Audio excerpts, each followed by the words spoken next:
I like the hole in the cloud that it left. Yep, yep. All right, guys. Back to work. Let's go. Break time's over.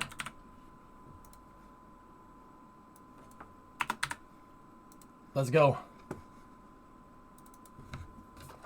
All right, so assembly flight 3. We got to go for it now. Let's do it.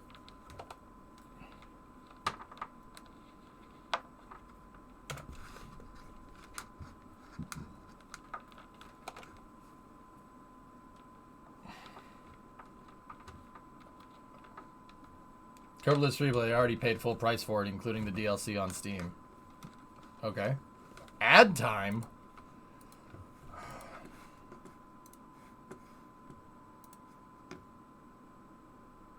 You might want to save this PDF for later.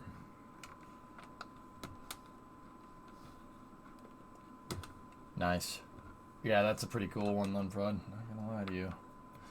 Conventional and bimodal nuclear thermal rocket artificial gravity Mars transfer vehicle concepts.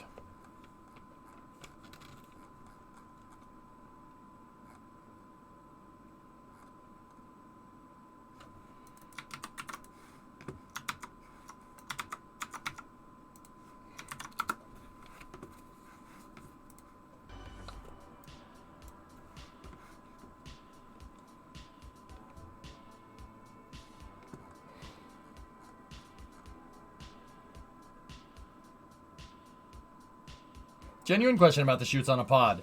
They were hitting one another on descent. If there was a strong enough wind gust on one of the chutes, could it collapse another? Nah. Yeah, the chutes have they're internally pressurized, Kibby, because they're making so much drag. Yeah. Pushing in on it is like pushing it on a balloon. It's not gonna do anything. Nope, nope. But also, I'm not gonna say that it could sit there and land in a hurricane either. It can yeah, it absolutely could, but they're not gonna land it in an area that's too windy. Make sense?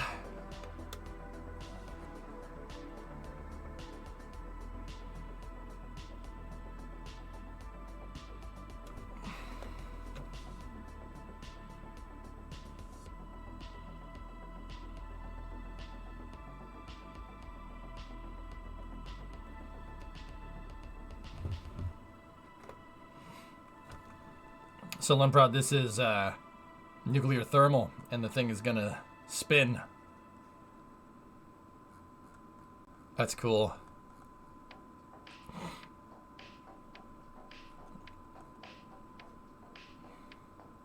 Mm-hmm.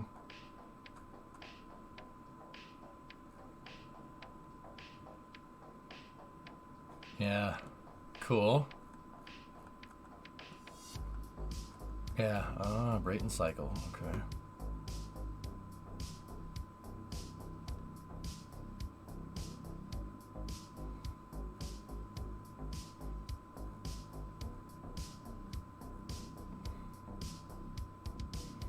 Gee, it's almost like we had a program that was basically going to do this, and then we decided not to.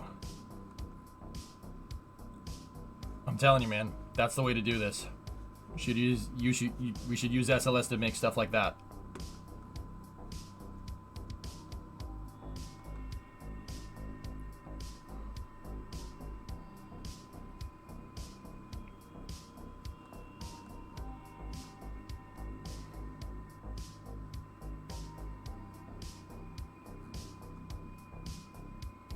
Jeez, look at that chonker of a vehicle.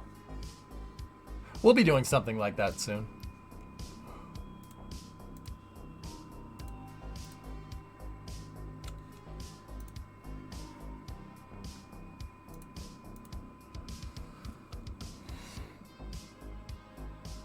Why would you dock an Orion at the end of a rotating structure? Where else would you dock it?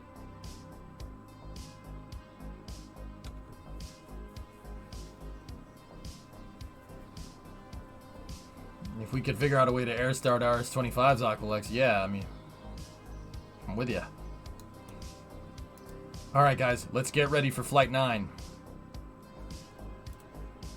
Hired? What's going on, man?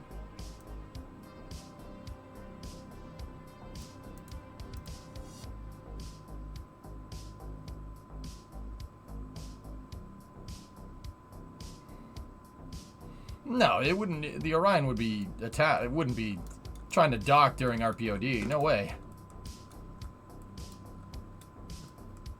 All right, so next mission here. Actually, we got to update this file because this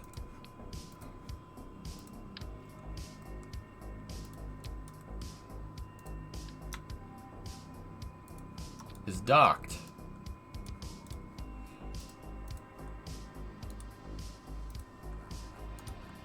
There we go.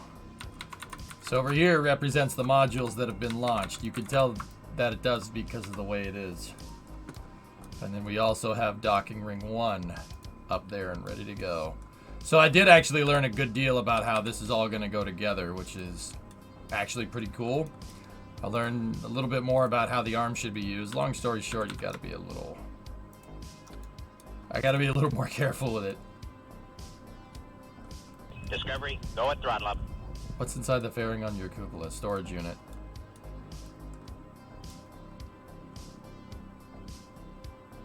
Yeah, Rocket Guy, I'm kind of with you on that one.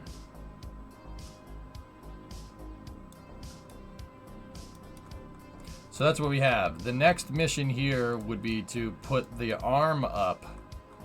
The remote manipulator system.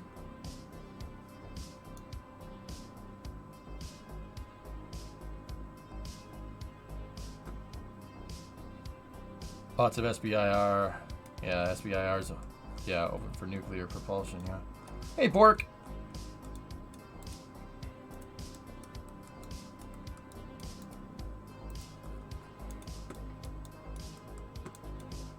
Alright, so we need the airlock here.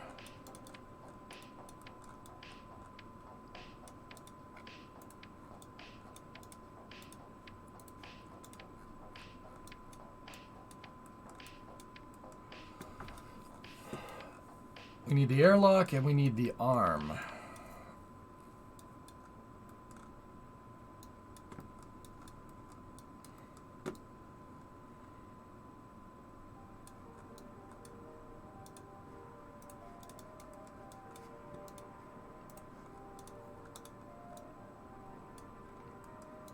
All right, how are we going to... I'm trying to remember how this is going to happen.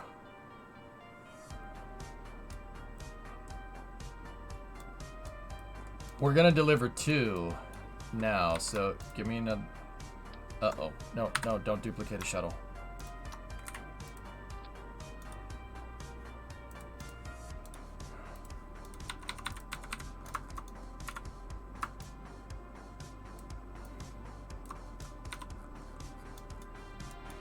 Alright, so we got to put the airlock in there.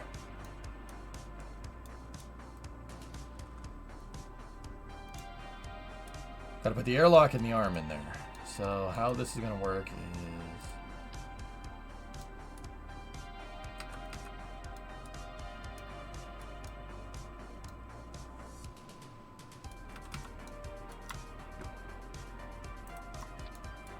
that one's going to be out back, I think.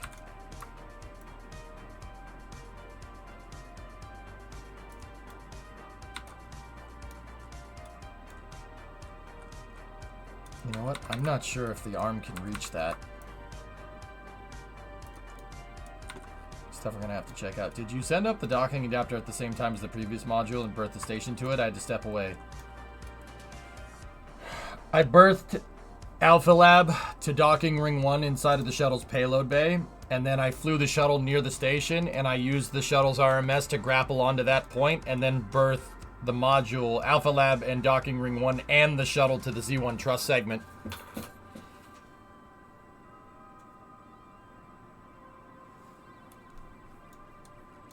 Yeah, STS-88, yeah. Kind of like that. Mm-hmm.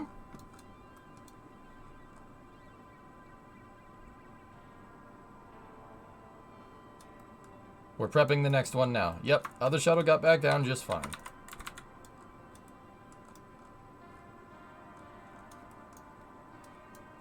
I just gotta really figure out how this is gonna go together.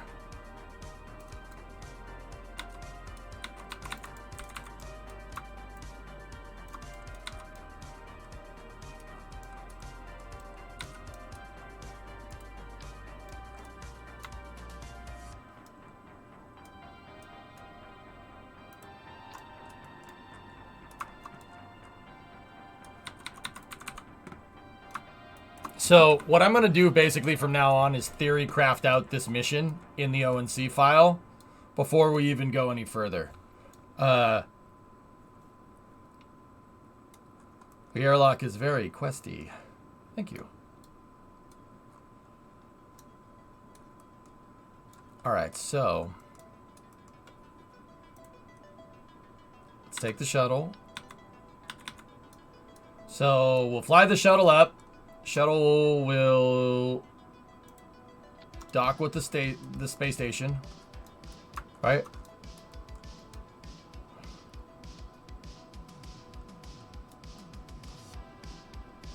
We got to redo the numbers for the shuttle berthing operations.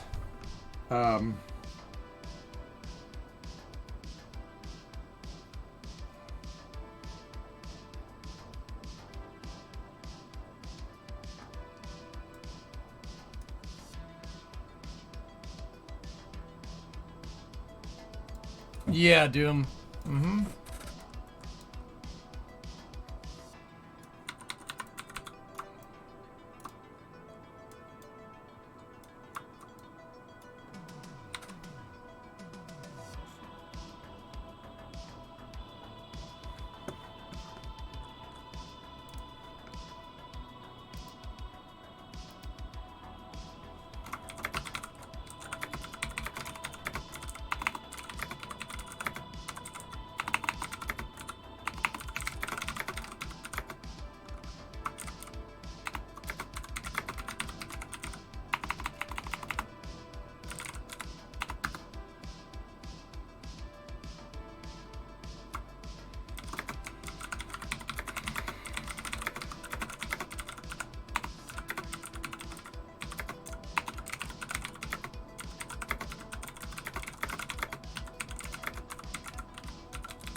Hang on, guys.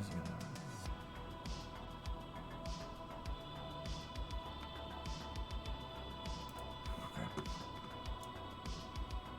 Don't forget to secure the arm. Yeah, no. Yeah. We're way past that. Sorry, I needed to fill that out. Alright, so the first operation that needs to happen is we need to berth the shuttle.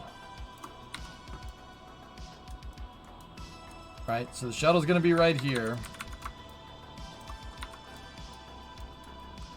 And we need to berth the shuttle to the station. That's the first operation. So I'm going to get my notebook out, and we are going to run through this here.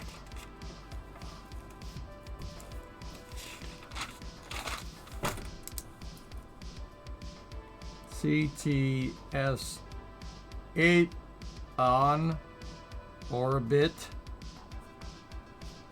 Operations. Yay. Peepo G. Write it down. Alright, so what we got to do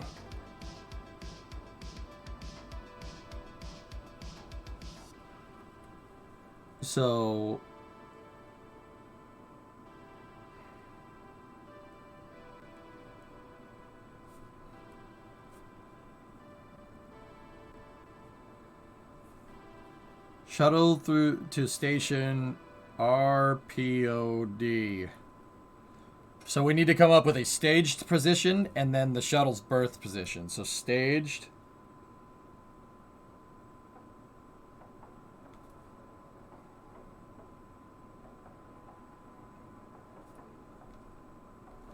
All right, so no crazy curved PMA? No. I dock my shuttle differently. I'll show you. Let me put the joystick off to the side for a second, guys. I'm basically just preparing this mission. That's all. This shouldn't take very long. So shuttle berthing numbers we have for the stage position here are -131, +113. Oh, no, +94, excuse me.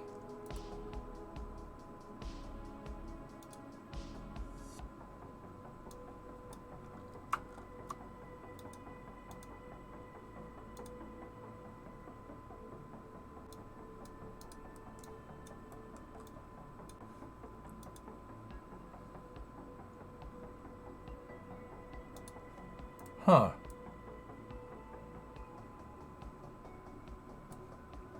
Well, that probably has something to do with why this wasn't working.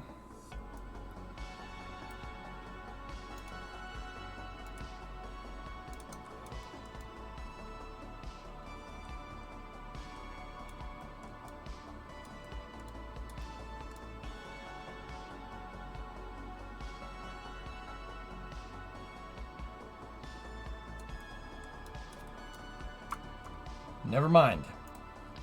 Wrong shuttle version.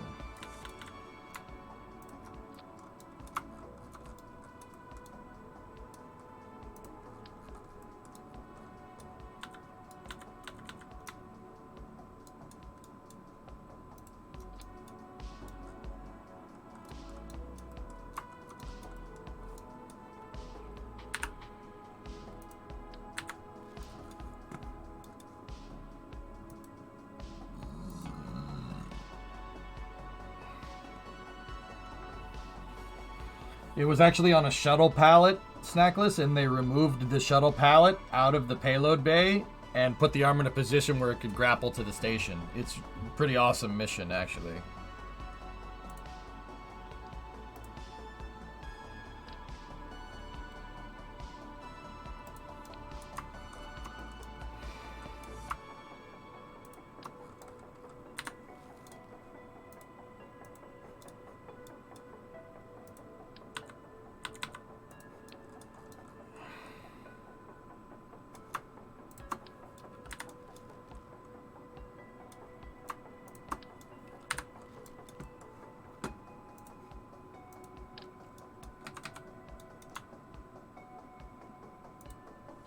There we go. There's the right piece.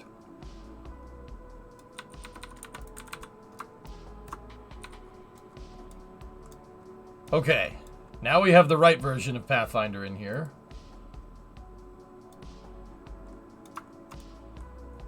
Why is there Communicatron 16s? They're part of a latching system, Jimmy, that holds the arm in place. It basically doesn't act as an antenna. I'm using it as a pin. And if you look, the arm...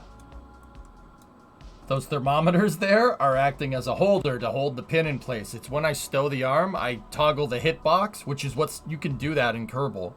I toggle the gliders on it. And so if I untoggle the gliders, we can release the arm out.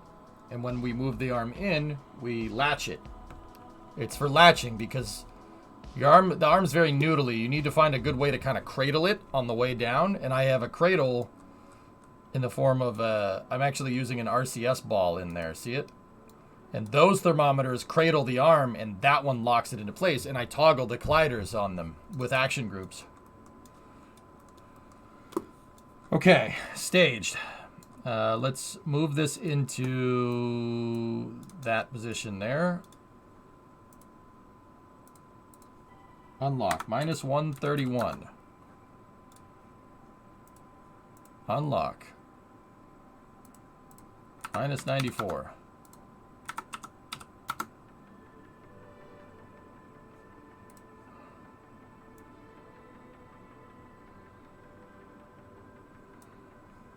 Or no, positive 94, excuse me.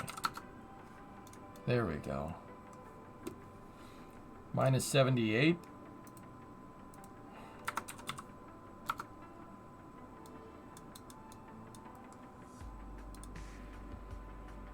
$77.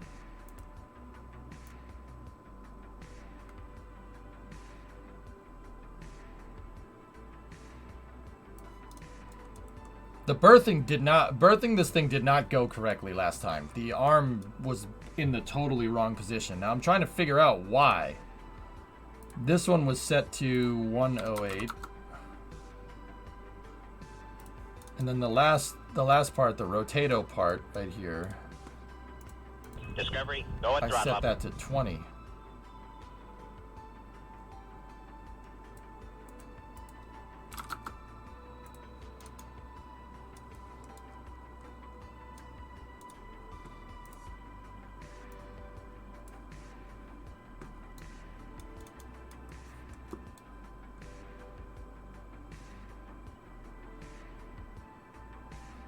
Hey, Gold Falcon.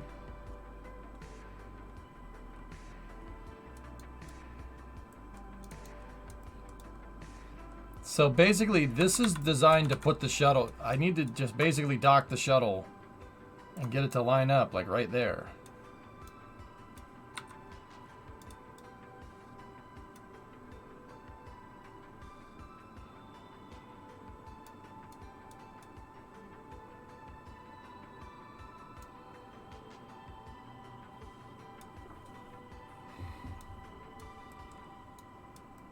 Thanks, Jimmy. Right on, man.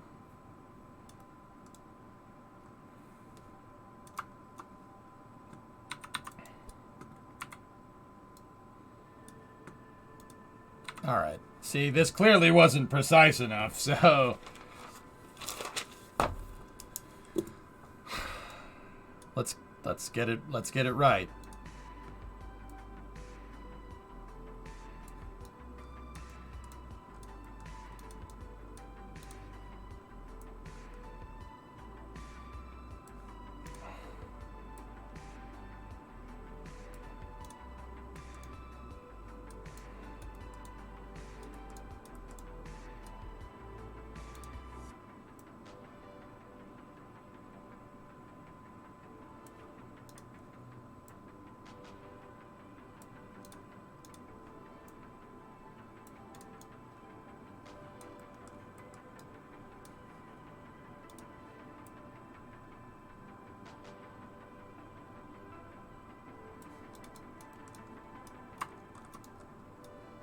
I just got to get the arm into a position where we can attach that. I mean, that one was actually pretty close. Now that I'm looking at it. I could get it. I mean, let's think about this for a second. Hold on.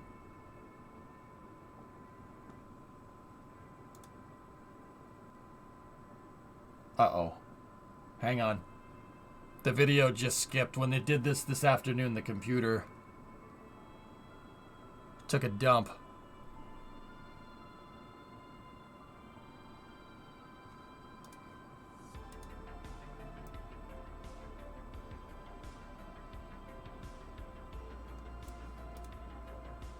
Am I still alive?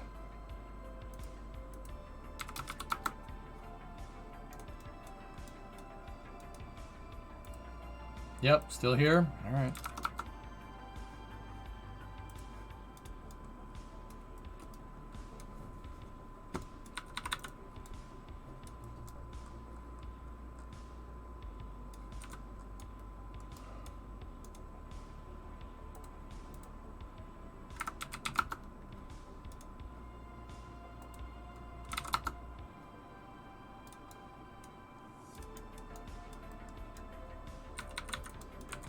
Yeah, everything seems to be okay, so.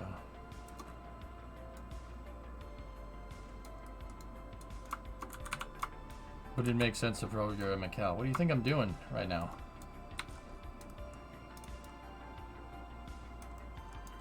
Yeah, I think that would be a prudent thing to do. That's why I wanted to refine the numbers, man. I still gotta write them down, dude. Yeah, Aqualux, I still gotta write them down. Why do I have to write them down? I gotta write them down because even if I get the right numbers, how am I gonna make a cal controller and get it onto the shuttle stack? I'll write down the numbers, I'll program the cal controller on the mastercraft file, so we have it there on the mastercraft file, then we don't need to worry about it. Did you account for the docking port being backwards? The thing is, Contra, it doesn't look like it's backwards, which is strange to me.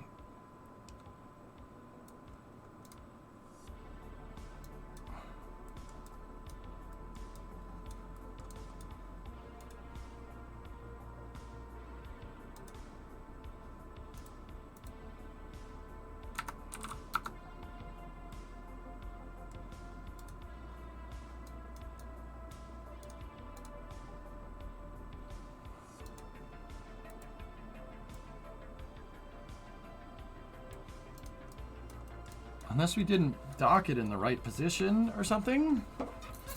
Very, very peculiar.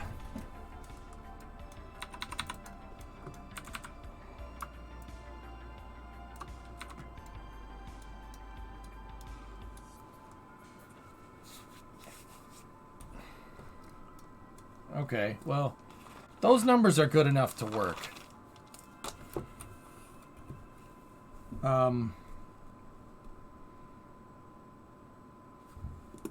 Yeah, these numbers are good enough to work. Let's do it.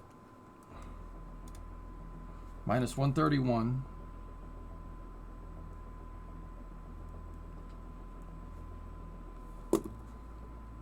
I'll use these numbers again. They look okay, which is curious because now I'm not sure what went wrong last time.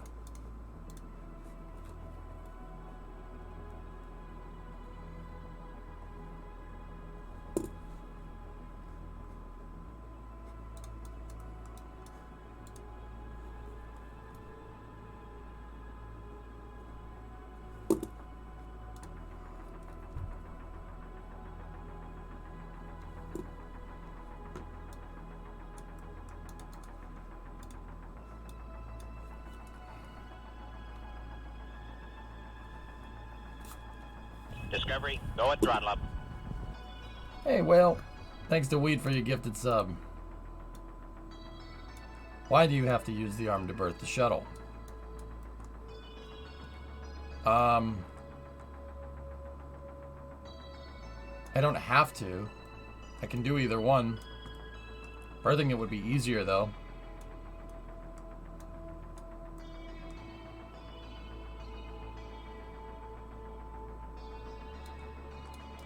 Why can't you just dock using RCS? Yeah, I can. Yeah, okay. Second time, I can do. For the second time, I can do both of those things if I really want to. Berthing is more precise, but we can do. I can do either one.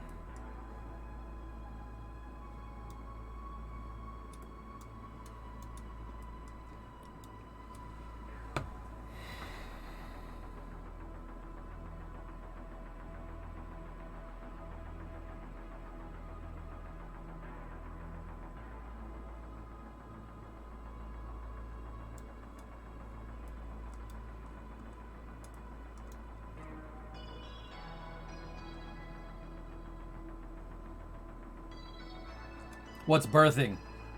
Berthing, Pogo, is using the arm. Using the arm to dock instead of just having the spacecraft dock itself.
There's the problem. 139 isn't the number that we're looking for. That's why these numbers weren't right before. Cool. All right. Well, that's good to know. Yeah, it's minus 33. So 20 to minus 33. So yeah, that's why it screwed up when we went to unberth it before. Cool. Do we have the clearance for the top of the shuttle? Yep. Mm-hmm. It clears. Barely, but it clears.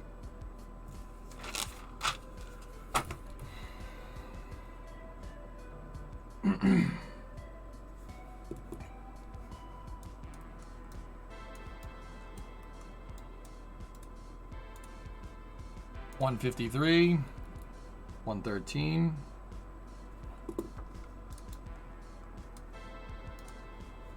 Minus 141.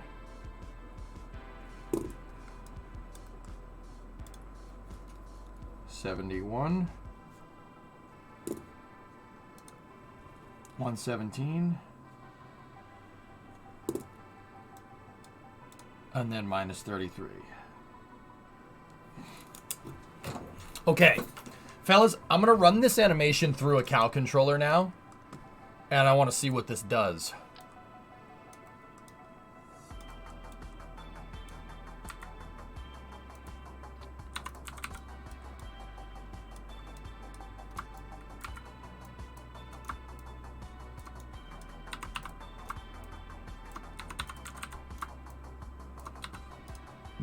So we'll put a Cal controller here.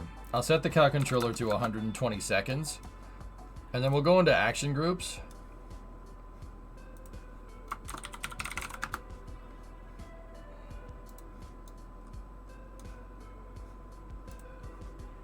Target angle. Target angle. Target angle. Target angle, target angle, target angle, target angle.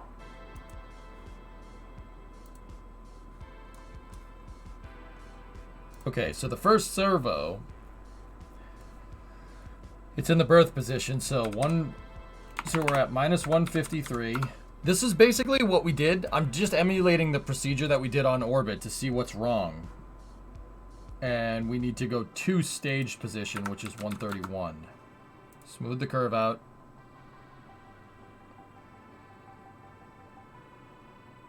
No, that's not the right servo.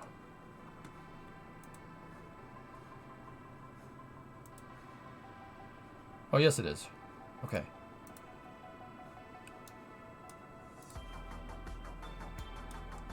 All right.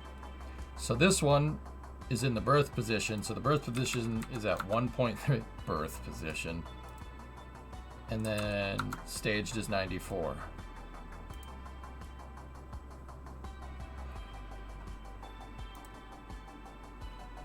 This is at minus 78. And then the end, oh no, not minus 78. It's at minus 141. That goes to minus 78.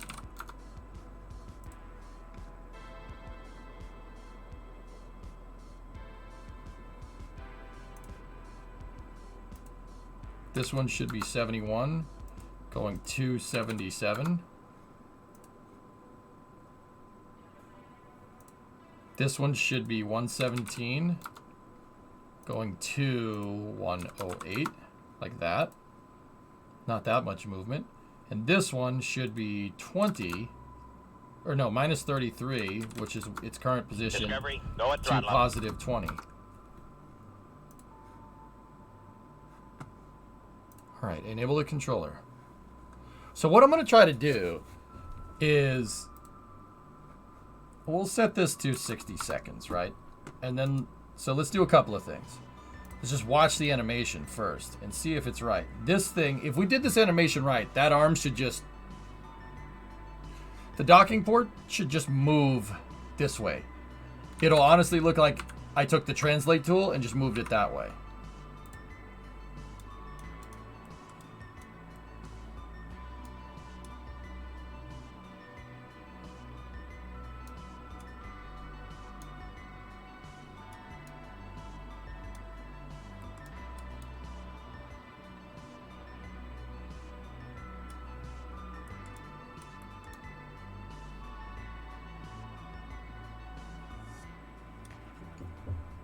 Yep, okay.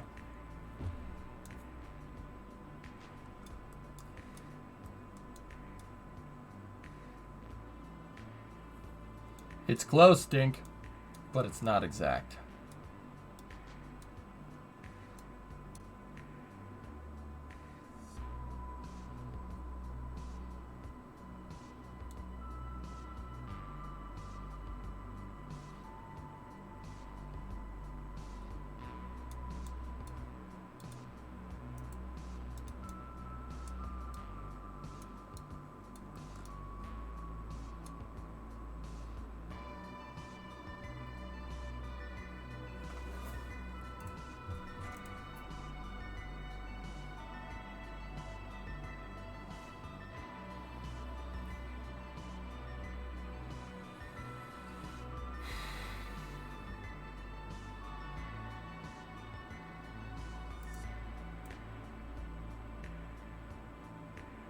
Guys, it's not bad. It really isn't. We need more of a translation force here. The way we have this set up is it's kind of, the docking port is kind of moving like this, and I need it to move straight. That's not, we can sit here and say, oh, there's more math. Nah, not really. I can, here, let me get back on my cheat sheet here.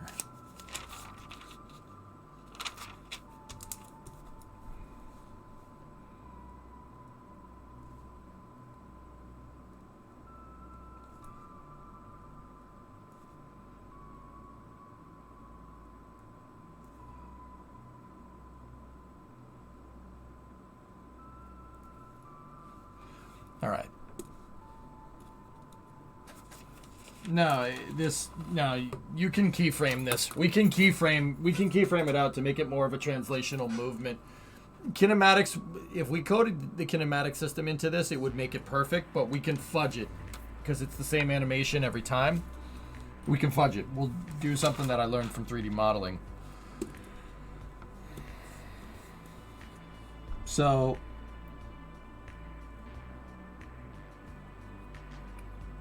the 0 numbers are, we'll start with the stage position. We'll go all the way over here.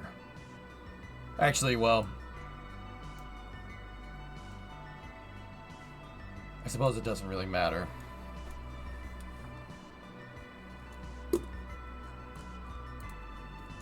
So let me just write it down. 153, 113. I've written these numbers down like 6 times now. Minus 141, 71, 117, minus 33.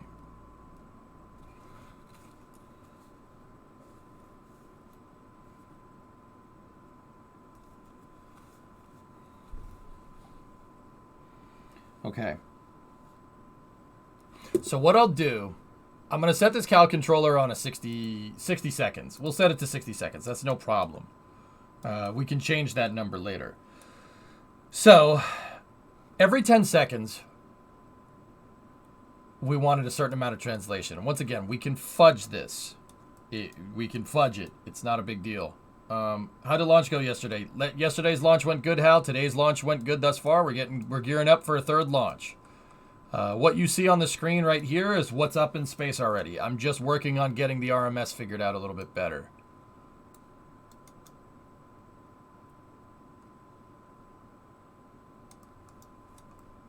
All right.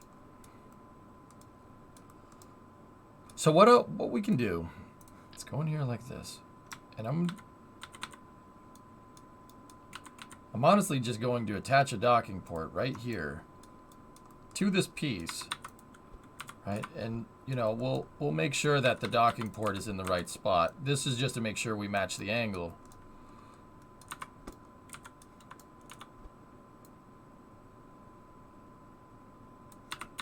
Right?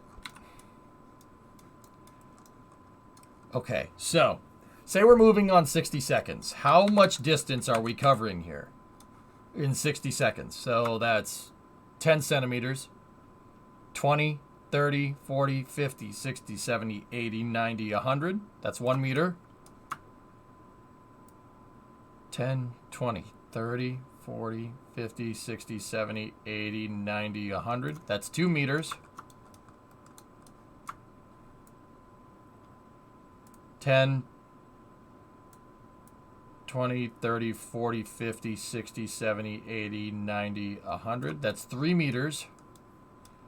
That's a shame because this would be very easy to do. It would be very easily divisible if it was 3 meters, but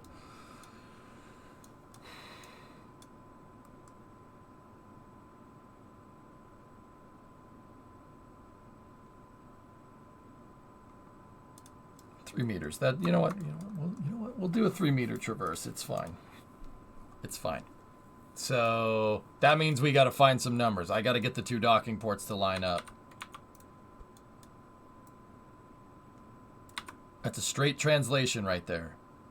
So now we just got to get those docking ports to line. There we go. All right, so that involves setting our 60-second numbers because we're traversing 3 meters. We're traversing 3 meters over 60 seconds. So we do 300 centimeter divided by 60 seconds. So that's...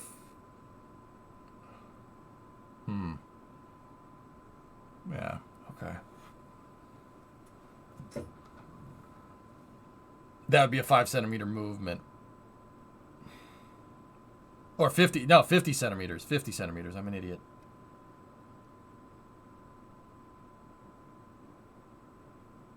Right? I don't know. Whatever. It'll work. Sorry. Starting to second guess myself. Yeah, 50 centimeters, Hal. Yeah, there you go. All right, so I'm writing down on my notebook 10, 20, 30, 40, 50, 60. Right? And then we'll know that every 10 seconds on the Cal controller here would be 5 ticks. So that's our start. Ready? 1, 2, 3, 4, 5 would be 10 seconds of movement, right? And then we'll just get the numbers because we know that's the reference for where the docking port needs to be. Easy peasy. Just do that 6 times. Yeah, do that 6 times and then we're good. Yeah, 50 centimeter per 1 second. Exactly. Bingo. So 1, 2, 3, 4, 5. Now we got to get... Now here's the point where we need to take our time because now we really need to get this lined up. These are going to be our 60-second numbers. Now keep in mind, 60 seconds is arbitrary.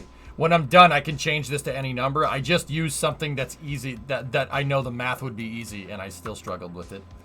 But I have there's this thing about doing math on stream. Streaming makes you dumber. Ask anyone that does it. Streaming, YouTube, it makes you dumber, and I don't know why.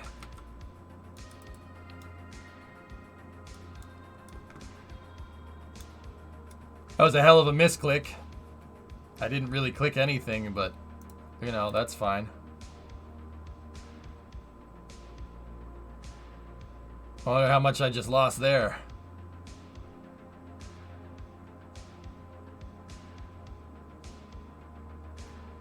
That's good.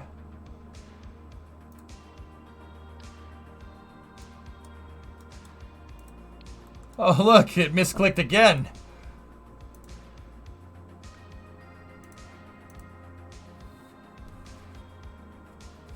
Ironically, because people don't want to look dumb messing with maths live. Yeah, Pogo, I don't know what that's about, dude. I'm pretty damn good at math, but yeah, even basic math sometimes in my head, sometimes I can just do it on stream. And I'm just like, this. I mean, you can ask Brimo, you can ask my fiance, I'm good at math. I can just belt out numbers, no problem. But on the stream, oh, dude, you take a hit to stupidity. I have no idea why this happens. Yeah, if you think about it too much, your brain's like, ha ha ha, that's some really simple math there. It would be a shame if you sucked at it. I'm like, oh, stop it! Stop! You're good at this. Why would you do this to yourself, brain? It's okay. Just try keeping your head down. Oh my god, I'm stupid sometimes, man. All right, move this piece of junk out of the way. All right. Aren't you glad you didn't try to do this late last night, Jimmy? I was trying to tell my buddy that watches the stream. I was trying to tell him, I'm like, dude, please don't make me do this right now. My brain is fried. My brain is freaking. You open up my brain, it's a poodle dancing around, going like, hi, the lemons. Jimmy, you know what we need? You know what we need? Coffee. Well, this will look good in the animated view. The first pivot is causing the upward rotation in the arc of your arm. Moving out. It needs an outward rotation away from the center line of the shuttle, then allow the rest of the arm to properly translate around. I'm going to iron it out, Zeppelin. We're going to iron it out. I'm going to use keyframes. I'm gonna use it's a technique in 3D animation called keyframing. We're gonna smooth out the animation. Any 3D animators out there? We're gonna keyframe, because that's all a cal controller is. It's a keyframe graph. Easy peasy. We're gonna smooth operate this. We're gonna be a smooth operator, DMCA. I need coffee. Diet Coke.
Remember, chat, when the coffee's a brewing, don't go a screwing.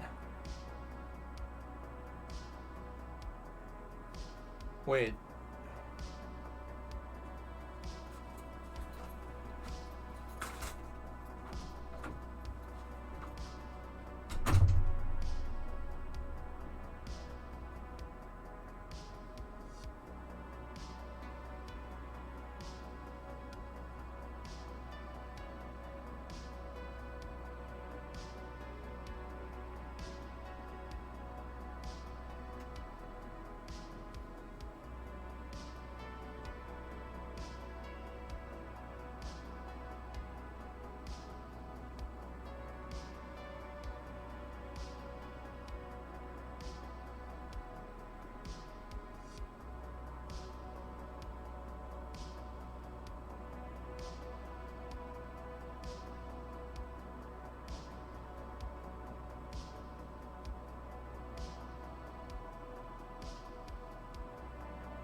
I'm back.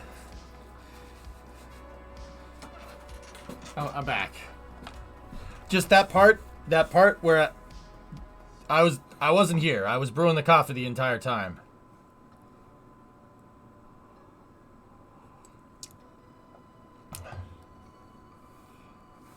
Oh, we got a new message. We got a message. Might be important. But grandfather say it never rain every day. This is good news, guaranteed. Hey, I bet you lunch. Oh. Huh.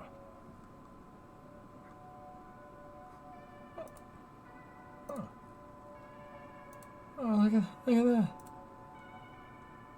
Huh.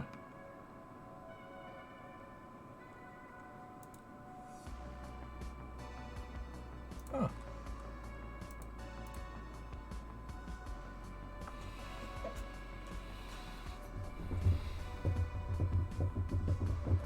That's right, Jason. We do it better because we can. I'm still feeling sorry for that can of half-full beer sitting in the workshop. Shutsy, your Aussie is showing. My God, man. My God, man. All right, fine. I'll bring it in from the cold. Jesus.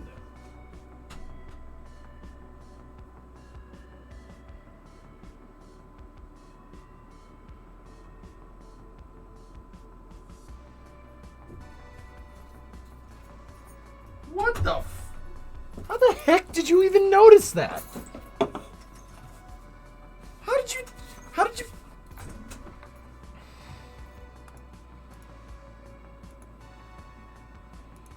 Oh, that's pretty cool.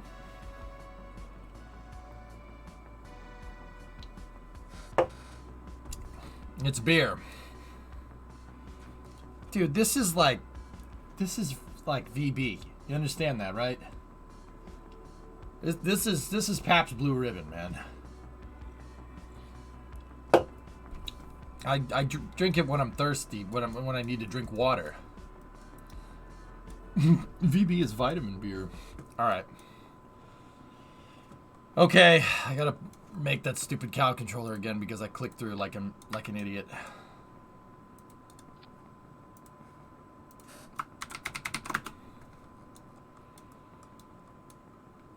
VB is Australian. I'm Kiwi. Well, then pick your... Do you guys even have piss beer down there? Like, what's the beer that you play Beirut with?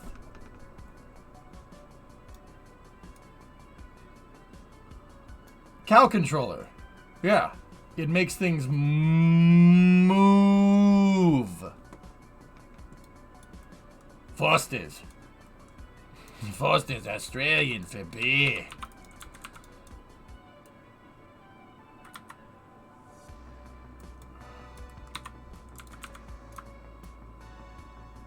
Foster's Australian for piss.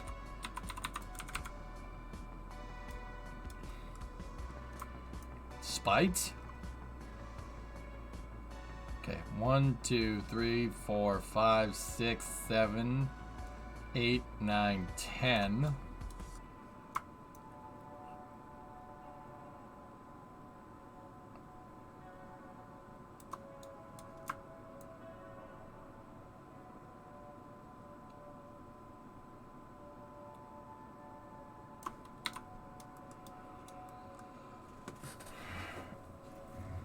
It's the herd shot round the world. Oh, shut up! Alright, let's get our numbers here. So, we have to set the cow controller to 60 again, and we have to get final berthing position and...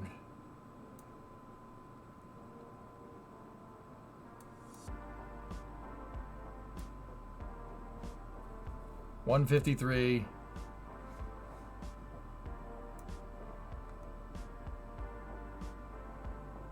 $113.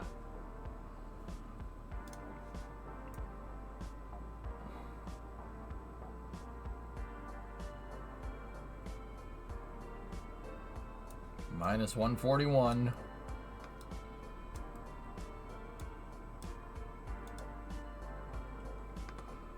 $71.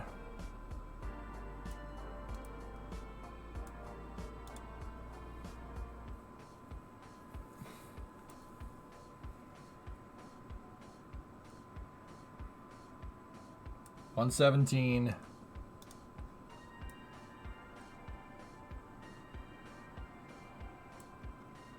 Minus 33.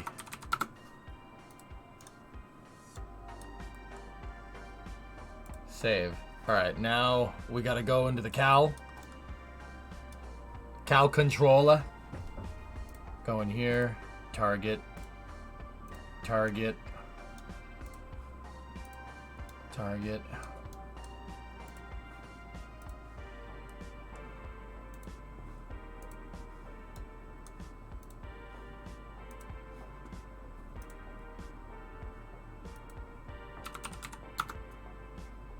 $153, $113,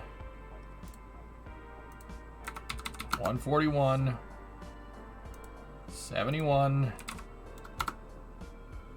$117, Minus 33.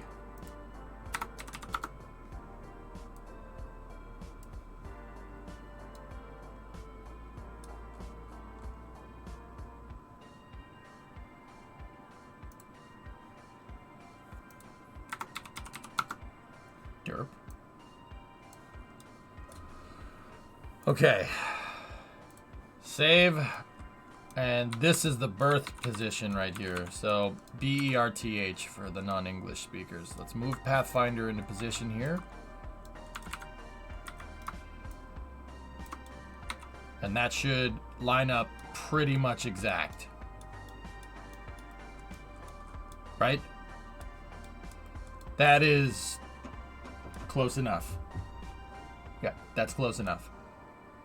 That's perfect. That's enough to make up for the for those things there. So now, so what we'll do is I'll go back here. 1, 2, 3, 4, 5.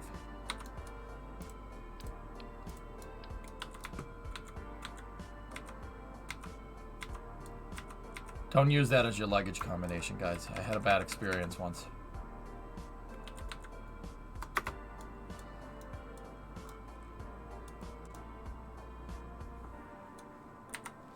Okay.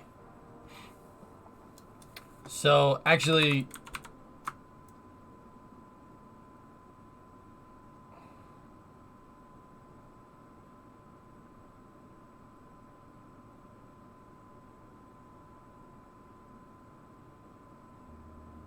There we go. So this is traversing 3 meters, and we needed to get to there. Put it right back where it started. What do you mean, Dolphin?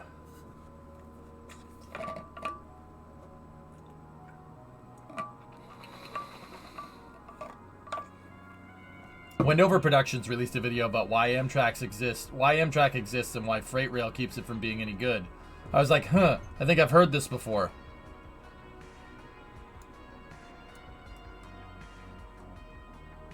Yeah, something like that. So Dolphin just joined? Alright, right on, man. I'm just trying to figure out some what's called kinematic movement for my shuttle's robotic arm. When my shuttle gets near the station, I have a slightly modified docking mechanism to the one that the actual shuttle used. The actual shuttle used a Russian A-Pass and a dock in the docking system. Now, don't get me wrong, I can dock to the space station, but I firmly believe that the more I use my robotic arm, the more I really figure out that it is very, very, very precise. And it would be prudent. And RJ, I was trying to explain this to RJ, but I was in the middle of something because he asked the same question. I want the shuttle to dock straight to the station every time, or else the numbers that we end up putting out here, if the shuttle isn't docked in the exact same way every time, the numbers that we end up getting, the numbers that we end up using to like pull payloads out of the payload bay with the robotic arm, or especially with the station manipulator, it's not going to work.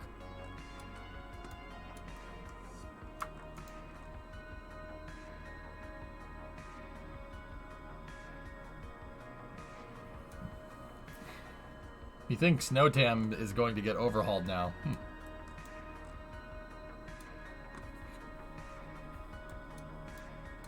Alright, so what we'll use... Smart, didn't even think about that. Gotta do the... And XJ, this is all about repetition, dude. Why is the camera moving around so much? Chat, you did this.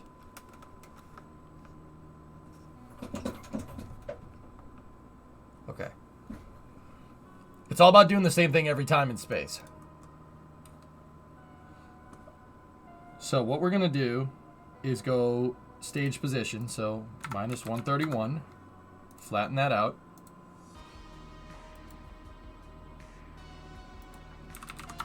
(113) minus 141. This needs to be 71. I feel like I've done this before. 117.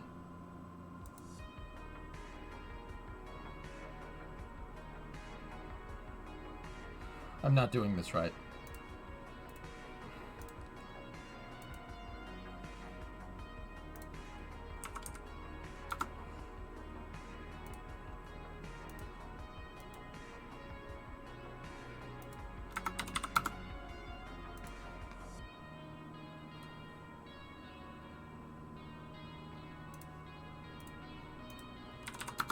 Yeah, okay. I was inputting the same number start to finish. Discovery, go at throttle up. Whoops.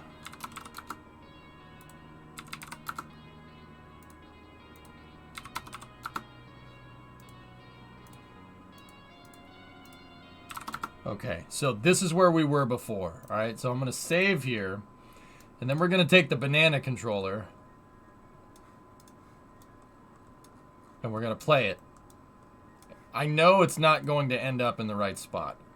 But it's close. Hey, Desecray, 36 months. That's 3 years.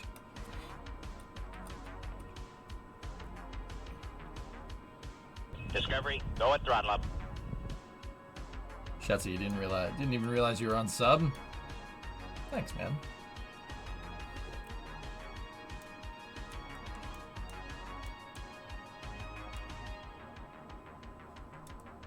Okay, I'll spare you the time. Look, I need this to be a translated movement. So, basically, like if the docking port was moving along that I-beam, that's the only way we're gonna get the berthing procedure right.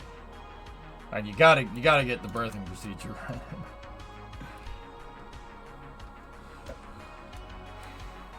Bro, this looks awesome. Thanks, Pop. You're looking right here. Everything that's attached to the shuttle is actually up in space already. I'm just figuring out a better way to do berthing based off of what I saw from Assembly Flight 2.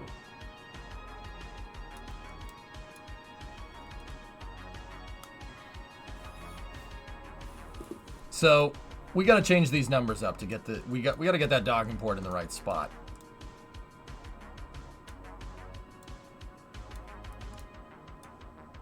Let me go back to our cal controller and see if there's a spot where we get near it. Oh.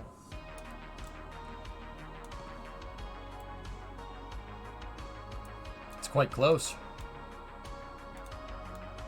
Damn. Damn.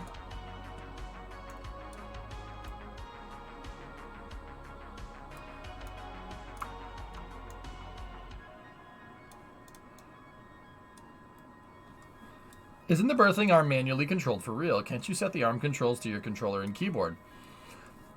Yes, Jimmy? Yeah. Okay, dude, this is a little lesson on what's called inverse kinematics, okay? So, I'm holding my shuttle external tank water bottle here. It's not, it's just a Yeti, okay? So how the control system works on the real shuttle is joysticks. You have two joysticks. You have one that goes up, down, left, and right, obviously. You know what that's for. And then you could push the thing in and go back, right? That's one joystick. The other joystick is just a regular joystick. So, turn, you get this, right? How do you take those movements and make them into this? Okay, I know it seems like what I'm doing is not that big of a deal. But think about all the different movement that your shoulder, your elbow, and your wrist need to do to make this move this way, like that. See what I'm talking about? See all the movement here? No, I'm not just flexing on you, you know? The math involved with translating an object that's attached to like a joint like this, right? To make it go left, right, up, down, forward, and back.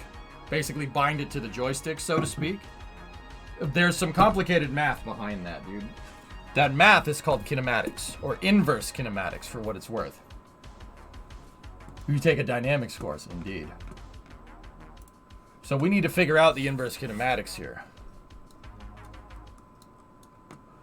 And now, don't get me wrong, I'm not going to code inverse kinematics. Jimmy, if I wanted to, I have a mod for Kerbal called kRPC, where I could write a Python script to make the arm work with kinematics and make it work with the joystick. Sure, absolutely. I'm not doing that. We don't have time to do that. I want to get this done before KSP 2 comes out, man. You know? But yeah, long story short, yes, but there's an asterisk next to that yes. You know what I mean? So what I'm doing is fudging around in the SPH because this is quicker and writing down sequences of numbers to get the thing to translate correctly. It's not the prettiest way of doing it, but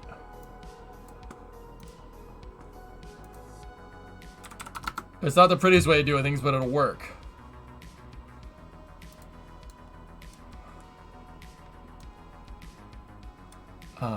Actually, you know what? for this test shuttle that we're going to work with here, you know what we'll do?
I'm just going to make some fine controllers here for this test shuttle, just so we can use this craft file for testing different missions. So this is... oh,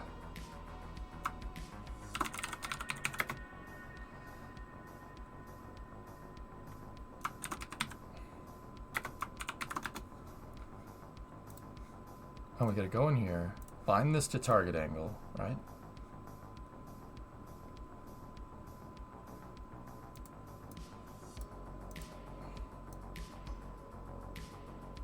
It just makes it so I can use decimals right here. See what I'm talking about? We can go into the cow controller, right? If I go into the cow and we hit a number here,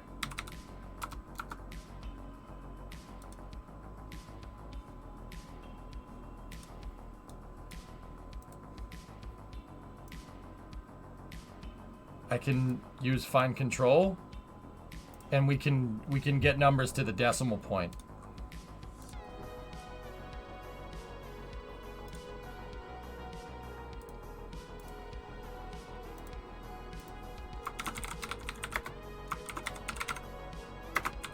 Shoulder pitch fine control goes from -2 to 145, so 147.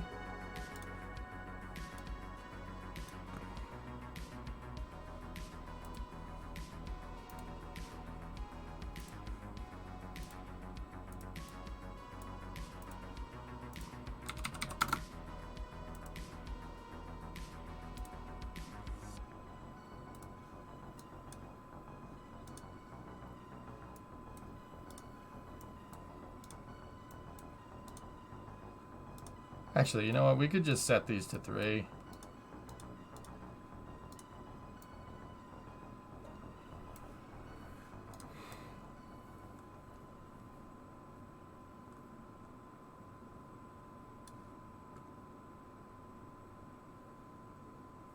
Yeah, Wolfie. Isn't that nuts, dude? Kinematics are no joke, man. And to think, somebody used math to figure out why our arms move the way that they do. All right. Like, okay, sure, why not?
So once again, these cal controllers are going to be used to help us figure out the numbers. We're going to figure out the numbers down here so we don't have to figure them out up there.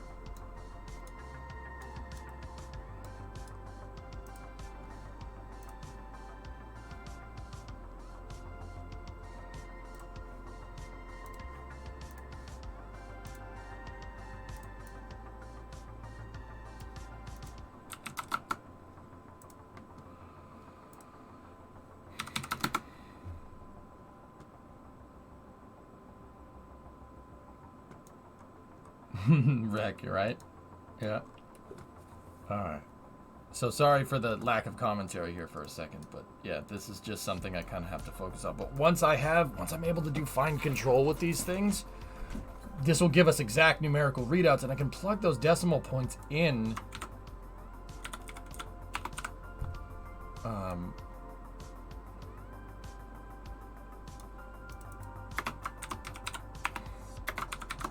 I can plug those decimal points into the cal controllers, and we should be able to pre-program a sequence. It should be pretty easy.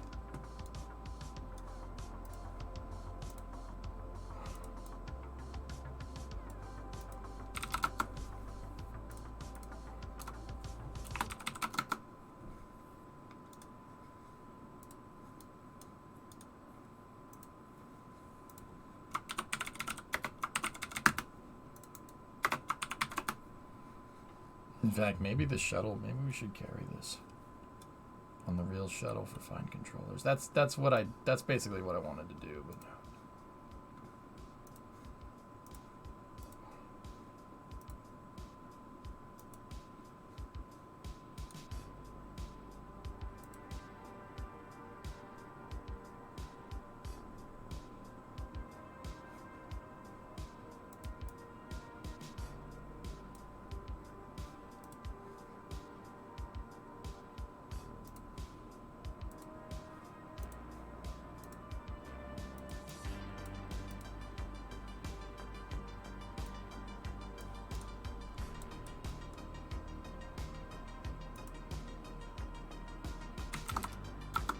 coffee.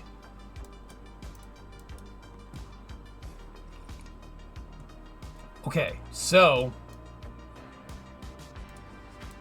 I'm going to disable that cal controller.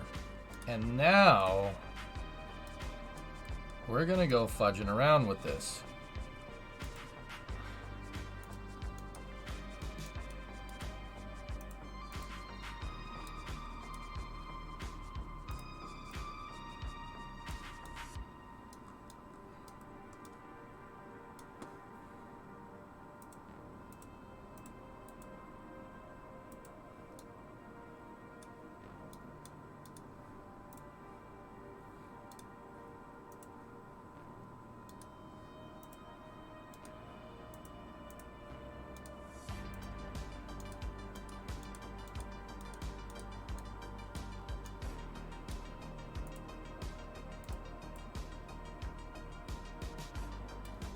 Get it closed.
Yeah, having the cow controllers to basically fine-tune this thing is a lot more useful.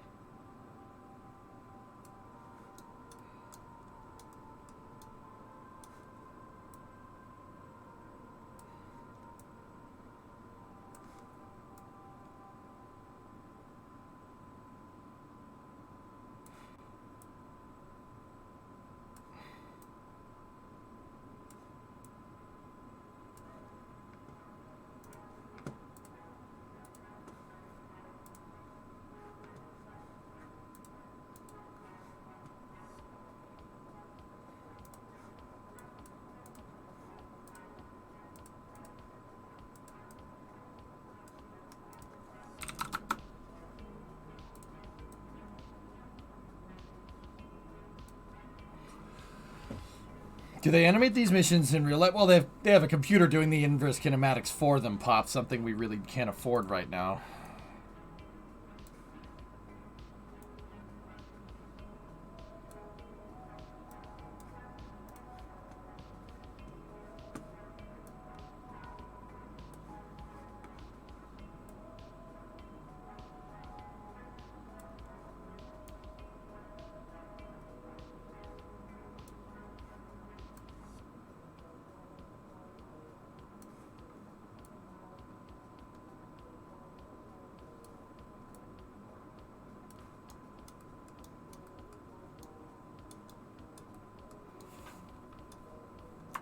For docking procedures, Doom, yeah, everything else will just freehand.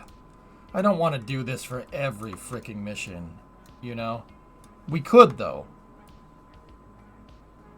But doing it for every freaking mission sounds like such a pain in the butt, dude.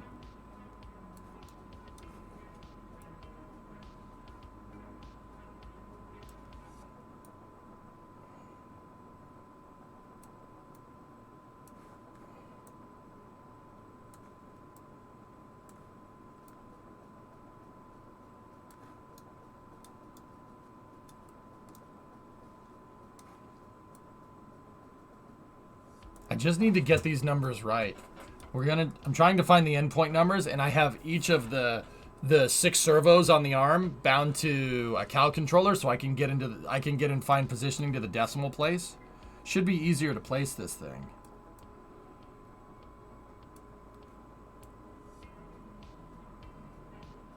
He said as he struggles to place this thing.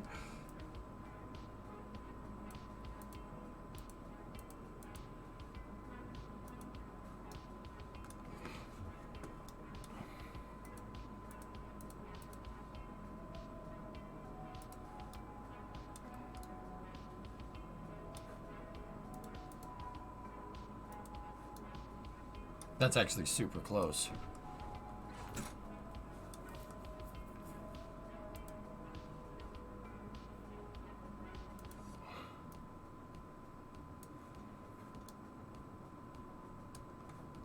Totally within magnetization range. Yeah, I know, but this number has to be precise if I learn something from the first mission, dude. From the mission where I actually tried to do this. Oh boy. Got a little complicated.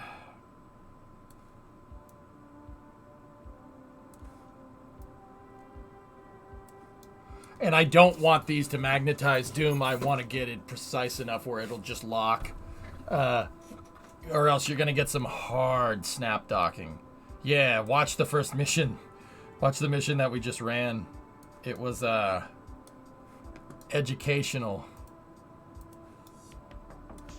to say the least.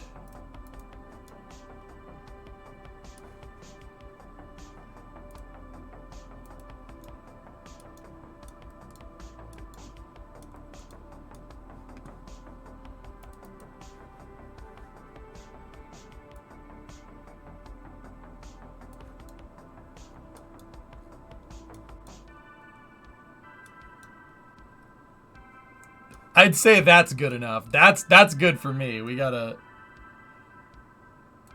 Now we got numbers to the decimal place here. So... That's our 60-second marker, so to speak. So, let's get those numbers. Rev up those fryers.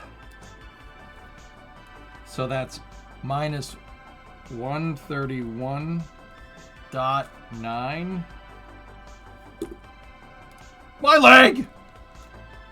95.2 minus 82.7.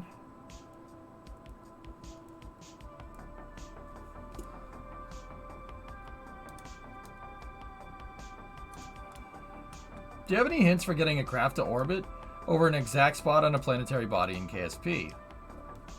Oh yeah, sure. Ken, what do you... Okay, tell me exactly what you're trying to do.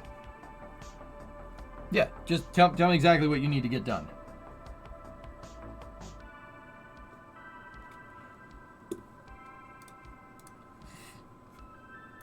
What are you trying to put something over KSC?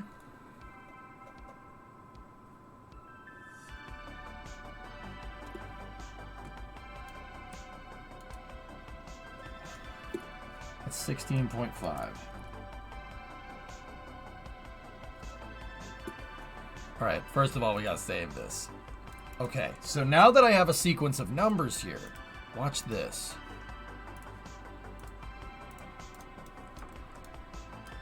Let's take this sucker, our master controller here. Open this up, right? Can we go to the decimal point with this? Oh, we freaking can. 95.2 minus 82.7. 75.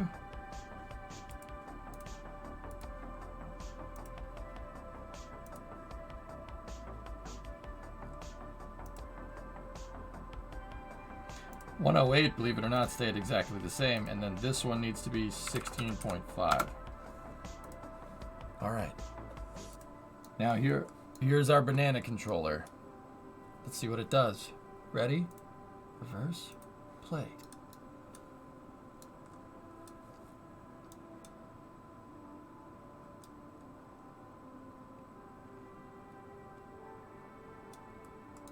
Not to distract you from what you're doing too much. Don't worry about it, man.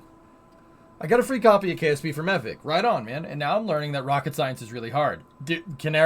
Okay. Canarican, I don't really like self-plugging myself, but if you want to learn, stay here. I will answer questions about space no matter what I'm doing. The only time where I'm really like, meh, is when I'm like trying to do stuff like this, because this is me learning. But yeah, that's not gonna work. It's not gonna work how we want it to, but so yeah, don't be afraid to ask questions, guys. Seriously, I have 15,000 hours in KSP. I've been playing it 5 days a week, 50 hours a week since 2015. It's my job.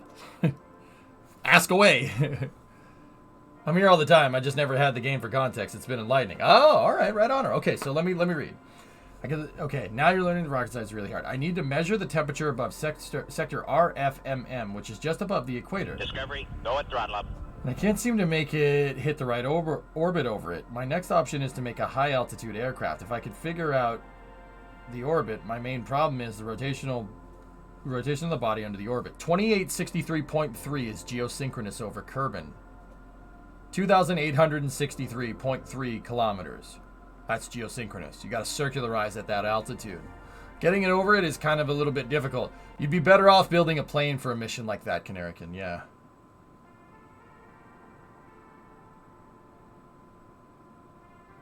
Oh, and you got gifted a sub. So, let me check that controller again here.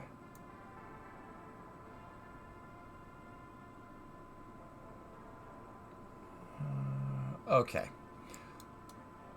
So here's what we got to do now. We got to start ironing out curves here. So we got to go to our 10-second interval. At the 10-second interval, we would want...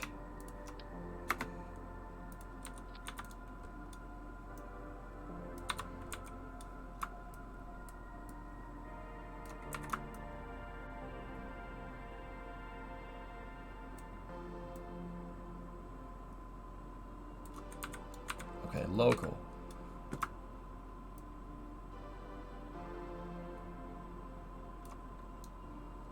10 seconds, we'd be 5 ticks, like that.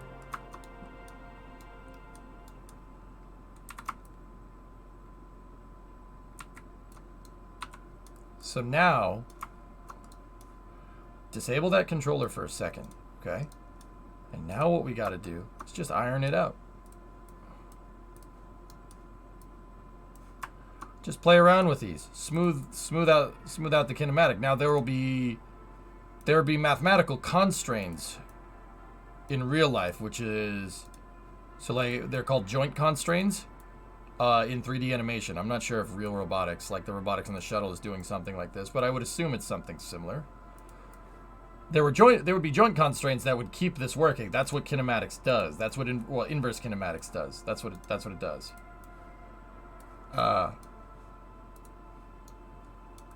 But we don't have that.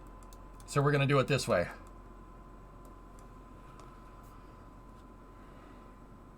But I've gotten really good at hitting the wrong orbit. Happens to the best of us, man. The other thing that you could do is what Poison said. Launch a rocket. And when you go out of the gates, when you do your gravity turn, just head north instead of heading east. And you'll eventually get over it. If you just sit on that satellite for a while, it'll eventually fly over it. A polar orbit, so something with an inclination of 90 degrees, no matter what the altitude, will literally fly over every spot on the entire celestial body at some point. I did that, but after 6 days, I gave up. Ah, okay. You got impatient? Make an airplane then. Yeah, plane will do it.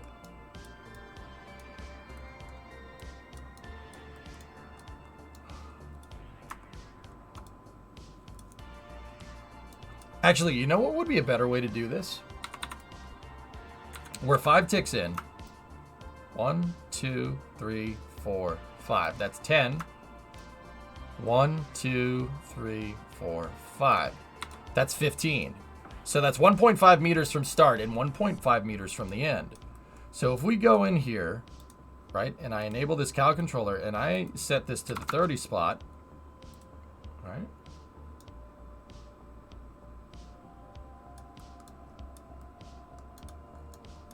Now we can mess with this. Now I got to get this to line up.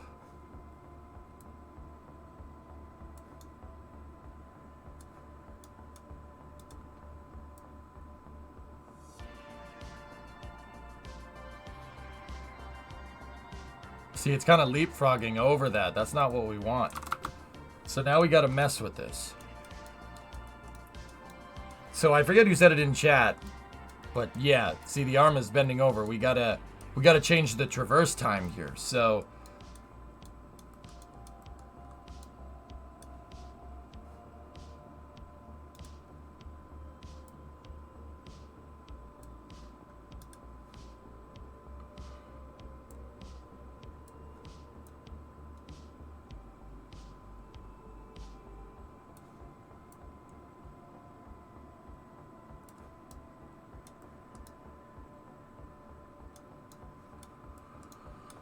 actually, we may have nailed that right out of the box. Not bad. Here, hold on. Let's just rotate this bad boy.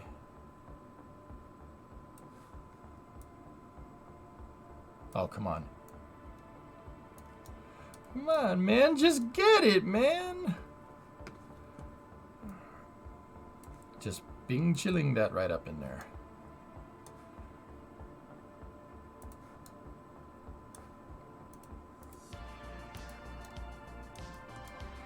Is the arm impacting the module a problem? No, Bearlicious, because this module, that docking port right there represents that docking port when the shuttle is hanging out over here. So basically, the shuttle, I'm going to basically just fly Pathfinder out in front of the space station and then dock the arm to that piece. And then the arm will pull us in. Discovery. We're going to berth the shuttle to the space station, just like how they'd wrangle a Cygnus on the ISS. Same exact idea, only with the shuttle. The idea is that so I can save fuel and be more precise with my procedure. So Cygnus is a resupply capsule that's made by Northrop Grumman.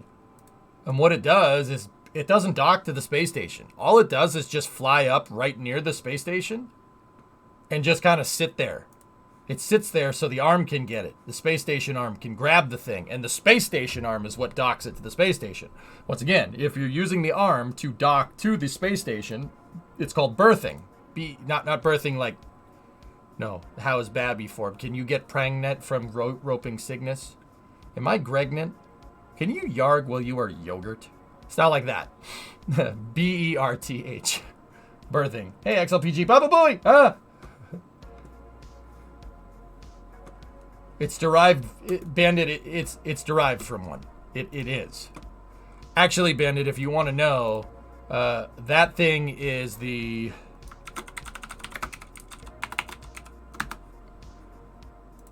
It's the shuttle MPLM's brother.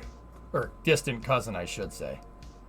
The shuttle multi-purpose logistics module is basically a tin can. It's basically a tin can with a CBM and some basic power systems. And when the shuttle would dock to the space station, they would grab it out of the shuttle's payload bay and they'd berth it to the station, right? It's pretty spacious in there if you take a look. Pretty spacious. There's a picture of one down here. There's still one up at the space station. Endeavor left one up there on STS-134. It's called the Permanent Multi-Purpose Module. But a Cygnus is basically that with a service module attached to the back. That's it. That's it, homie. Dragnet? Like drunken... Can you get pergert? Help?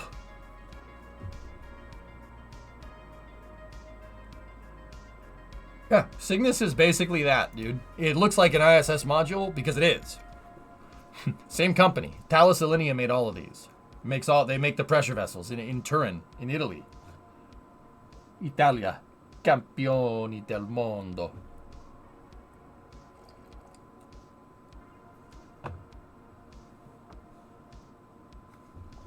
Can you control the magnetic attraction force of a docking ring? Absolutely.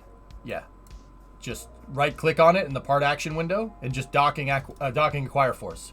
Yeah, I toggle the magnets on and off. It helps me line things up. Between my guide pins, Jimmy, the guide pins, docking port mag force, and the arm, I can be absurdly precise with assembling things in space. Dude, this is the swan song for KSP-1. I'm going to show you what you can do with robotics up on orbit. I'm going to build... The station is just the beginning. We're going to build crazy stuff.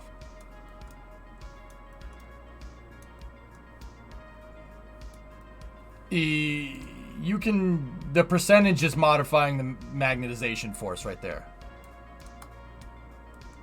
I think it went up to like 2... It goes to 200, Loopy. I guess I never noticed that. Anyway.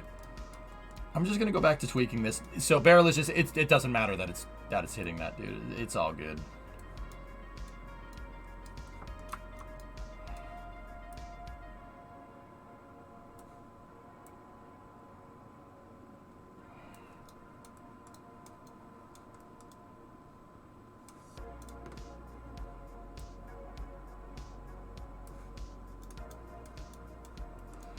So I'm trying to figure out where this thing needs to be for the halfway point.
Can you go down escape water slide while pergert? Wegaboard? Luigi board? Luigi board? Can you yarg while you are yogurt?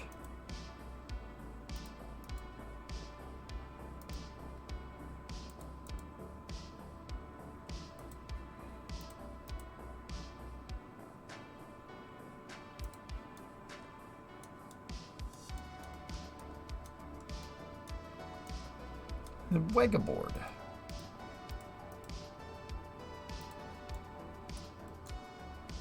Oh, we are almost there.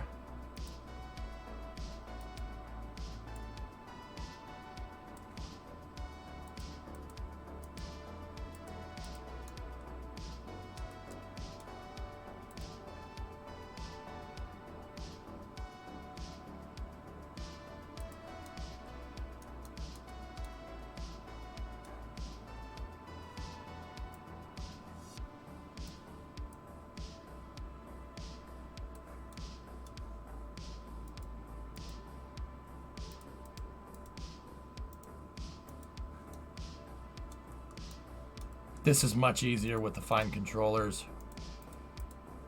This is really easy to figure out, actually.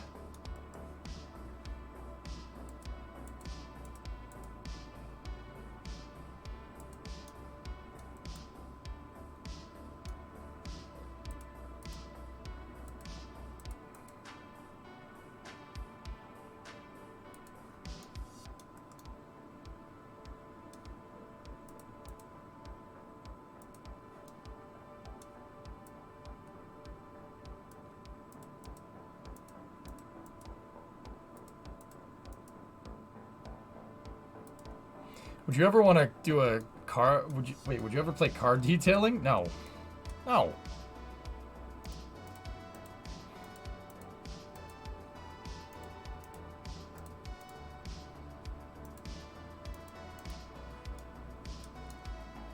All right, guys. I would say that's enough to iron this out.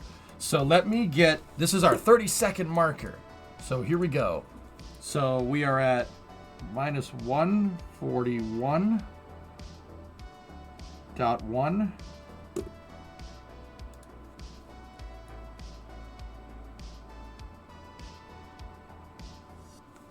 109.5. Hey, what are you? Come here. Minus 116.9.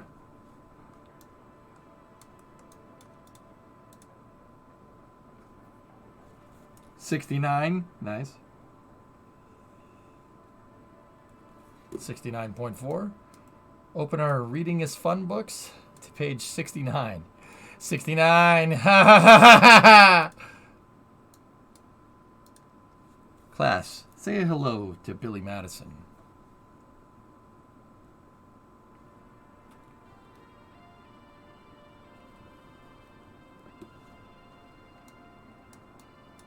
Billy is a nuisance who will be here for the next 10 weeks. I apologize for this inconvenience. Jeez, what's up, bear butt? What was that, Billy? I said reading is good. Can we start the story now? You know that was my senior quote, right? Reading is good. Can we start the story now? Kid can't even read. Cut it out, dude. You're gonna get us in trouble. What? Once there, what was a girl who wanted to fly in air. Today, Junior.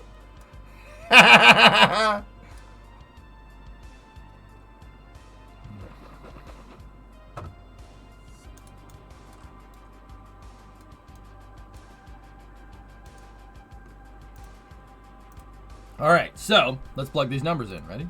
Boop. Minus 141.1. Plus in a point at the halfway mark. This should be 109. 109.5. When you want nothing but the classic golden oldies, you're listening to 109.5. All easy listening, all the time. We'll get back to more music right after these messages.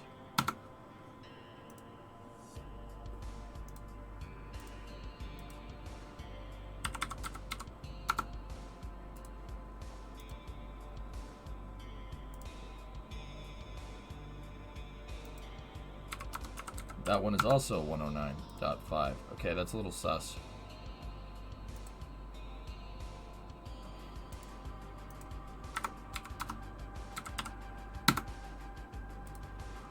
Okay.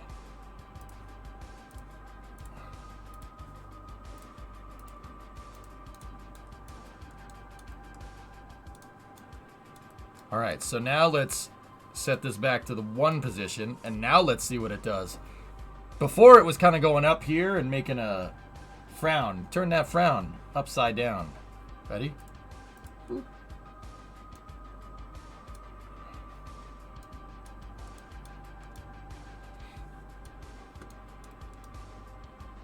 Okay, can you give me my brain back? No.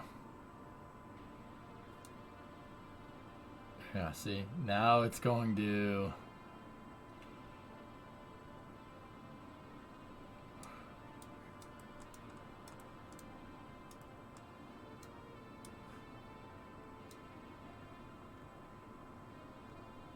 There we go.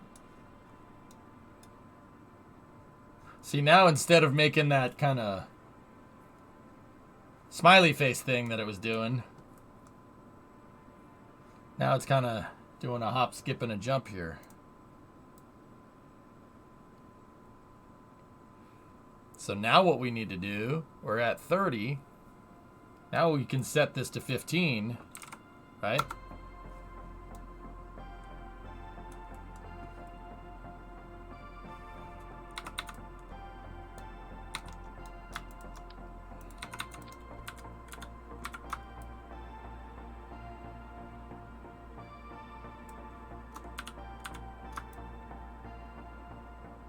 Line that up.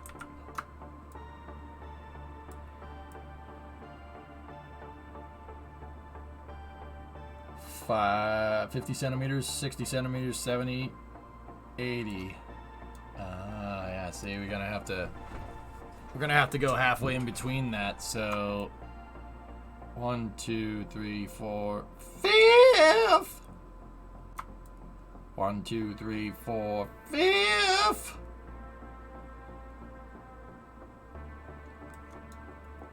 Okay, so now what we need to do is set the cal controller to 10 seconds. And then we just gotta open up the adjusters again and just iron these numbers out. Once again, guys, I only need to do this once. And I'm not doing this for every single freaking movement of this arm. No way.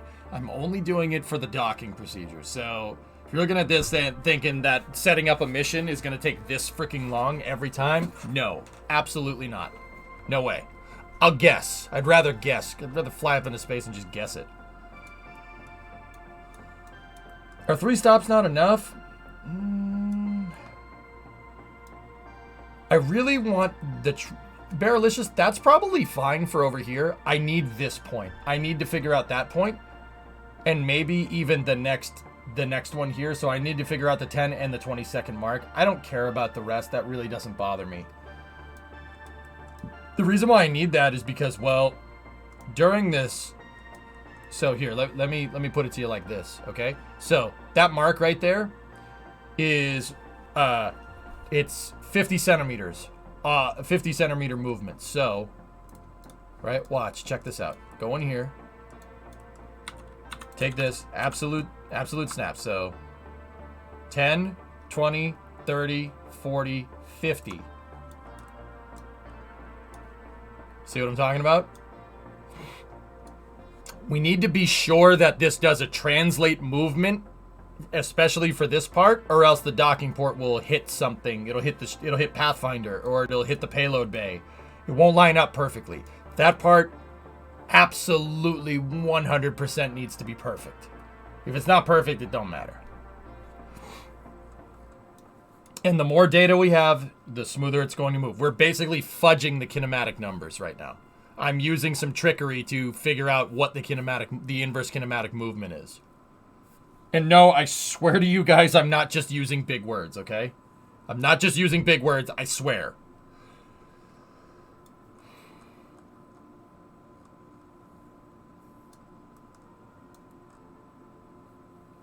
Yeah, exactly, Red, yeah. Red, I knew you'd get it. And once again, just because every shuttle is going to berth to the space station, guys, we're gonna have to do this maneuver every freaking time and every time we leave. So it makes sense to take this and kind of program this function here.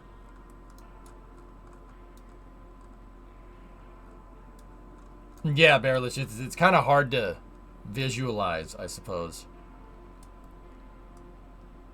But if you want to see something cool, because we already figured out the 60-second mark, if I take this Cal controller and I move it to the 60-second mark, right? So we're already 5 ticks in. So if we move the shuttle out 25 ticks, so 1, 2, 3, 4, 5, 6, 7, 8, 9, 10. So that's 15. 1, 2, 3, 4, 5. So now we're at 20. And then 1, 2, 3, 4, 5, 6, 7, 8, 9, 10. That should line up exactly. See? That's the birth movement. That's why I need this to be a straight translation, because I'm going to get Pathfinder to here with RCS. But you ever waste a bunch of RCS trying to dock to something? It's really easy to get near it. It's hard trying to line up the dock and then having your thing have the freaking docking port magnetized, and then it wiggles around and it's a pain in the butt and you're never going to dock straight. That's going to fix this problem. Your mom's inverse kinematics. Yeah, well, your hair looks stupid.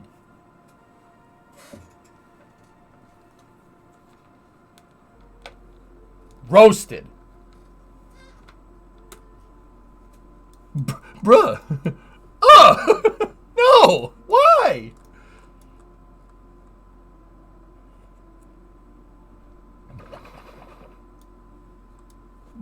I spent hours on this. Yeah, so did I. Look.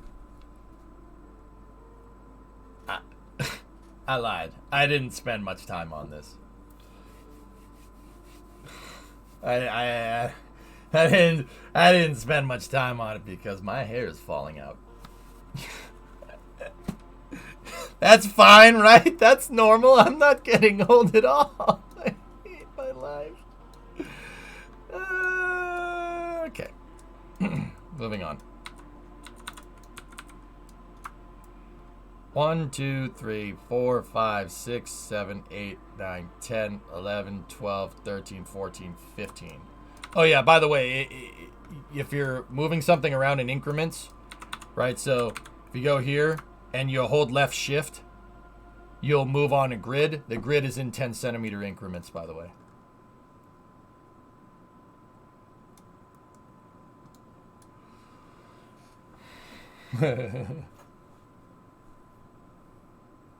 Now there's a haircut you can set your watch to. All right.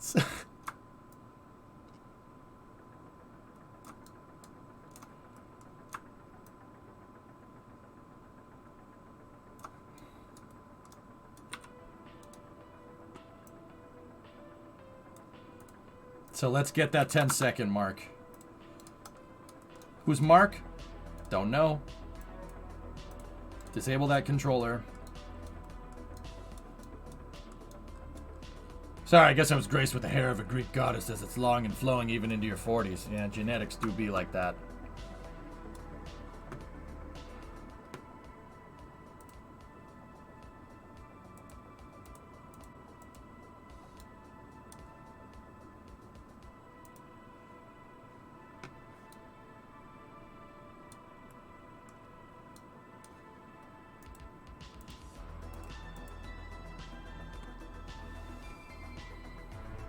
I grew a long flowing beard to make yourself feel better. Yeah. Hey, Spectre.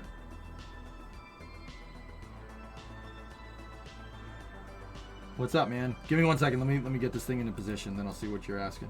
What's up? Kind of new to KSP and experimenting with helis. How much propeller pitch should I use for VTOL aircraft? Oh, not a lot. Not a lot. Okay. Spectre. Propellers, like on an airplane. Okay, so think about it like this. All right. An easy way to understand propellers and helicopters, okay? Especially, well, like when it comes down to blades, all right? So think about what a propeller is doing. Propeller's going this way, and it has air coming at it this way. And okay, does a propeller work if the air going into it is going faster than the propeller can push the air away? No, that does nothing. This kills the propeller engine, right? So propeller engines have to pitch those blades a lot. They have to pitch those blades a lot because there's a lot of air being thrown at them this way. And they have to be able to accelerate the air faster away than the incoming air, right? The incoming, what's called laminar flow, okay? So if the airspeed going into the propeller, like literally the air going into the propeller is going faster than the air accelerating out the propeller, your propeller just creates a lot of drag, right? What about a helicopter blade? Well, a helicopter blade,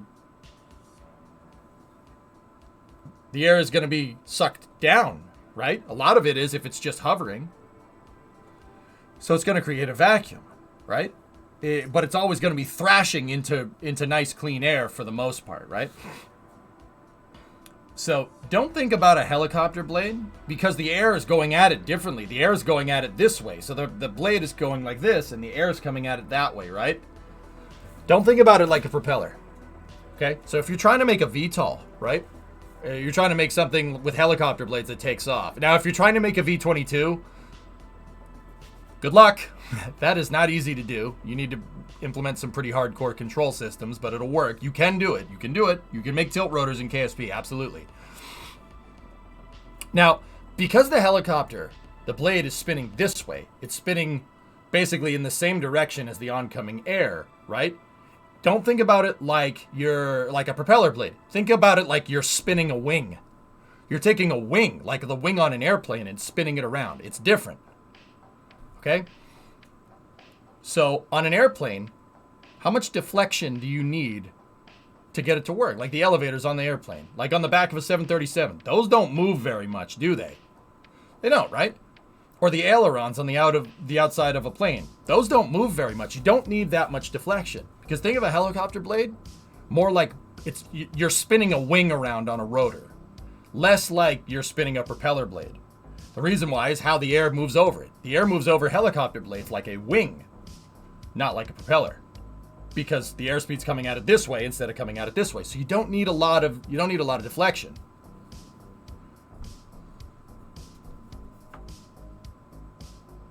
You should call it Lamar flow because you got that yee haircut. Damn. Listen here, buddy. With a docking magnet set to 0, how close do the docking rings need to get? Jim, about touching each other, dude. Yeah, Spectre. So don't think about it like that. So here's the other thing that helicopters have to deal with. Think about the blades spinning around. Now think about air coming at it. One of the blades is going with the airflow. The other one's cutting into it. That's called retreating blade stall. If you just took a helicopter and you let go of the controls, it's going to do this. It's going to want to flip over. You constantly have to be in control of that cyclic to make sure that the helicopter's retreating blade stall doesn't kill you. Literally kill you. But yeah, man, not a lot. You don't need a lot of deflection on helicopter blades. And another thing to think about, Spectre, is because the blades are a lot bigger than a propeller, it's literally a helicopter blade's way bigger than a propeller blade. Because it's bigger, that thing moves way more air, right? Because it's literally more wing hitting more air, right? Helicopter blades do not need to move as fast. You don't need to spin those blades very quickly to make a crazy amount of lift. So it's not necessarily about RPM of the engine, but it's more about how much torque you can make. Which is why, like, on a helicopter, guys, you don't really throttle the engines on a helicopter. Now, don't get me wrong. If there's any helicopter pilots here, yes, you absolutely do. You control your blade RPM, I know. But it's not something that you're always in control of. You would really want to have a power gauge. There's a power gauge on most helicopters on the Collective, so you could throttle the engines. But on a helicopter, you have two big levers here. So you have your joystick, which is called a cyclic, which cycles the pitch on the blades, and then you have your collective, right? And then on the collective, you have your engine speed, right? So it's called blade RPM, right? Throttling the helicopter engine will increase your blade RPM. The reason why you would do that is so you don't get rotor stall. Basically, where the blades, the engine can't spin the blades fast enough, and they stall, and then you fall out of the sky. So you can make minute adjustments to your throttle on a helicopter, but it's not like an airplane where you're just going up, down, up, down, up, down, up, down with the throttle. It's not like that. They don't work that way. CH-47 is a 225 RPM rotor blade. Yeah, not very much. Not as much as you'd think.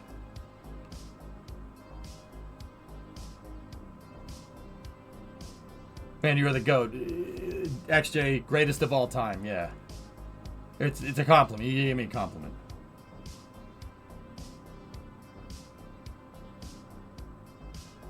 Retreating blade stall causes it to pitch up. Yeah, Pythos, it'll go up and then it'll go this way. Sudden Immelman maneuver. But yeah. So how did I know about it? How do I know so much about helicopters? Just in case anybody's wondering, I know someone's thinking, how the frick do you know all this? Are you a helicopter pilot? No. I brute forced this knowledge into my brain from trying to build helicopters in KSP for 6 months straight.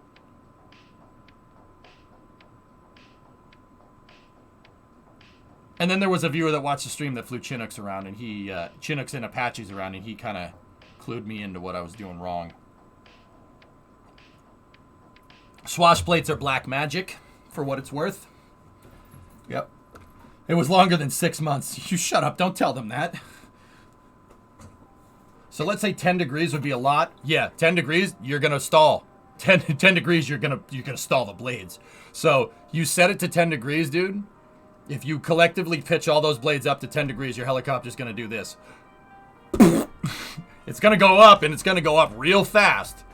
And then it's not going to go up because you're going to stall. Watch the RPM on your rotor. It'll just drop like a lead balloon. And then your helicopter will drop like a lead balloon. Unless you increase the torque. And that's what your RPM limiter, that's what the throttle is for on the helicopter. Gopher Planet. Yeah, right. Was this when you had to use the Weasel engines in Kraken Tech? Yep. When launch. Whoa, we'll get it. I thought a helicopter is a lead balloon. The helicopters just beat the air into submission around them, guys. That's a real good way to explain it. The helicopters are the textbook definition of brute forcing something into the air. Have you ever done a tilt rotor? I haven't done tilt rotors, Spectre. I think making auto gyros in KSP are a lot easier because of that whole blade pitch control system problem. So like, okay, think about this for a second here. Last thing I'll explain before we get back into this. So, okay, take a V-22 for instance. The V-22 doesn't have helicopter blades, but it doesn't have propellers either because it needs to hover like a helicopter. And the control systems need to basically automatically change to helicopter mode, right? So you need to change it so the blades don't pitch very much when the thing is in helicopter mode, just flying around doing its thing. Now you want to tilt the things forward. So as the engines rotate, you need to basically widen out the total pitch on your rotor blades. Because when they tilt forward, if you just keep them at a static pitch, right? They'll eventually start turning into propellers, and once they get to the airspeed, the maximum amount of airspeed that they can push against, right? So basically, if you're accelerating the air out the back at 150 meters a second, and you get to 150 meters a second airspeed, that means the air coming in is 150, the air going out is 150. So you're not going to do anything. It'll just kind of. So you got to pitch the blades more and more and more and more and more. You pitch the blades more and more, you're going to need way more torque. You need a really powerful motor. That's why V-22s you got those big honking engines on the sides. Those engines are actually C-130 motors. They're motors out of a C-130. It's the same engine. It's just, yeah, propeller, but it has a helicopter assembly attached to the front. So if you're trying to make that in KSP, you need to make some kind of control system where when the rotors are up, they don't pitch very much. Because if they try to do that, if they try to pitch up like propeller blades, you're just going to fall out of the sky, which is... That happened to a lot of V-22s in the early days because they were figuring this freaking problem out. Now, when you tilt those rotors forward, now they got to go from things that do this, from helicopter blades that barely do this, to propellers that basically go to 90-degree pitch. It's a tough problem to solve in Kerbal. I mean, they figured it out in real life, obviously. Discovery, go at throttle up. Nice, Comrades. There you go. Yeah, they're C-130 motors on the V-22. Yeah. Oh, yeah.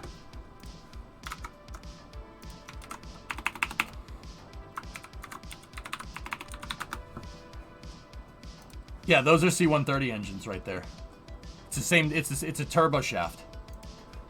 I forget the name of the motor though.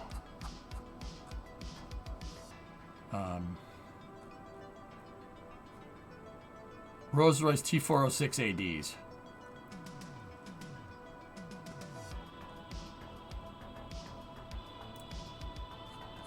Huh. No, I thought it was a. I could have sworn it was a T56. Hold on one second. Discovery, go at throttle Maybe up. originally they were. Maybe they changed it. Yeah, the Allison T56. Oh, it's been a Rolls-Royce product since '95 when Allison was acquired by Rolls-Royce. Ah, yeah. There you go. See, same motor. I think they were helping with flooding here. Yeah, Karma's. Yeah, don't mudslides, man. I've seen some pictures, dude. Holy crap. Filling out 51 months. Thanks, man. So you need a kind of curve that corresponds to engine position proc pitch. Yeah, Spectre, now you're getting into programming stuff with cal controllers.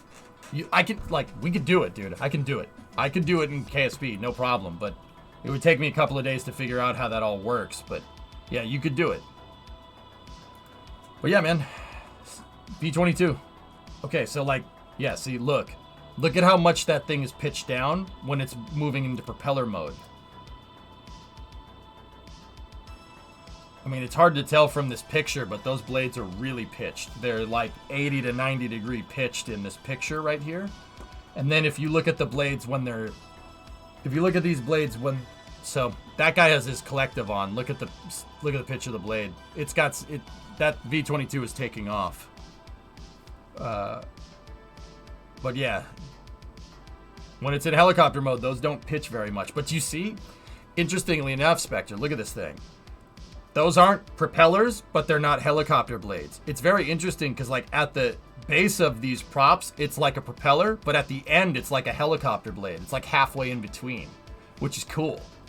I mean, it makes sense because it's half and half, right? It's like half propeller, half helicopter. Because V22 is half helicopter, half airplane. See? Pretty cool, huh? Those things are sweet, dude, for what it's worth. But the control systems involved to make something do this are absurd. I can see why they had a lot of problems with it. It's a shame that nobody said, hey, maybe we shouldn't do this for a little bit, but...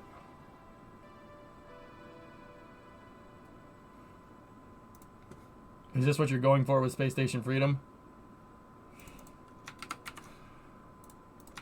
Well, that's going to teach me how to do stuff like this, but yeah, demo. Yes. Dude, that's dope. That is absolutely dope. I love it. I love how they put a starship in the background. Yeah, that's the kind of stuff I want to do. Can you program a cal controller to maintain a constant specified AOA, for instance, with a ducted fan used for forward thrust as you accelerate through the air? Something I managed to never do. It has to do a lot with controller priority, Aldezert. So you need to start making... Go at throttle up. You need to start making basically primitive PCBs out of cal controllers. Yeah. Yeah, and use a cal controller as a transistor to set cal controller priority and have certain cals override other cals. Because say you have your collective pitch, right? And when you're tilting the blades, it's going to overall tilt all the blades, but you still need to maintain control of the vehicle, right? Right? Pain in the butt. Now you have to use some logic with cal controllers to get it so one system doesn't override another. What I would do basically is once we start tilting the blades on a V22, if we had a V22 style thing, once we start tilting those, what I would end up doing is once the rotors get past a certain point, I would have a cal controller that rebinds to the control surfaces, or basically just unbinds my helicopter controls. Basically just shuts off. A CAL controller shutting off the helicopter control systems, and then your control surfaces on a V22 work just like an airplane, right? So I would have those control surfaces active all the time, but when we started tilting, I would shut the helicopter control systems off. He works at CDPR? Dude. Oh, that's cool. He's a concept artist. Man, demo, this is the kind of stuff they wanted to do with the damn space shuttle. That's what I want to do. I want to saddle bag some external tanks on a gigantic transfer vehicle. That shouldn't be too hard to do. Look at his profile. We got to get back to the kinematic thing. Dude. Mac is a freaking space nutcase, man.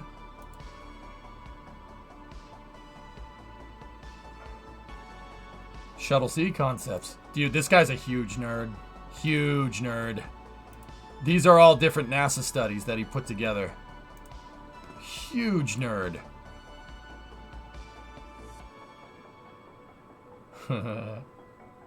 Nice. Anybody know what that says?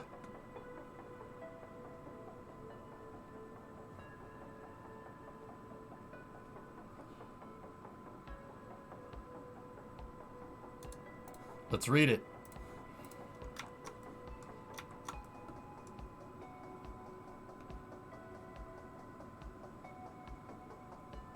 I know that word. Mars. America?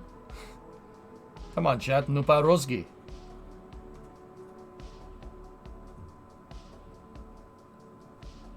Ambitia. Mars. And Phobos.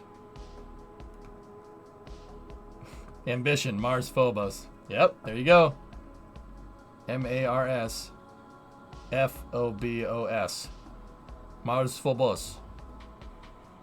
Cool. I mean, it says it. It's like, okay, just for what it's worth, it definitely says it in English right there. But shh, don't tell nobody. I know how to read this. It's ambitia. Yeah. A-M-B-I. So that U is show. It's like a. It's not an SH, it's just an S. And then if there's like a W looking Cyrillic letter, that's an SH. That's an S, and then I, and then A. Ambitia. Bah, what is that commie crap? It's just a painting. John, show me on the painting where it hurt you. Oh, dude, I want this. We need to do this stuff in real life. Hey, that's pretty damn good, man. You know what? Mac deserves a follow from me.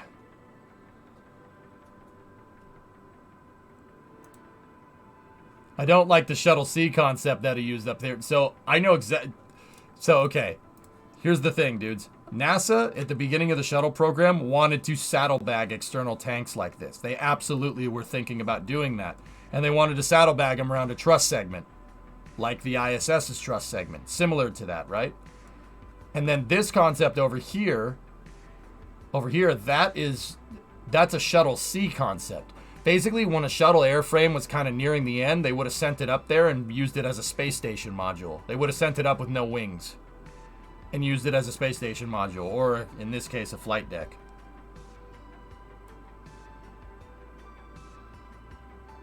It's pretty sweet concept art, dude.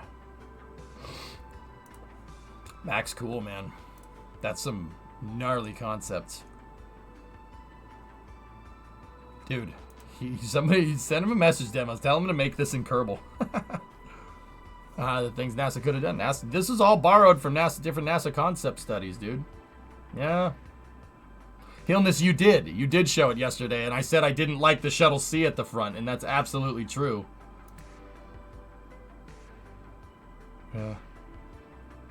Yeah, we'll do this. Yeah, we'll do that. Maybe not the spinny boy, but we'll do this. All right, let's get this thing figured out, dudes. We're losing time here.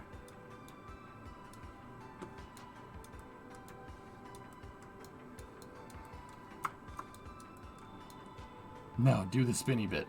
Oh, you're killing me.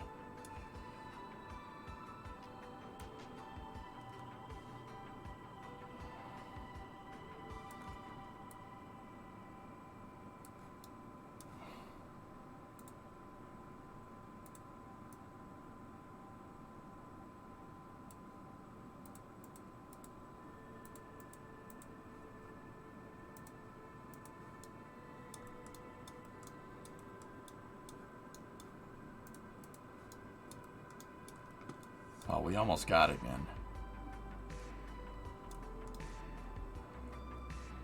That's close.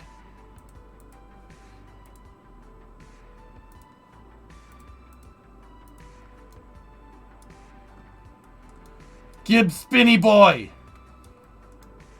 No. Actually, I mean, spinning stuff is a little bit more difficult to do than you might think. Because, well, here. I'll show you.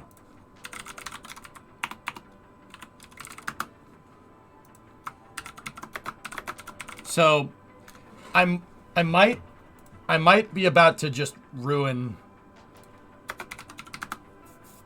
I might be about to just ruin every single, like, spaceship that you've seen that has a spinning section. If you have like a spinning section like that on a spaceship,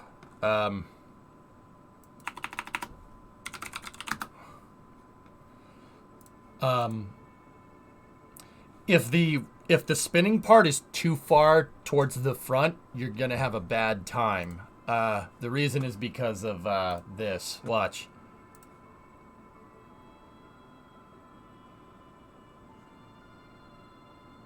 Good old precession. Discovery, go at throttle up. Yeah, so if you see a spacecraft and it has a spinning section up at the front, no good. If the spinning section on your spaceship isn't in the exact center of gravity of said spaceship, when it goes to spin, it's going to do that. Yeah, sorry. Next time you're watching some sci-fi, if you see something with a spinning ring on it, it's literally going to do that. It wouldn't work because it would do this. That's gyroscopic precession, guys. Earth does that. You really want me to blow your mind? Earth does that.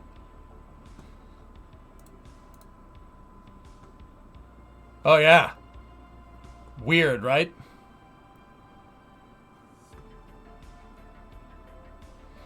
Earth's center of gravity is not in the geometric center of Earth. Earth literally does that. That's why it's on a crazy axial tilt and it wobbles around on its axis like that. It does that. Crazy, right? Can you imagine an entire planet doing that? Now, don't get me wrong. Earth doesn't, like, flip over like that. It just kind of wobbles around like an egg beater almost. Does KSP model this? Oh, you bet your butt it does, Maverick. Yeah. Try to make a spinning ship with the spinning thing at one end. Hope your center of gravity is right at point of rotation or else it'll just precess. For what it's worth, with Spectre, helicopter blades will do the same thing. Yeah. If there's any spinning ship and the ring is too far forward like that, this would not work. This thing would rip itself in half. Yeah, you'd need another ring at the end, counterbalancing it, spinning in the opposite direction, like a helicopter. Or else it really isn't going to work. Physics do be like that, man. It looks awesome in the concept, yeah. Oh, yeah, for sure. All right, I think we got a good combination for our 10-second spot.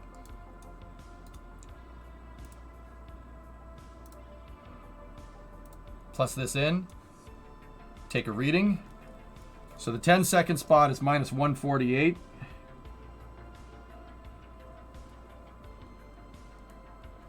Minus 148.7. And then we have 113.4.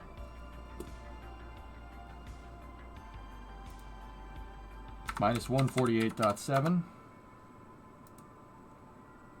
And then the next one, plus in a point here, this should be 113.4 plus that point in, and then the next reading should be on the elbow right here.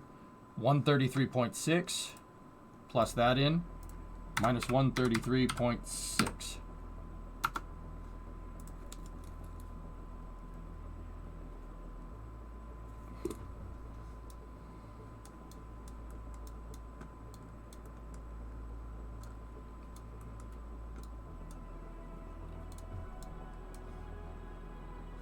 Okay.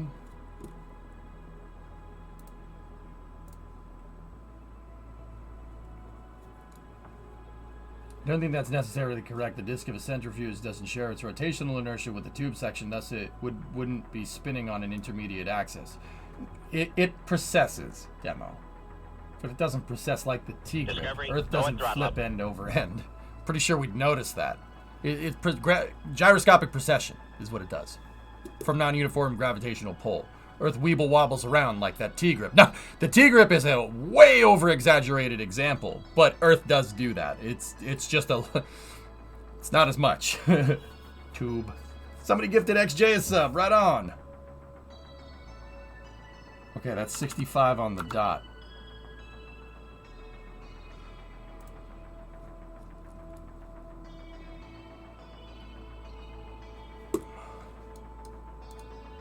This is 114.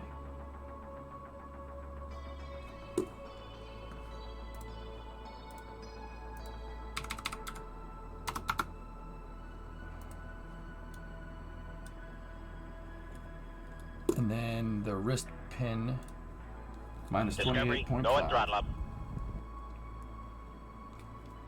Cool. I'm talking about the large centrifugal modules in sci-fi. Somebody gifted Void Star sub. Thank you, whoever that is. Thanks for the gifted sub, kind stranger.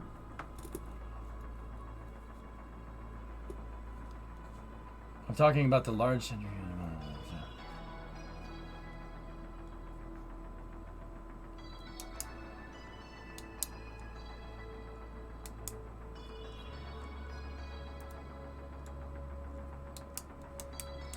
Ah, yes, River. Mm-hmm.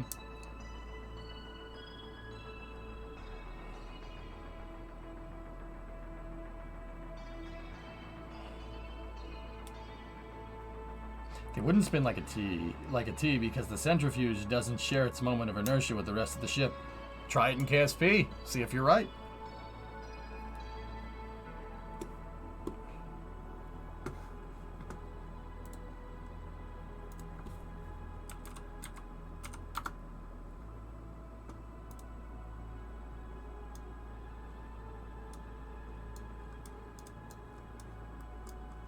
All right. So let's grab that Cal controller, enable it.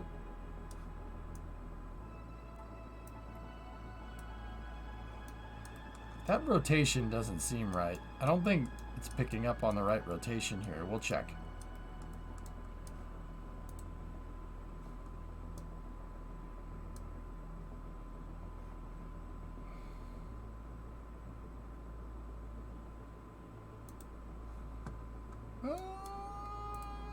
I dialed in that right number. I don't think that number is correct. Let's just go ahead and move that back over there.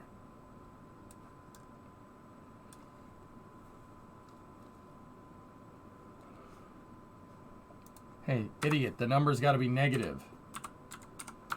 Oh, really? When did they start doing this?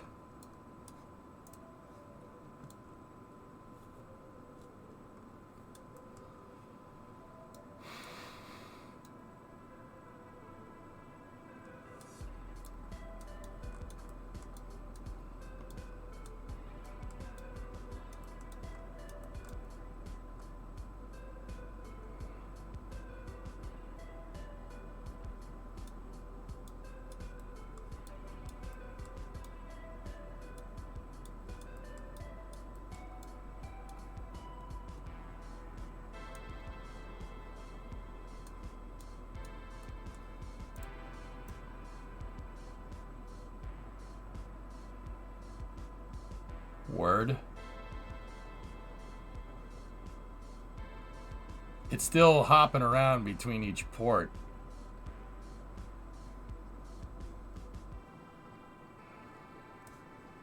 All right, let's get the next one at... let's get the next one at 20.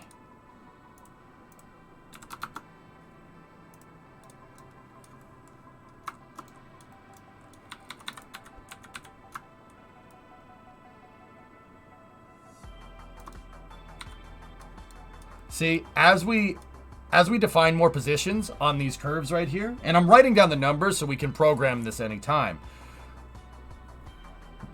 As I'm writing down, as we iron out more of the curve here, the more linear that movement gets. But it's crazy because we're converting angular movement into linear movement, which is literally what inverse kinematics is. That's what it is. That's what it does.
The more precise I get this now, the easier the missions are going to be when we go to do them.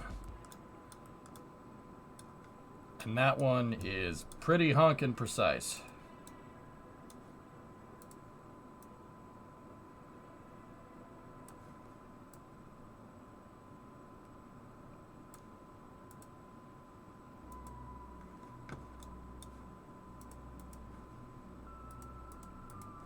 Okay. Cool. Now let's go back. Check this number right here. So we are at the 30 or the 22nd position, right? So 22nd, the 22nd position, not 22nd. All right, so minus 144.5. So we plus this in, minus 144.5. And then I'll write that down. Yeah, setting this to decimal places is really a really good idea. This is positive 111.6. Iron that out.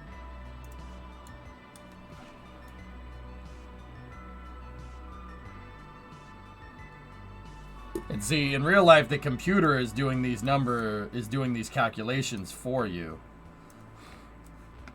We don't have that right now, so we'll just 125, or no, minus 125.9.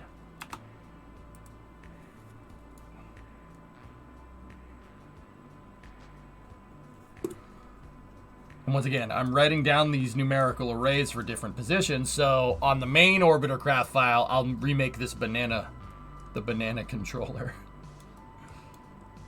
EJ is computer. What if I am? So what? What's wrong with that? You technophobic? No, even worse. You're robophobic. How dare you?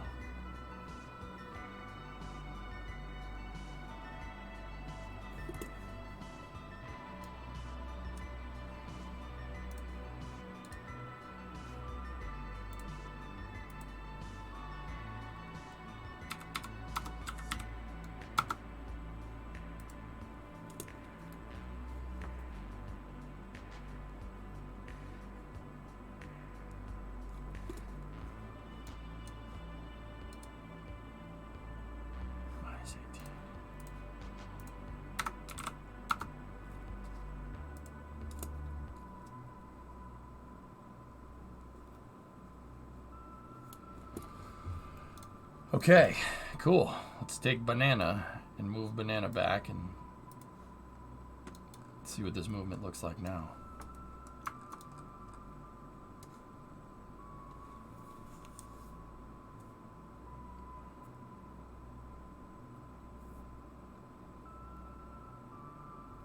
The ring is not fused to the rest of the ship. The spinning section rotates independently from the longitudinal axis of the ship's station. The T-nut example you showed rotates about an intermediate axis, which has a flip. Ah.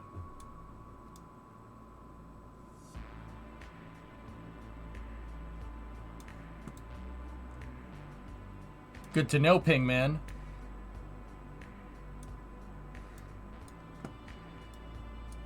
Discovery, go at throttle up. Oh, somebody gifted Jason a sub. Want to be an outrage at something? Today I learned Coke Zero in Australia is called Coke No Sugar. What the potato gem is that about?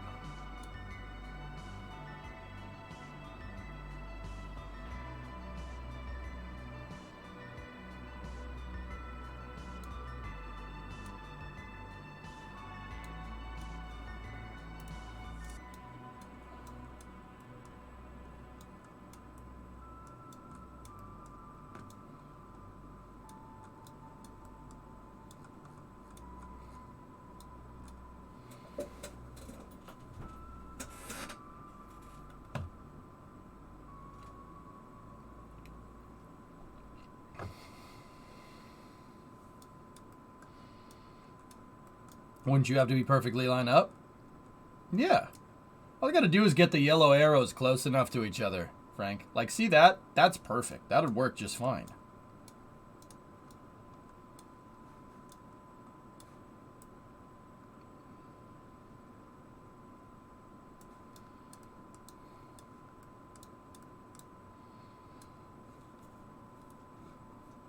I'm actually gonna set the 60 position to 18. I think 16.5 is kind of off now that you mentioned it.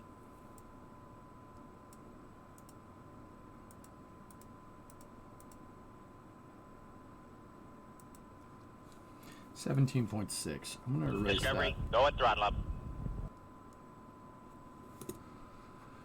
And then change this in the cal controller here to 17.6. It's just a slight difference in degree rotation, but it will work.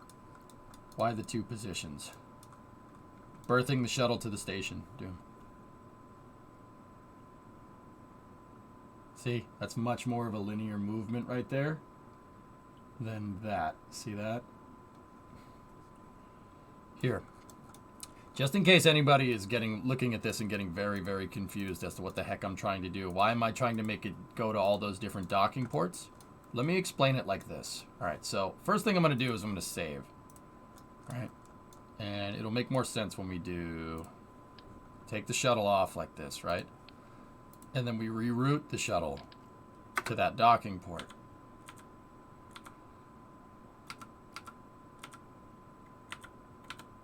Drunken Gamer. Thanks, man.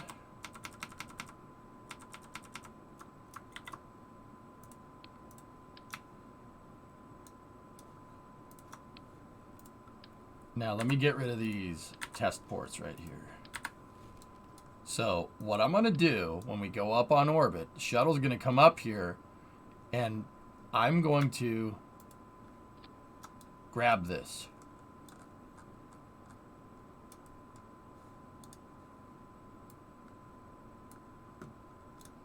Okay, we're gonna come up like so. We just need to get near the station, and I just need to dock. It doesn't need to be exact. Once we dock, then I key in the staged position like this into a cal controller, and then we do this.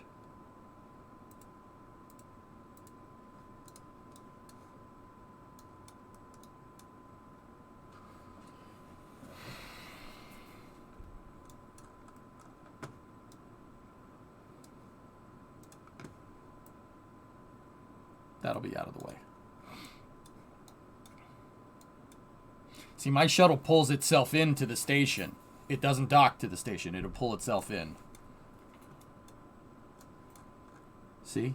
I'm not trying to move the docking port. I'm trying to move the entire shuttle.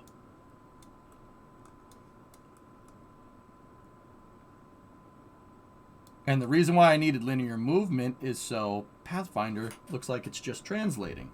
Does that make sense?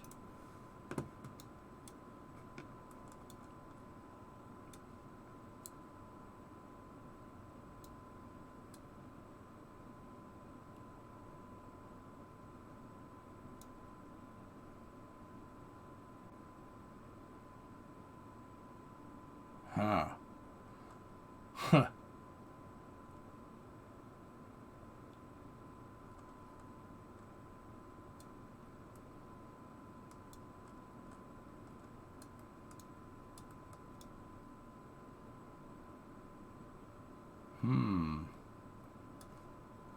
Well, that's a problem, isn't it?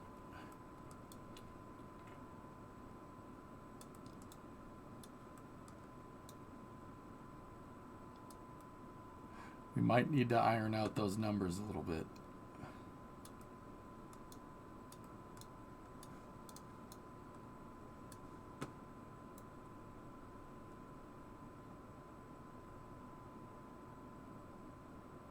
We're good until about there.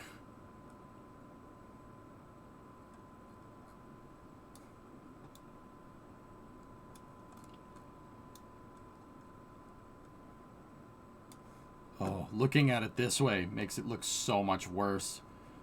Oh, yeah. No wonder we had so much problems with this. Yeah, Jimmy, for sure. Oh, wow. That's bad, man. That's way off. We need to tweak these numbers. Like, badly need to tweak these numbers.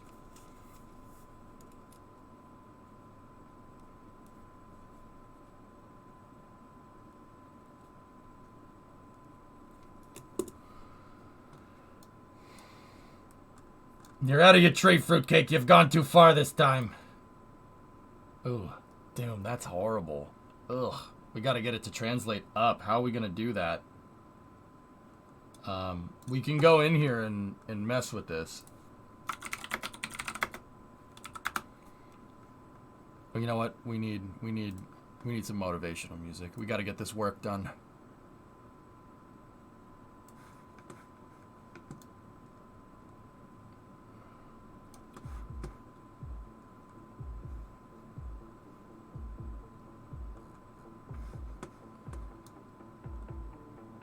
Yeah, it looks like my nearest point need.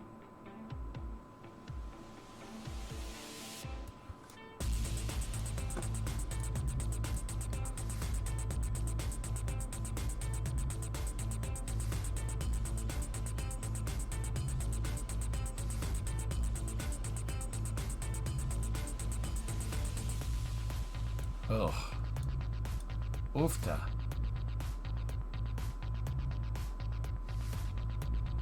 It's close, but boy, does that suck. Yeah, I know it could be done, S. I just don't really have the time to do that.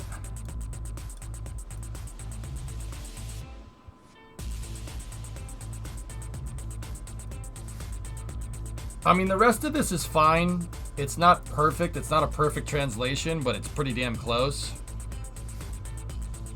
It's just that final 5 seconds that really need to be modified.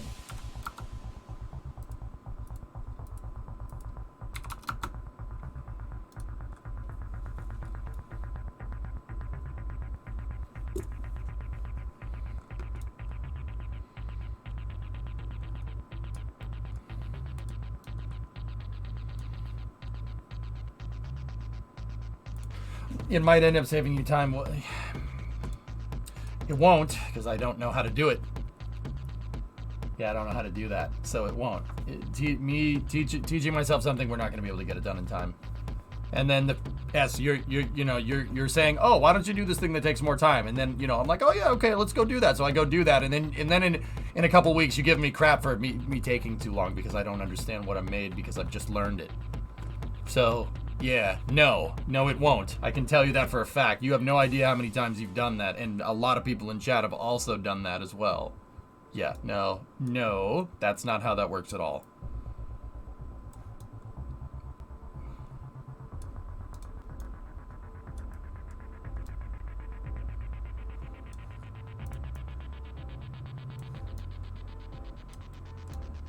Bro, why the Kraken mod never answer me? He the only mod. Yeah, I don't know what that means, but alright. Just kidding. No, no, not just kidding. Not just kidding. Frick you. You know what you're doing, you prick. Give me this. Oh, just kidding. Never mind. No. Shut up. Yeah, I think we just need to mess with the birth adjusted points, dude.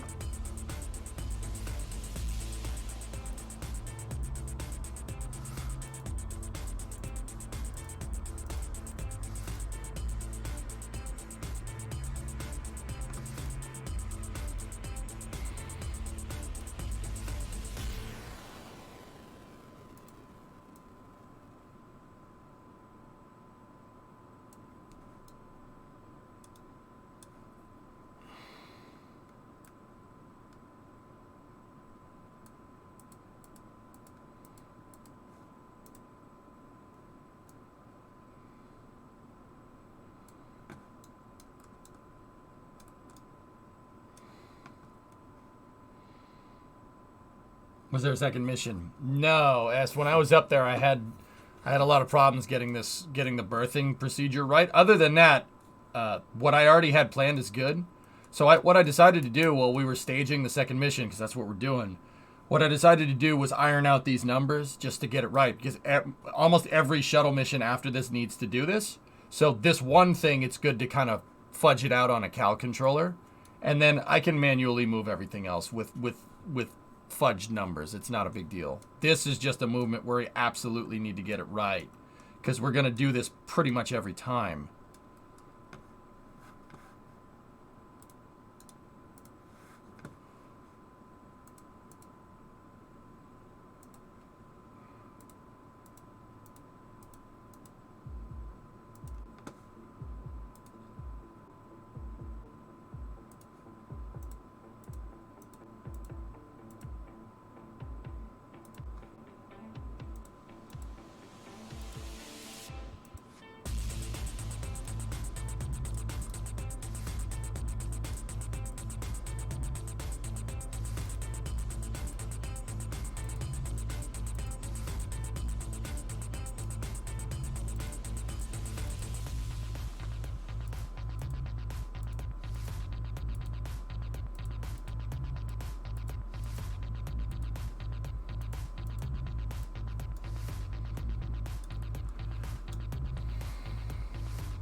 Damn, RJ. Savage.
That's basically what I'm trying to do, Jim.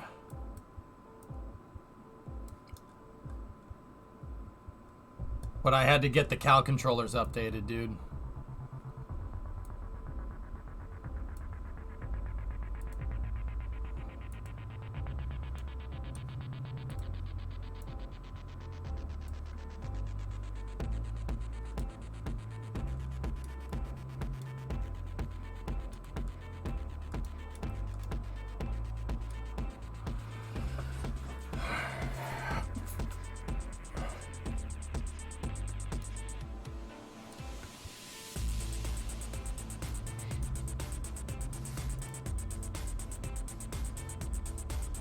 So, Jim, my fine adjustment tools don't work with the animation.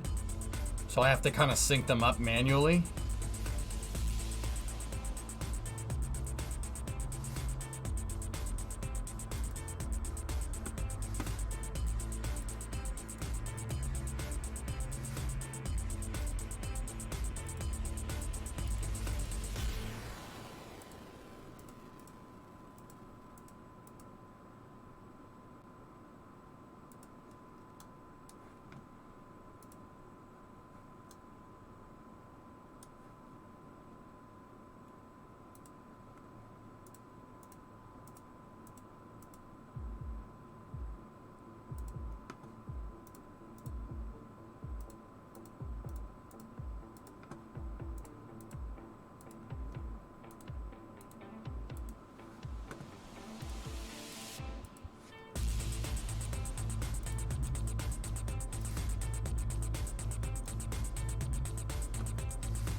Honing in on it.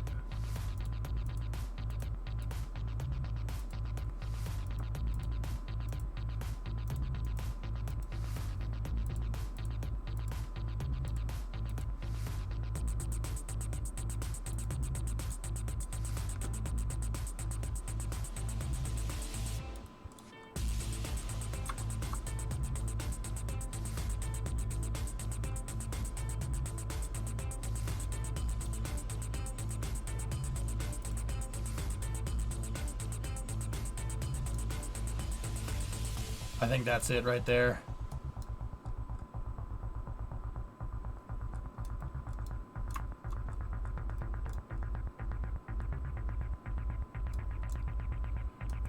Yeah, that's not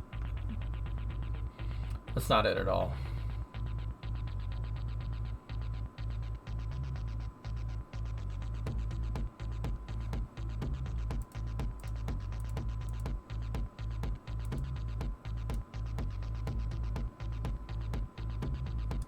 Yeah, Jim, it's not going right at all, man, huh?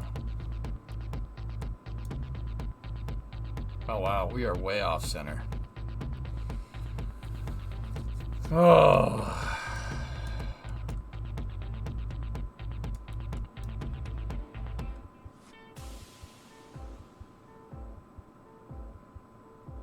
The alignment pin might center us. The alignment pins will center us enough. That's enough to be in the colliders, dude.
Damn, RJ.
Sorry, I'm not talking too much right now, fellas.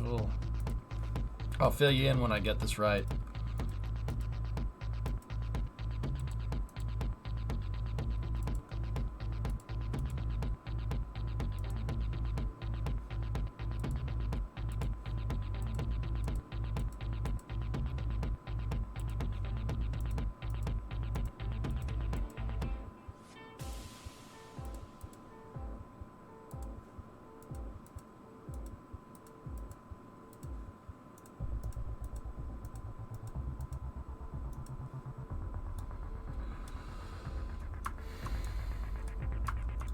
You think the flag's throwing me off? Wait, what? Wait, what's the flag have anything to do with it, man?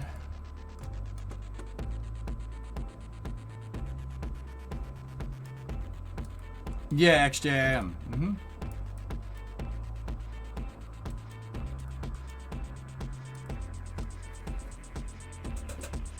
Me and my dad should do a cover of the Home Depot theme song.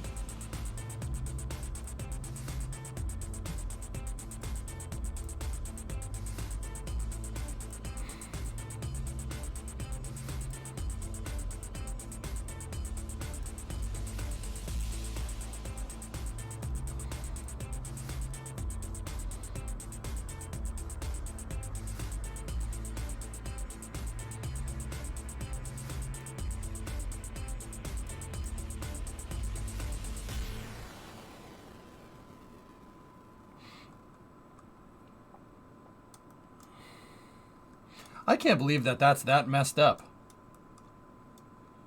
For reals. So, like, you're telling me if I go here, right, and we reroute back to that docking port, right?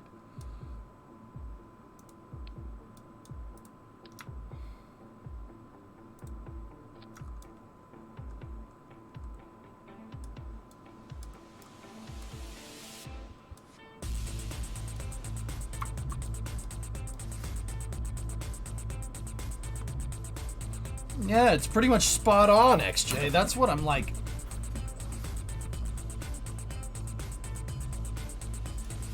That difference is huge, though. Which is just... Alright.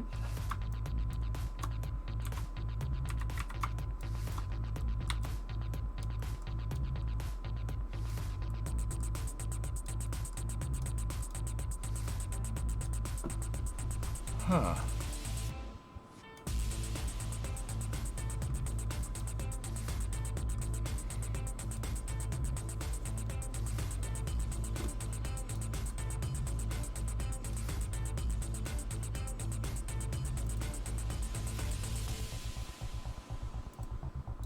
I didn't really think it would be that much of a margin of error, but I suppose with the dowel pins and stuff, like with our guide pins, we should be okay.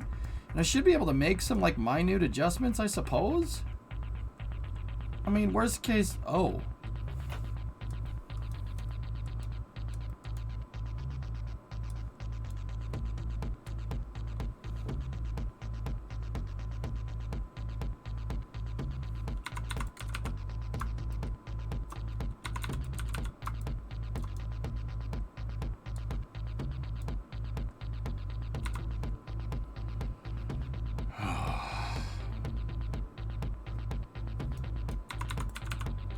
Docking ring 1 is already up there, isn't it?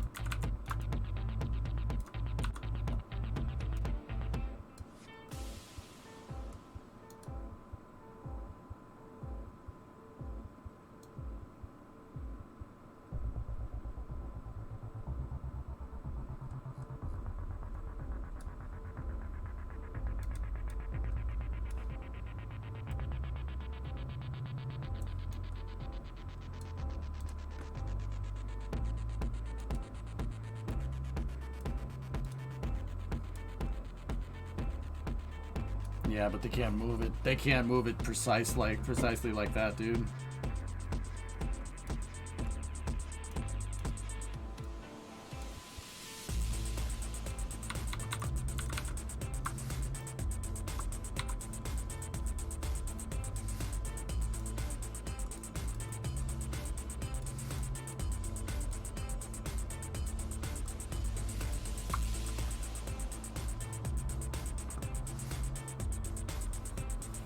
No, Trunks, not really.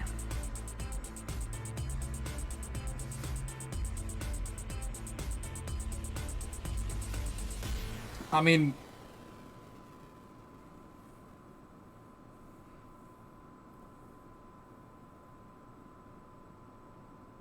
there is. We could, I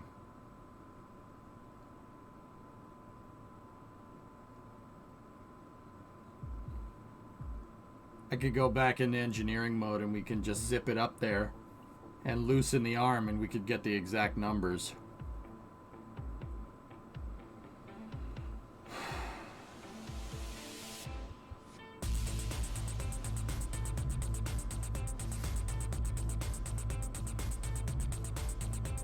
Yeah, Trunks, we could do that. That might be a good way to do this, dude.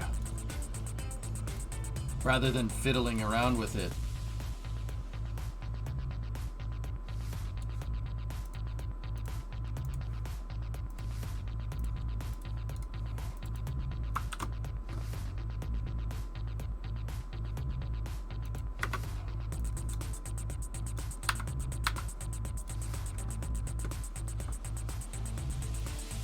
You know what, let's do it.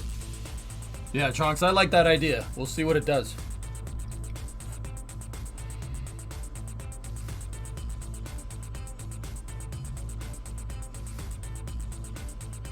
Yeah, you're right, XJ. That is not a lie, dude.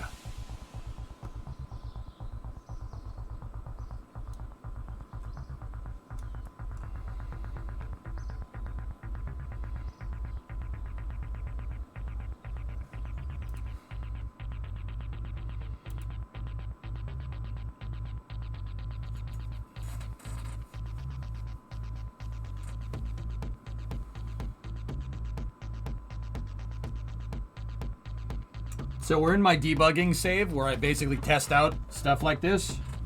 And yeah, we'll see if this works right now. Probably something I should have done, but I wanted to get some modules up. I want to start launching the thing.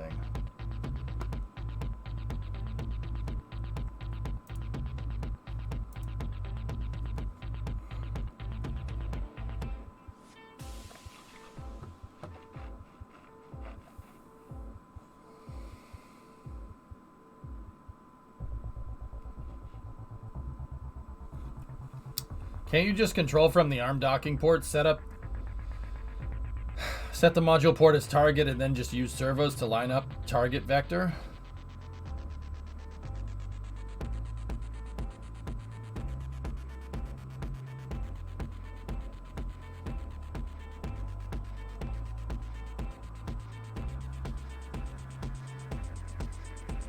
I don't know if you can target a docking port that's the same vehicle, dude. I mean, Hired, we could test that right now if you wanted to.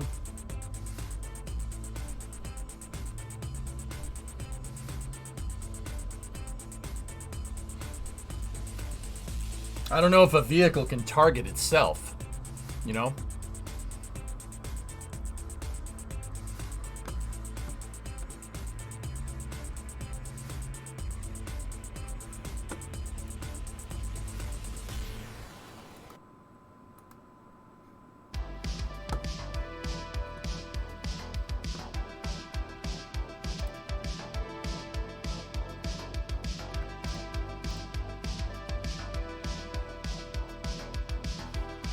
You found a mashup that calls all American dads.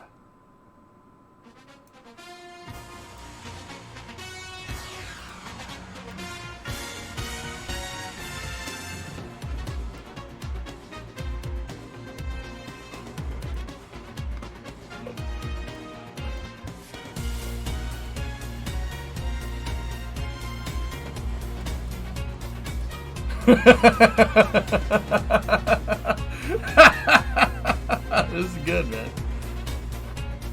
The Leafs are only 3 points behind your Bruins now. Yeah, if you ain't first, you're last.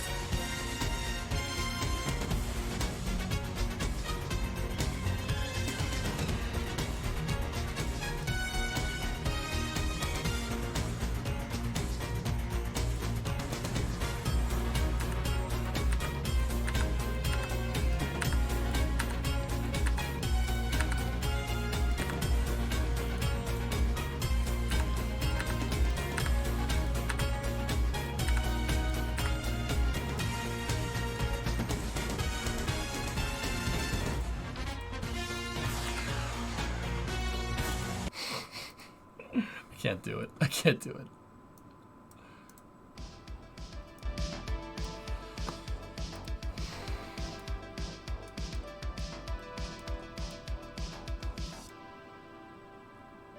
All right, so Trunks, what we'll do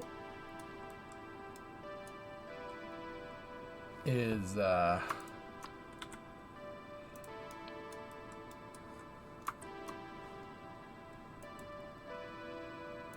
this.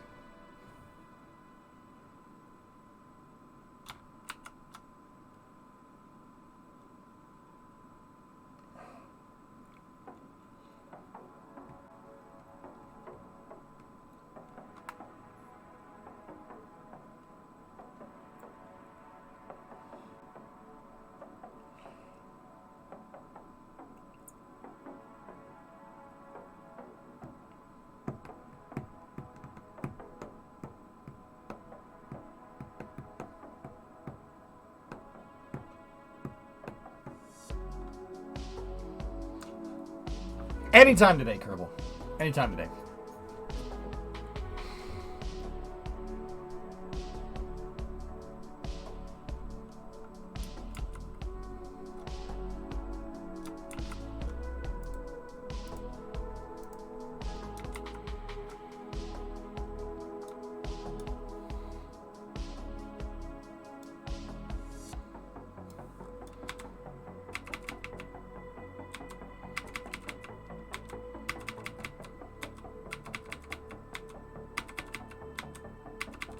Don't worry, it'll bend back into position.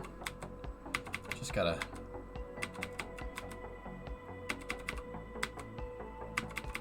Just gotta time warp it a couple of times.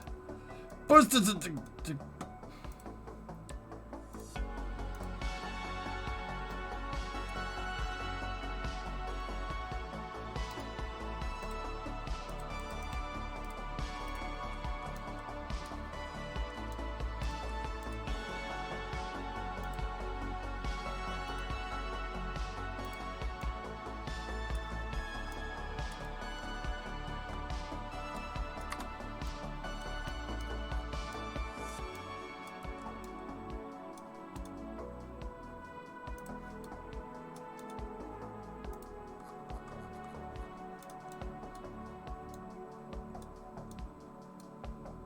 Okay, Trunks.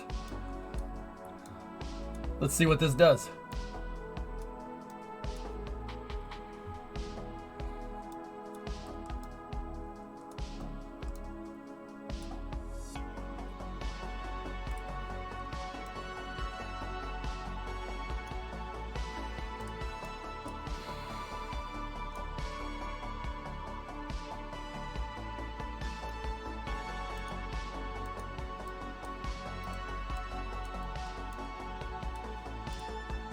So if we just limit up the motors,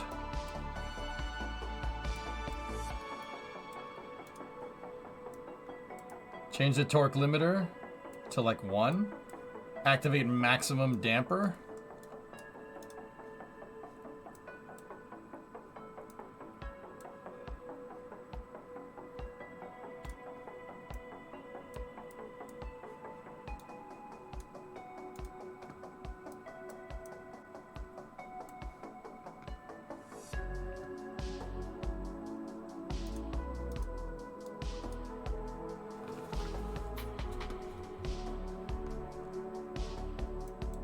You know what? Just freehand it all. Screw it. Let's see what happens.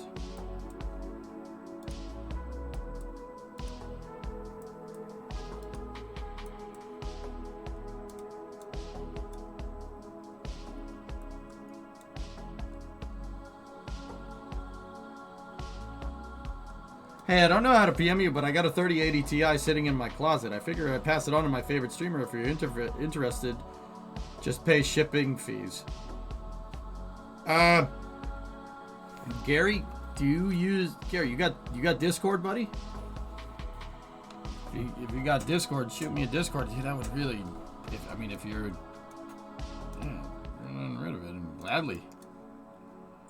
I mean, I've had other viewers offer Dude, but yeah, jump in on my Discord, dude, and you can get the PO box from there, and then just shoot me a DM through Discord. Dude, that'd be a huge help, actually.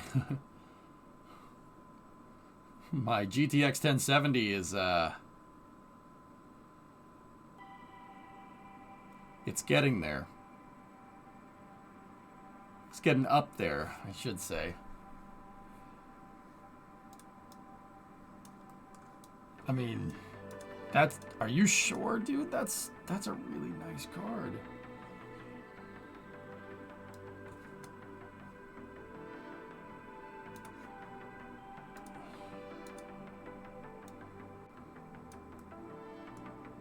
Series on EVGA cards take care of her.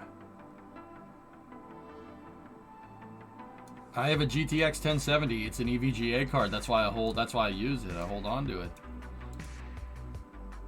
All right, Trunks. Let's see. There's a Discord? Exclamation point Discord. Where have you been, dude? I've had the Discord for like 5 years. I got a 4090 for my flight sim rig, and the 3090 Ti is going in my gaming rig. You can get the PO box from there, dude, or just shoot me a DM. Yeah, I'll gladly pay for shipping for that, dude. I mean, Aqualex offered me his card this afternoon, and I'm like, I don't know how to feel about this. I mean, I guess, yeah. I mean, even having him ship me his card too would be an upgrade over the 2 cards I have. I don't even know what's in my streaming rig.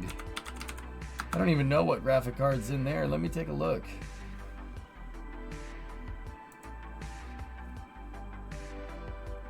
I have a GTX 1060. I have a GTX 1060 in my streaming rig, and I frankly have no idea where that came from. I don't know where that card came from. Maybe it was Brimo's.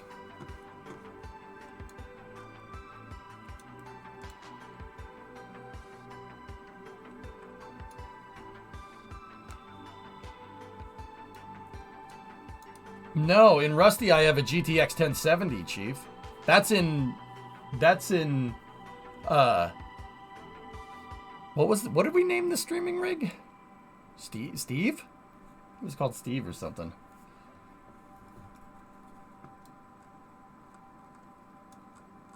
Yeah, that is in the streaming rig.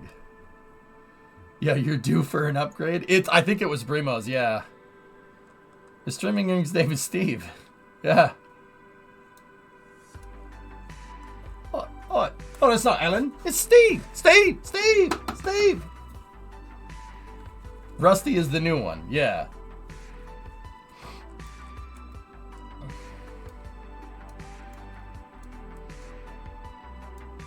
No, Brimo has a 1080. All right. I don't know. Why are you yelling at me?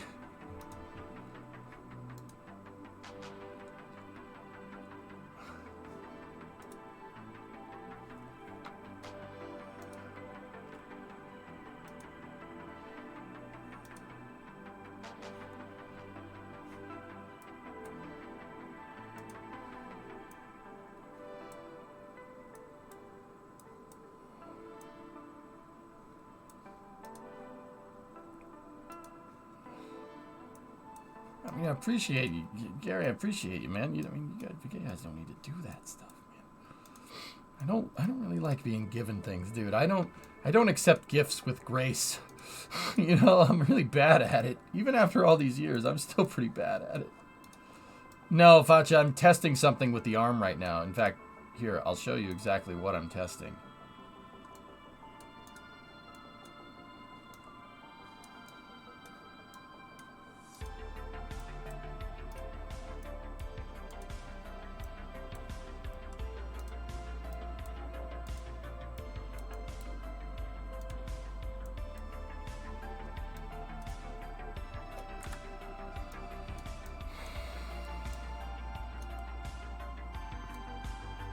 They're tips, not donations. I am not a 501c3. I am not a charity.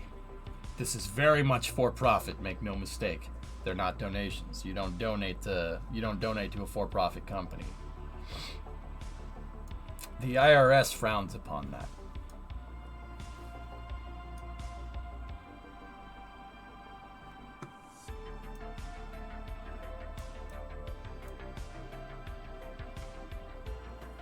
All right, so now the shuttle is docked, or now we're docked via this thing here. Oh, man. Oh, damn. That's a Haas raid. Oh, damn. Oh, damn. Oh, yeah. What's going on, Haas Raiders? How's the GTRP going? Can I get a, oh, yeah? Yeah. What's going on, guys? Thanks for the raid. Sorry, I can't do that. Are you sure? Discovery, go Forza, what's up, man? Kerbal 2 is coming soon. Dude, I'm ready. I'm ready. I'm ready, friend. Guys, I'm just warning, serious warning. I'm doing some real nerd stuff in here. Like, real primo, grade A. The numbers, Mason, what do they mean? Nerd stuff Discovery, in here, you know go what I'm saying? up. Hey, Haas, you got gifted a sub from Ono. I prepped them. All right, cool. What's going on, man? How's GTARP? Whoa. Whoa. It's okay. We nerds anyway. All right. What's going on, man? How are you?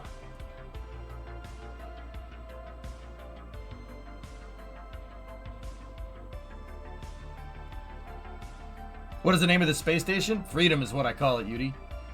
I have so much to figure out with this game. Dude, Jeremy dude, yeah, no. Kerbal is Kerbal's a real humdinger of a game.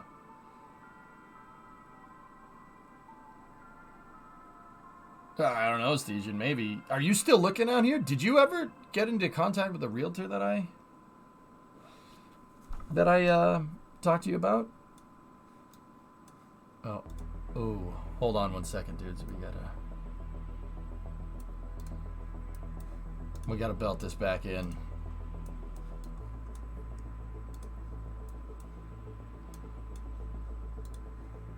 Yeah, don't worry. This is my test save, so if it's zigging when it should have zagged, yeah.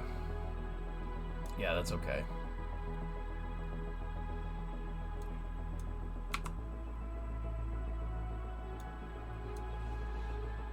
Ooh.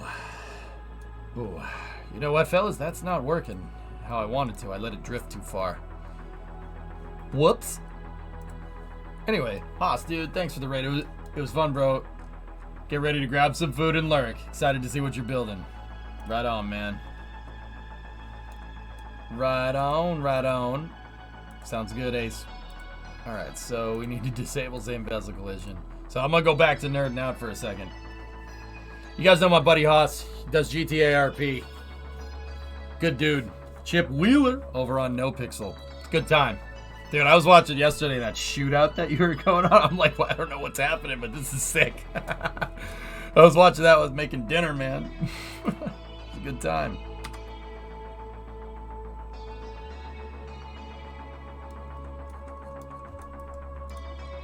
All right. So here's what we're going to do.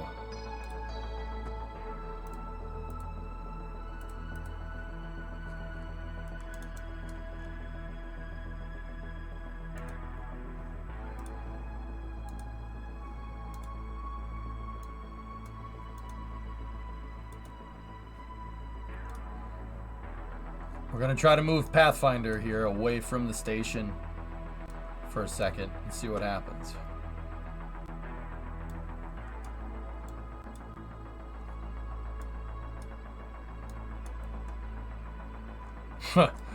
Shuttle's pretty big compared to the station right now. Dang, missed the launch. Canary, no, this is my debug mode. I'm having some trouble getting these numbers right, dude. You didn't miss anything. But I did get a Kerbal into a lunar polar orbit so I can collect EVA science. You're making progress.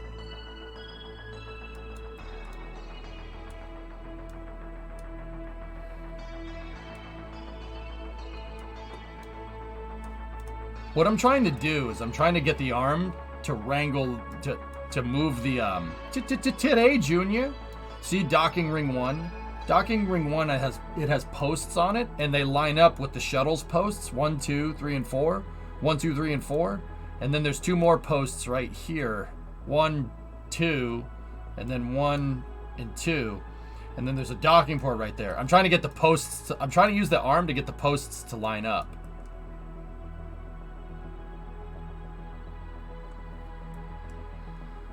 See if you can target it. All right, so that would require me to control from here and then right.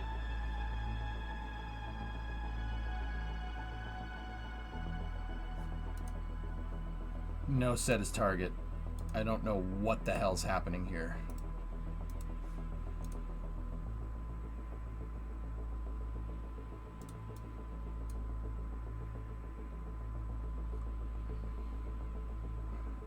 Right now, if the flight controllers at Houston saw this, they would be like, ha, well, okay, we're screwed.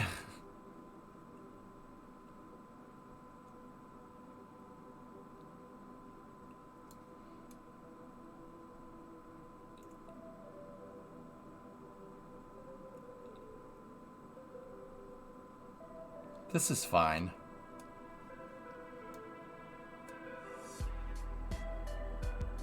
Yeah, the SAS, but the SAS was set to just lock position, and the second I set it, it just got crazy.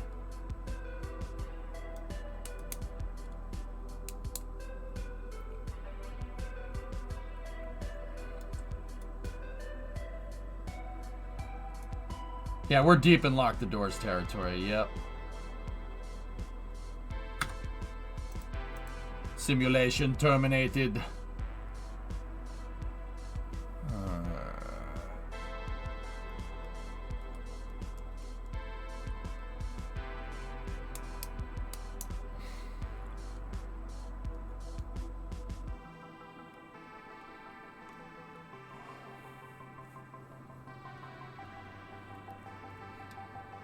Didn't work. So Trunks doing that with the trying to get those numbers right didn't really work.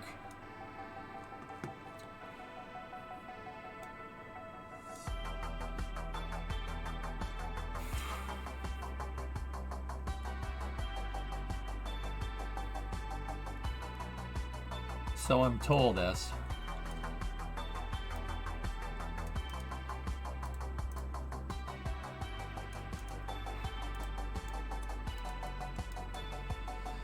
Yeah, Trunks, that was a good idea, and it was, dude, it was worth testing. It was worth checking. The robotics in this game are just too weak, it seems. Well, it's not that they're too weak. It's just you got to be careful. You got to move slow, kid. That's the thing. You just got to move slow. The robotics are fine as long as you just move slowly.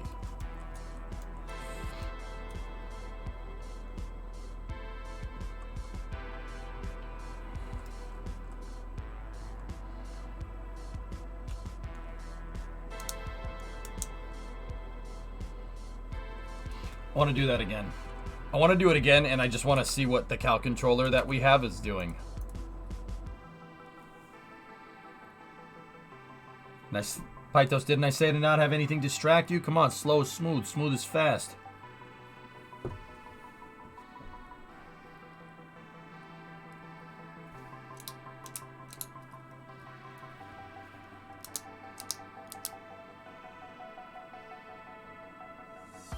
Don't ever do that again.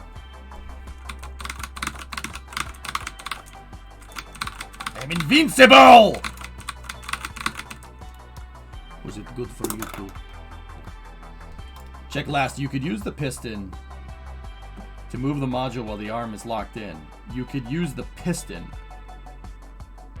You could put a docking port on the shuttle. You could put the docking port on the shuttle on a piston. Then do a linear motion of the module to record the angles and servos for the arm. Oh, that's a good idea. Raid, you beautiful bastard. That's a good idea, dude.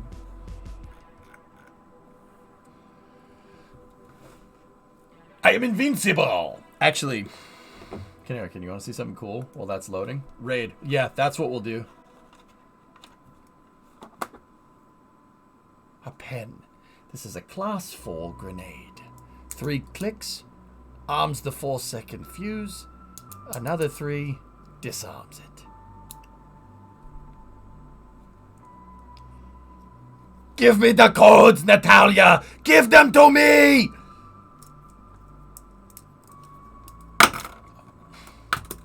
The writing's on the wall. Oh no, the rest of him. Now 007. Do please try and return some of this equipment in pristine order. Don't touch that! It's my lunch. It's a good movie, man. They all said the pen was mightier than the sword. Thanks to me, they were right. Now let's ask Fred here to demonstrate. Here we are. Sorry about this, Fred. 1, 2, 3. Don't say it. They're right in front of you and can open very large doors.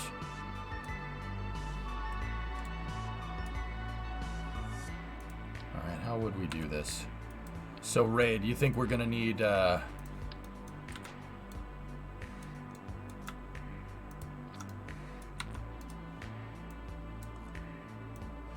Well, actually, dude, you know what? We already know how much movement we need. We need a 3-meter throw, right?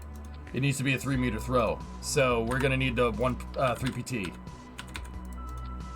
No damping force. Traverse rate can be small. Dude, that's really smart. This is a really smart way to do this. I'm like super gung ho on this.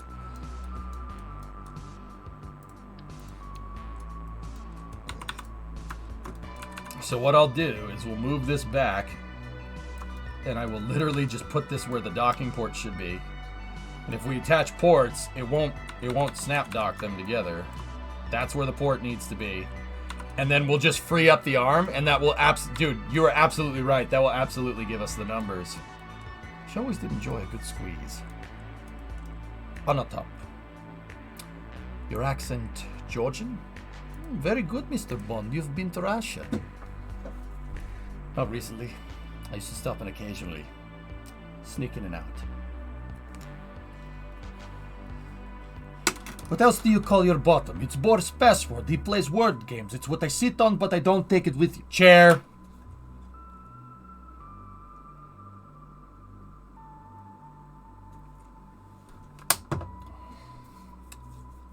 Spike them. Come on, Boris. Let's say, no way. Spike them. I was going to suggest to do the animation in Maya, then copy the numbers into KSP, but this should work. You know what, Raid? I was thinking about it.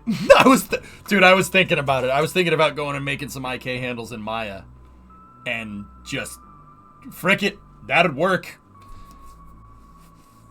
Like, it actually crossed my mind, dude. Strangling the cat. Elena, take a hike! Get up there! Get up there! What are you doing? Ooh.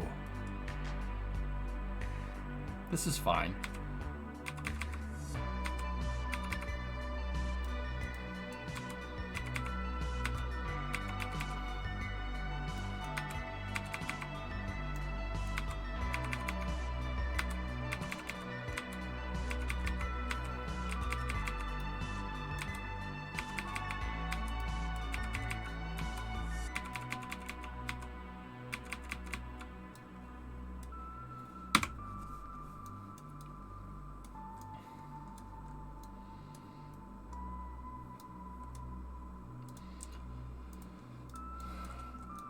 Yeah, yes, we could do that. All right, so let's just...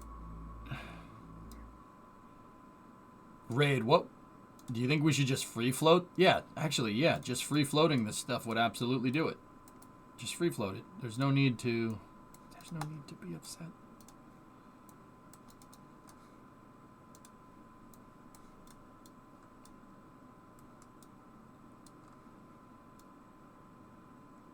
They're on a cubic octag strut that's in the center of the thing and gizmoed off of that. They're not actually connected together.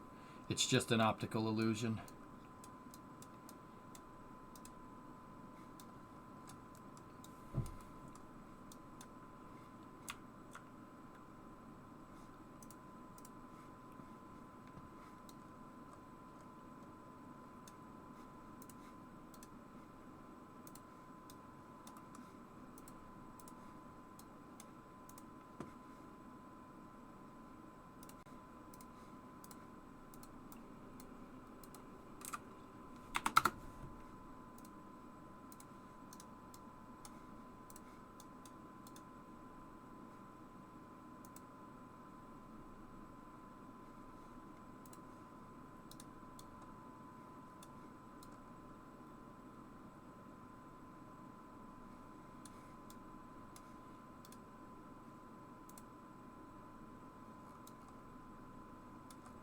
Oops. Ah, I hit the wrong button because I'm a moron.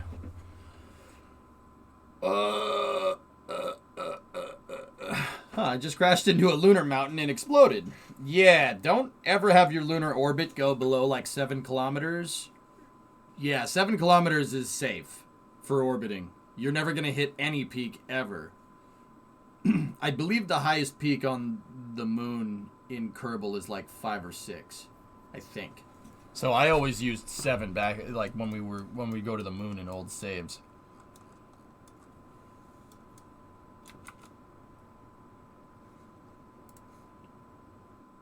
Yeah, I was at 6.5 and it ended badly. Noted. Yeah.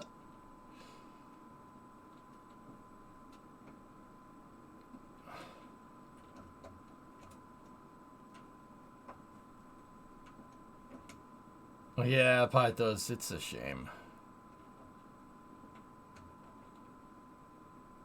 It's just a damn shame.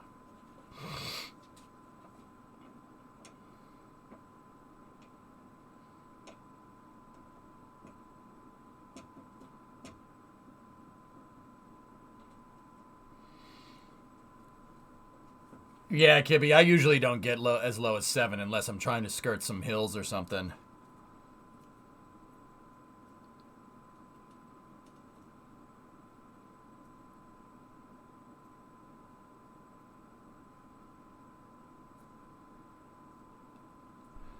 Yeah, they want to use a crater on the far side of the moon, make a big antenna out of it. I am okay. I'm okay with that.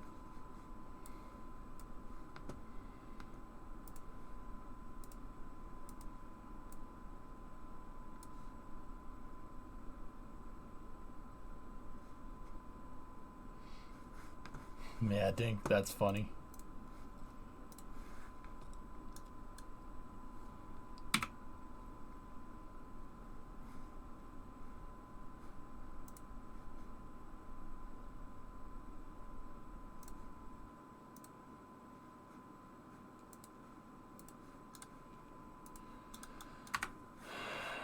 Music.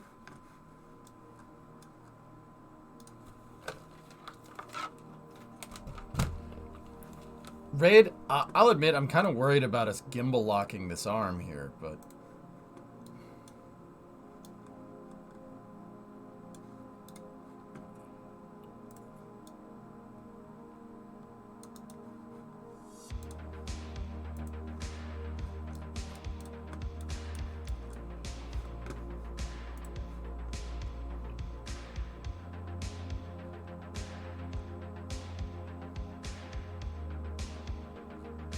Very nice, Zay.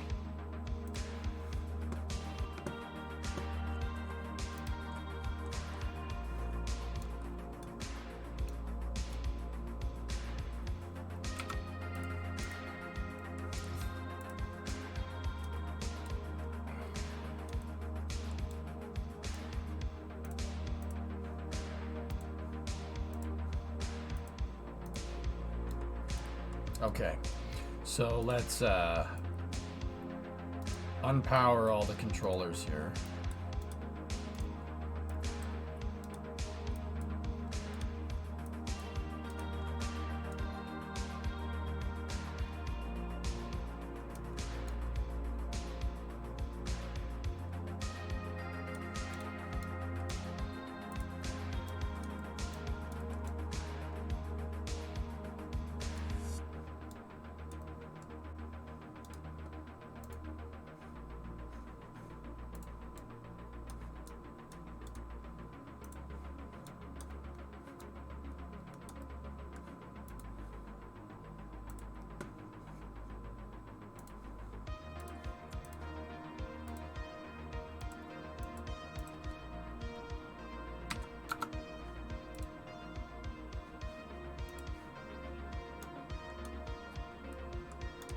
Okay.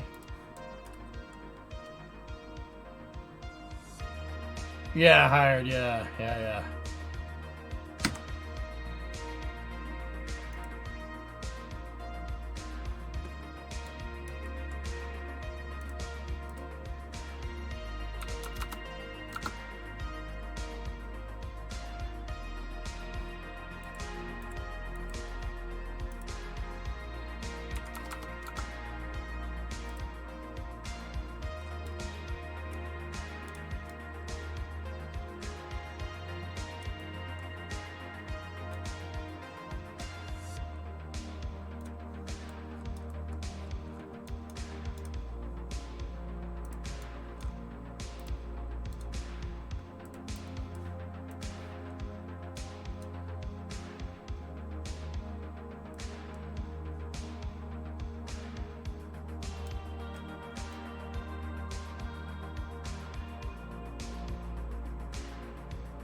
Are all moons tidally locked?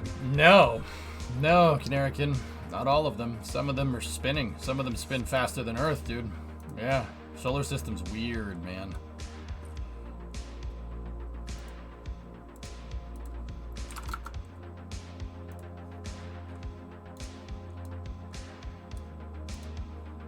All right.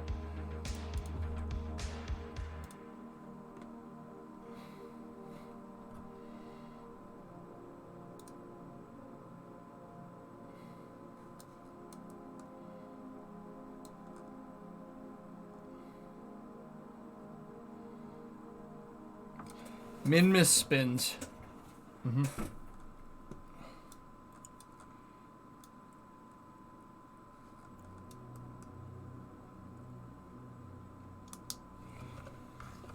So this is an adjusted 10-second mark indicator right here, right? So I'm going to write these numbers down. I want to see what they say. So current angle is minus 150.3. We got to use current angle, not target angle. That's 113.5.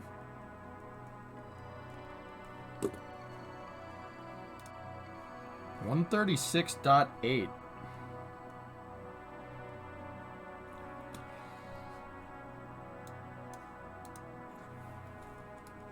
70.1.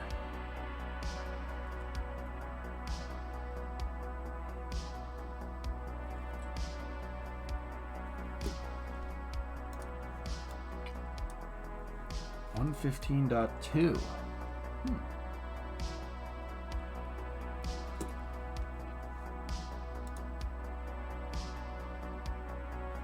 And minus 29.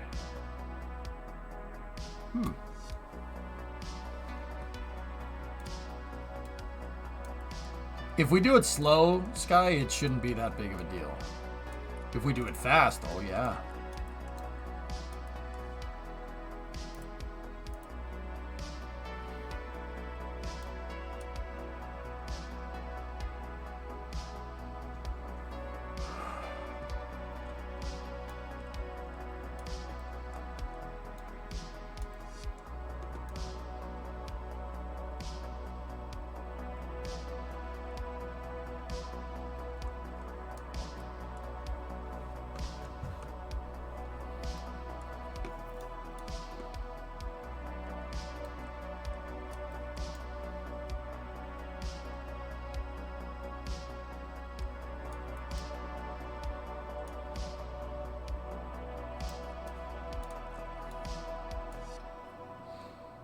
Braid, I don't know why I didn't think of this before. This is frankly genius, man.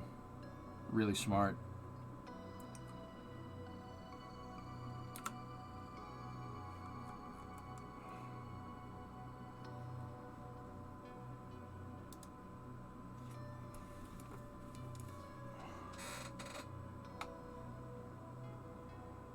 So minus 152.9. All right. What's that one at? That's 113.2. I mean, this basically eliminates guesswork completely. Poop, did I miss the launch? No, I'm testing. I'm doing testing. See? Engineering mode.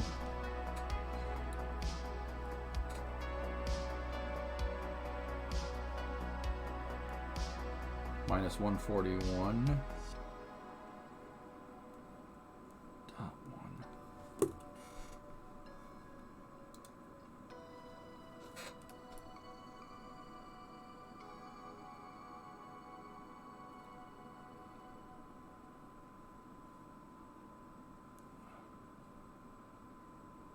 $71.1 is what the number that I'm seeing it kind of center around. 117, and then that's 32.9.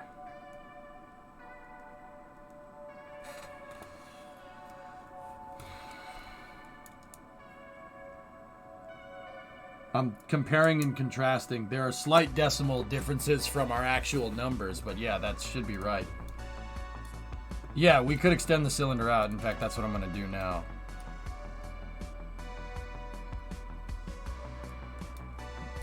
We'll extend it fully out, and I kind of want to see what the arm does. My only issue is that KSP is rounding the numbers in those panels on 1 decimal. It might cause some problems later. Yeah, float point. What are you going to do? I think my pins... Oop, yep, that was my fault. Sorry. I didn't release the longeron pins.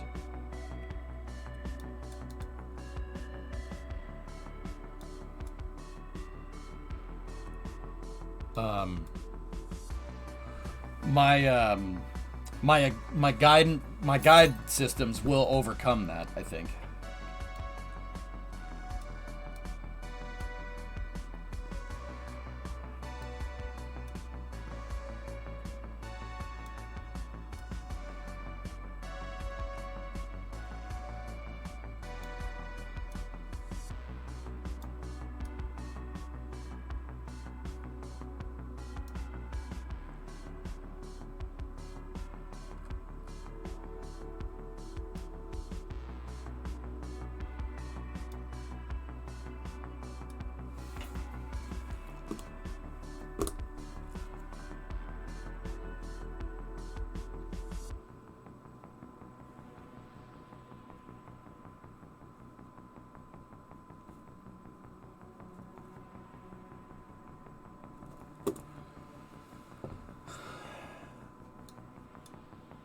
See, guys, if we move the arm slow enough, everything stays nice and even, which is interesting.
What did I set this controller to? 300 seconds? Ugh. Oh boy.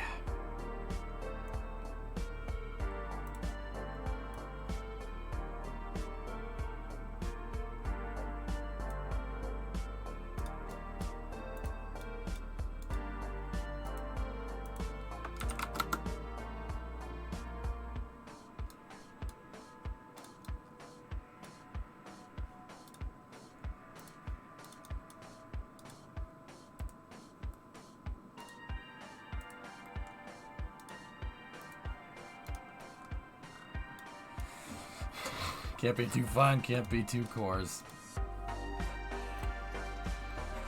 Okay, so this is a halfway marker, so I'm just gonna write these down just to compare and contrast. Minus 141 on the dot. Interesting. Okay, 109.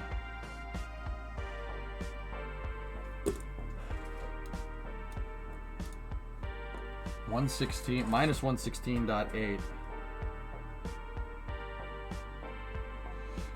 Raid, these numbers are lining up almost exactly with the numbers that I did with the Cal controllers before. They're like a tenth of a decimal place off, believe it or not, which is interesting. 73.3. Oh, that one's way off.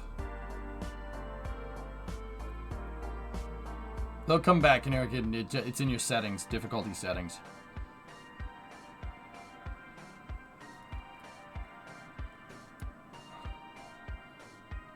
That one's 73.3.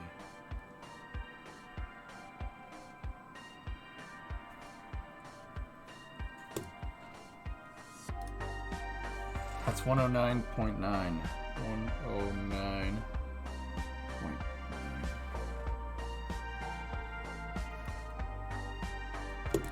And then what's my risk? What's the risk? Minus 8.8. Interesting. This actually is working pretty freaking well, actually.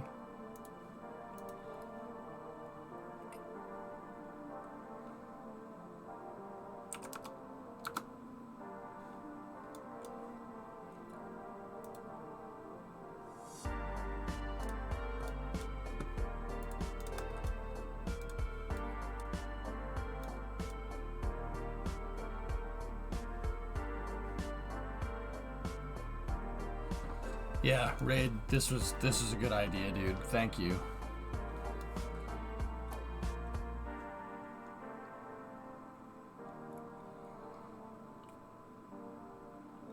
The next module is putting up a airlock and the secondary robotic arm.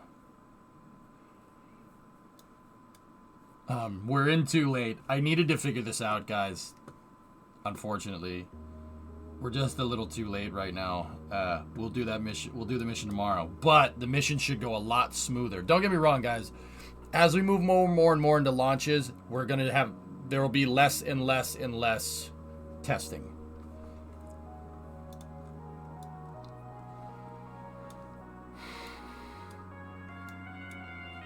Okay, so it's at maximum throw. So let's start writing down some numbers. What do we got? Minus 131.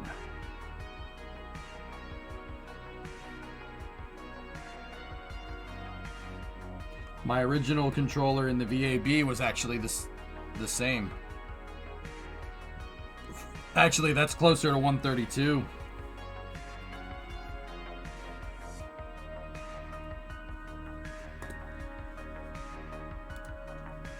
This is 95. 95 on the dot. My controller in the VAB was 95.2. Negative 82.7.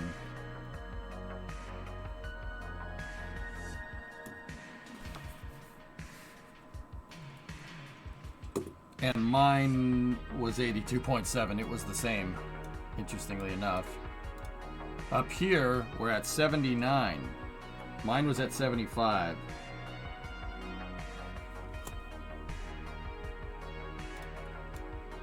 This one is at 108.1.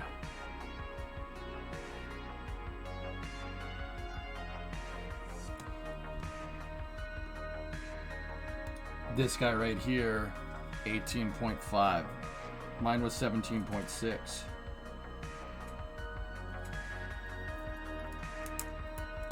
Interesting.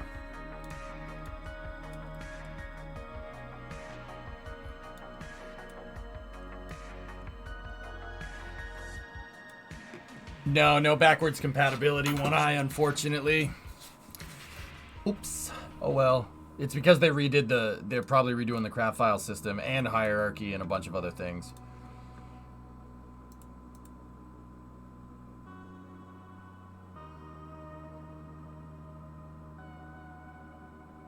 Thanks. Yeah, no problem.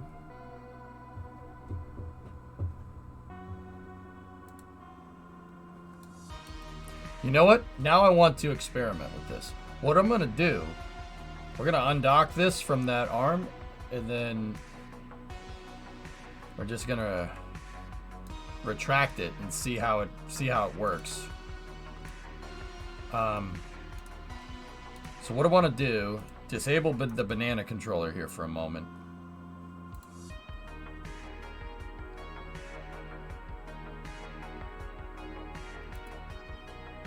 Let's do minus 152.9.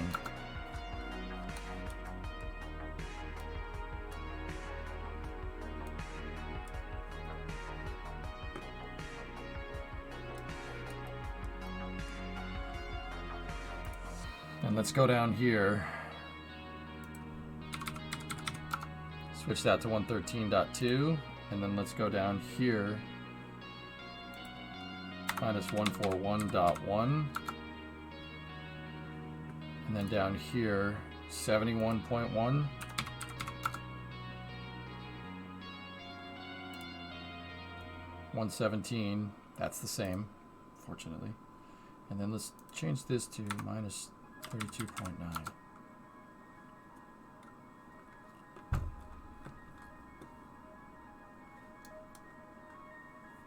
And then we have our 10-second mark numbers, which would be right here. That's minus 150.3.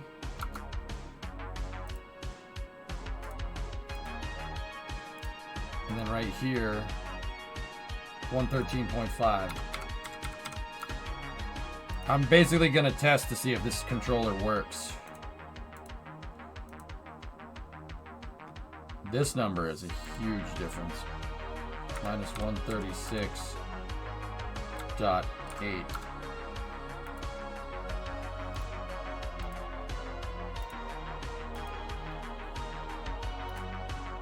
70.1. Wow. Okay.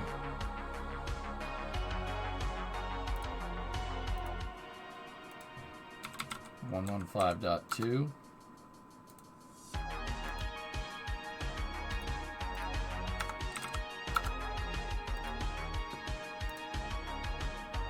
I didn't get the 20 value, so that doesn't matter. So we can just zap those points. We don't need them. But we could. I just want to see if this works. We'll be able to see. We'll know if it's going to work correctly here in a moment. If we're on the money with this. And then out here, minus 132 on the dot. Down here,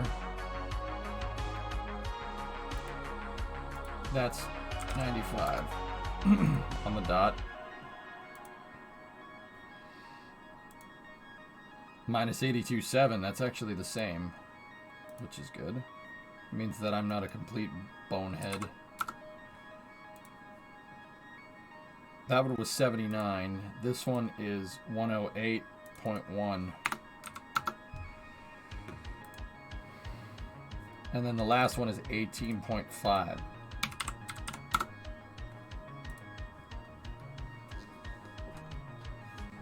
Wait a minute, 9.5 hours uptime? Yeah. Yeah, my computer crashed. I've been going since noontime. We're at 11 hours in on the day, Stupid Man.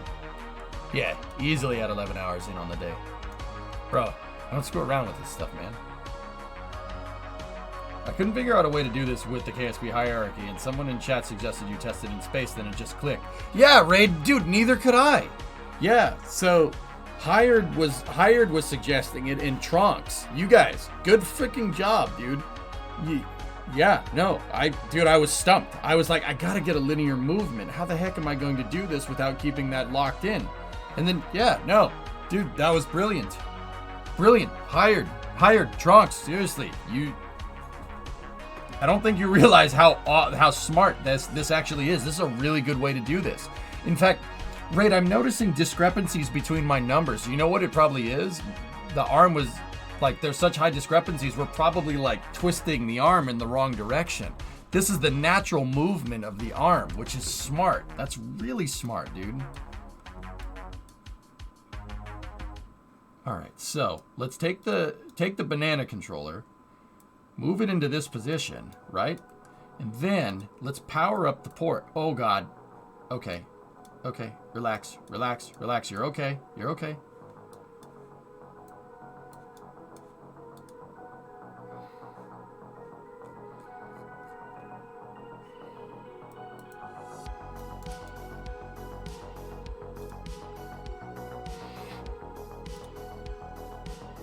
Discovery, go at throttle up.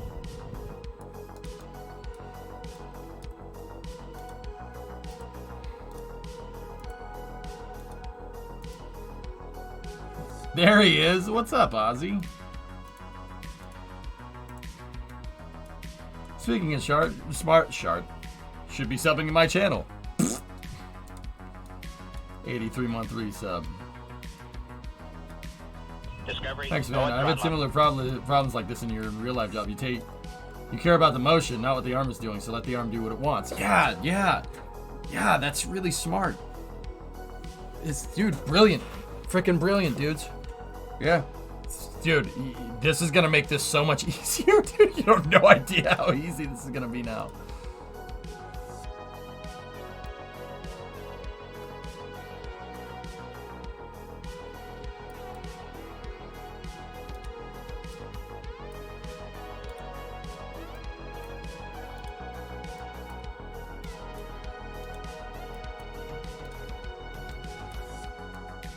Love to look at this man. Exciting as always. Thanks, Ozzy.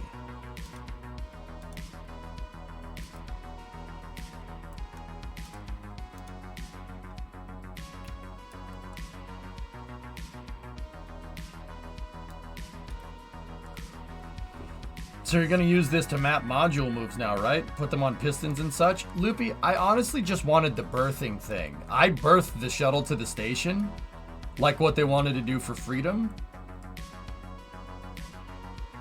Because honestly, the reason why is because I don't have an APAS engineered. I don't have an APAS support engineered for the shuttle, and I don't really feel like engineering one. This uses stuff that's already available because, you know, Space Station Freedom.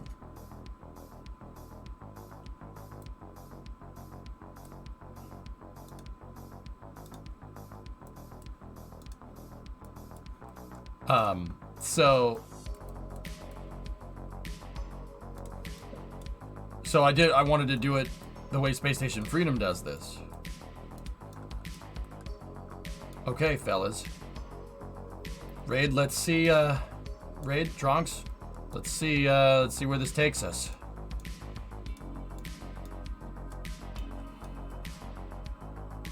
Banana controller is set to pull us in. Anyway, Ozzy, it's good to see you, man. How you been? We haven't had a little chit chat in a little while, man. All right, ready? Undock, and then we'll snap dock over there.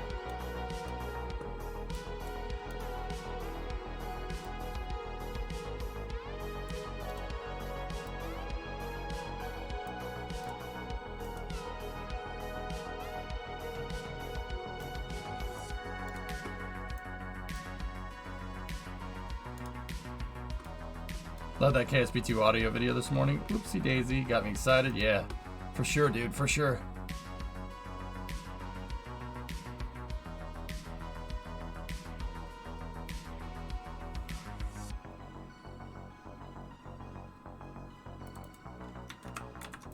What the frick is that?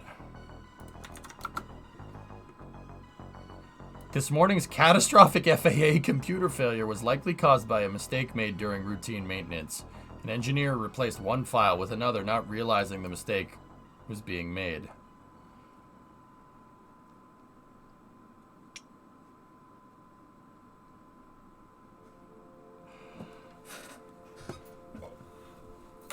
Oh.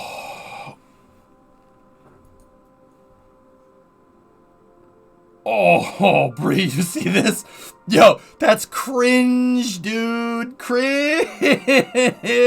Oh, that's how this dude, we're lucky nobody died. Yo, you're all lucky they are nobody died. Look. It was an honest mistake that cost the country millions. The government official said. It was an honest mistake that cost the country millions, said the government official. That's too real, man.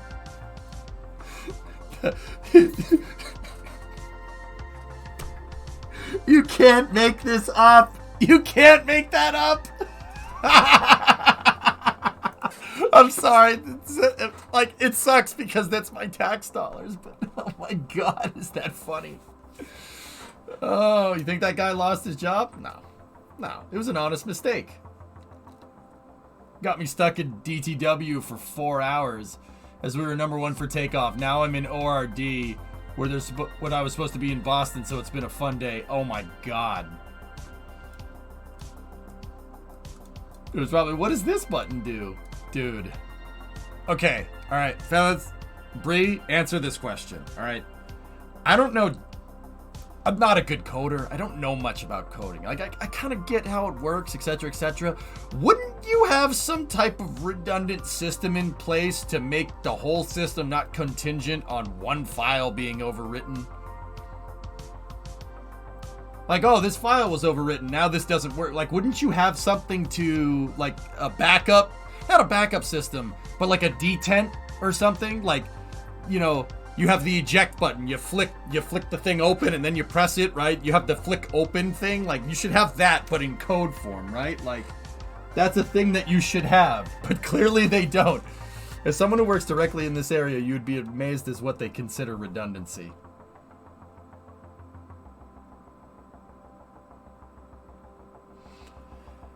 The NoTem software is so old, they likely don't have it anymore. Oh my God. It was an aesthetic decision by the architect. It's just a thermal exhaust port, and if you put a missile into it, it just blows up the entire station. You should, but in real life, you don't have time for that. Who needs millions of dollars, right? We don't have time for that. Yeah, but they have the money for that. It's my money getting pissed away. Okay.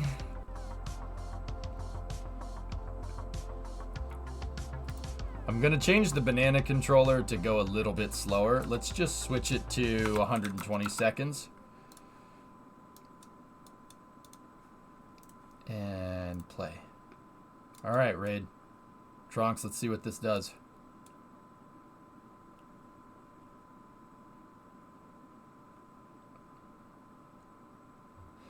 The NoTem was supposed to have been upgraded in 2021, but I think it's been delayed because government. It was an honest mistake that cost the country millions. God, I'm using that. I'm using that all over the place now.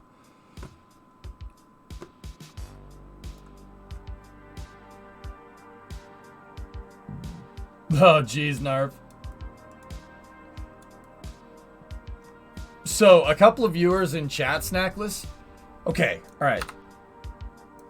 Before we finish this, all right, so inverse kinematics is really about converting rotational motion, right? Rotating to translational motion. You're converting angular movement or quadratic movement to linear movement, right? I couldn't think of a way to do this other than what I was trying to do by like writing out a straight array of numbers, but that ended up being very imprecise. So Trunks in chat and then Raid. So Trunks said, why don't we test this up in space and see if it works up there? See if we can figure out, like, let the arm loose and see if we can figure it out. And that was one part of the equation. And then Raid in chat said, just attach a piston here between the shuttle's docking port and the docking ring. Bring it up into space. Put the piston on a cow controller and let the arm free float. Extend the piston all the way, let the arm free float, and it'll naturally move into position for you. It'll get you your numbers for you. You're effectively converting this rotational motion of the arm into a linear motion. And I'm just, Snackless, you just caught me when I was playing, when we're playing the cow controller, and let's see what it does.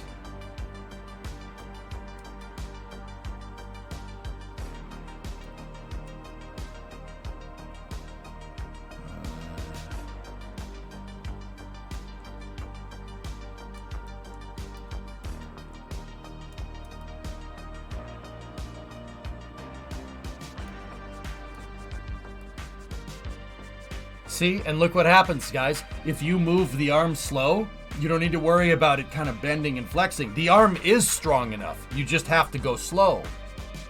And heck, I don't even have the thing OC'd right now. Now I do. I switched on my servo power amplifiers.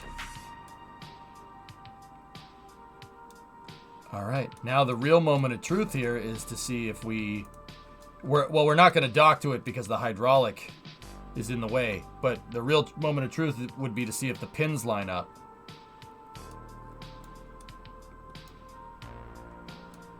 I mean, dude, with the arm, you can move the shuttle around. The shuttle could berth to the station if it really needed to. Oh, that's brilliant. This is galaxy brain stuff. Like, see that galaxy over there? Galaxy brain.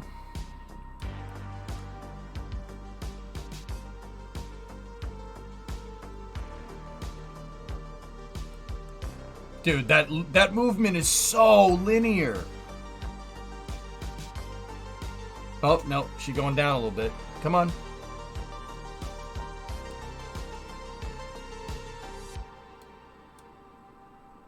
Oh, no. Come on up.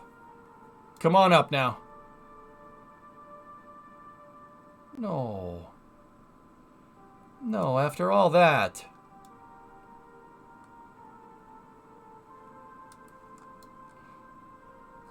No. Why?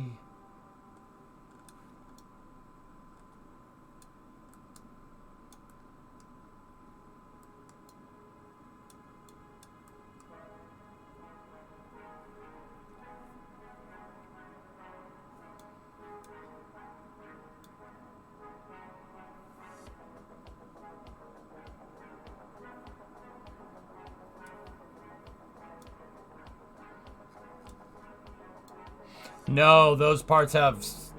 SVI is off on those parts, Loopy.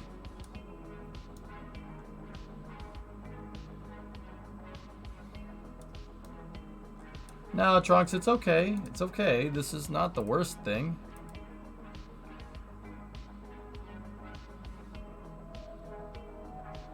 Those have SVI on, but the longeron pins do not.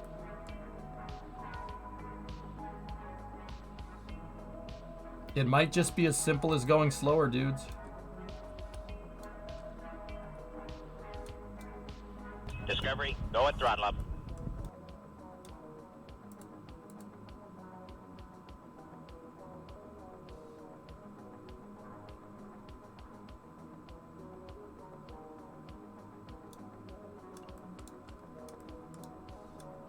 See?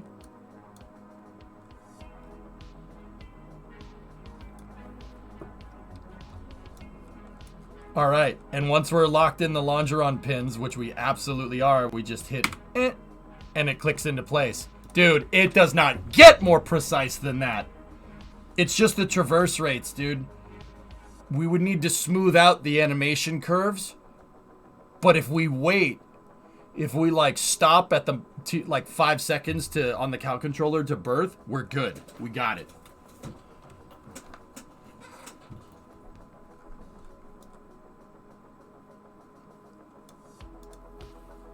Yeah, Raid. I think, honestly, dude, it's just smoothing the curves from here. Because that, dude, she's docked.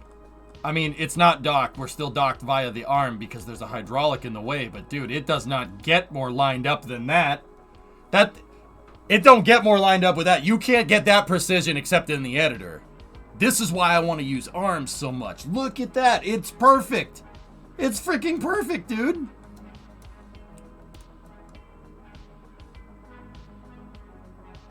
Get the numbers. Dudes, I have the numbers written down. We're using this array of numbers here. Here, let's back it out. Let's try it again.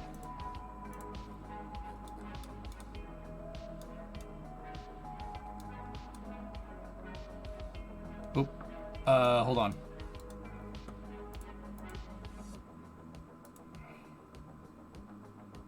We have to open up the latching mechanism here. Do you have the numbers for the next launch?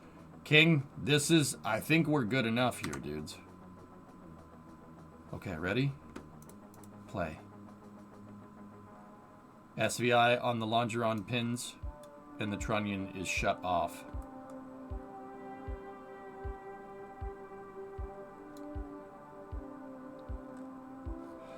How does this compensate for any off-nominal docking via the arm? So, Loopy, what we could do... what we could do is we could use docking port rotation to compensate for the angular offset.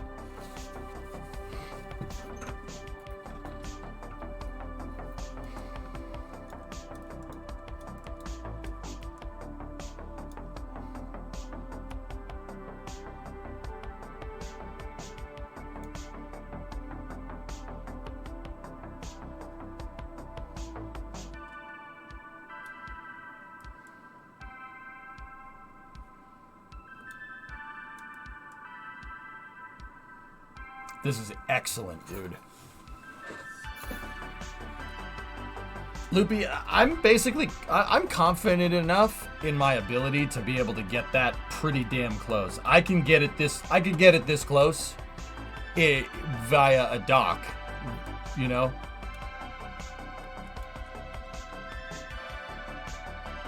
Rotation alignment guides for the end of the arm station grab point. Well, we can move the docking ports, Eagle. As long as I'm in a 15-degree alignment, we're fine. I could just adjust the docking port. Like, dude, we're like 1 or 2 degrees off with that snap right there, which probably explains why it took a second to get lined up. But once again, I'm telling you, I can use the arrows for alignment. I mean, Aqualex this afternoon, another viewer in chat even suggested some type of grapple alignment system here. But, I just don't want to pay for the parts for that, dude. Considering we already have modules up here that don't have those on there, so...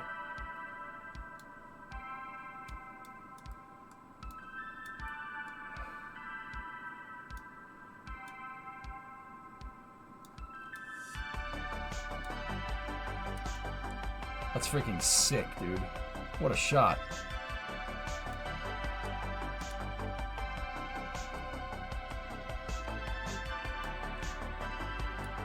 Maybe for the station berthing point, Loopy, yeah. It might be a good idea.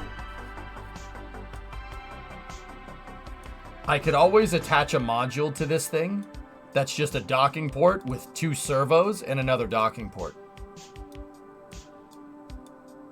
You know, that could work.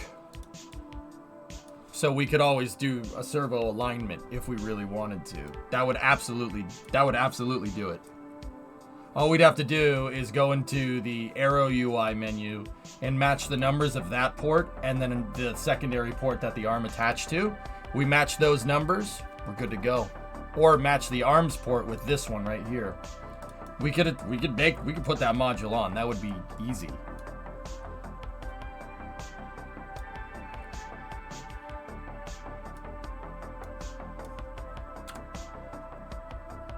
SAS is on the station, and it's set to a prograde lock. We're doing an ISS here.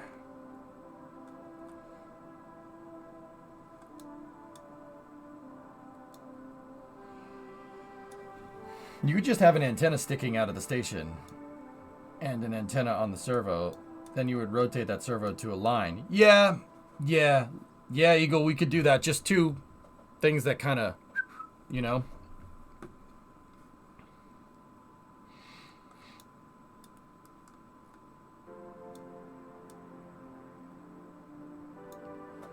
All right, one more time. I want to see this. I want to see it work again. And you know what? Actually, your boy's got an idea. Here's what we're gonna do. Lock that thing. Lock that one. NPM servo is locked. Lock this one. Lock this one. Lock Lolman. And lock that. The next segment is the airlock and the shuttle, or the space station remote manipulator shot. We're gonna do that tomorrow. This is a breakthrough though, guys. This will make getting to the station extremely easy, so I don't have to worry about busting out all that fuel. Because today I was really worried. We almost ran out of fuel.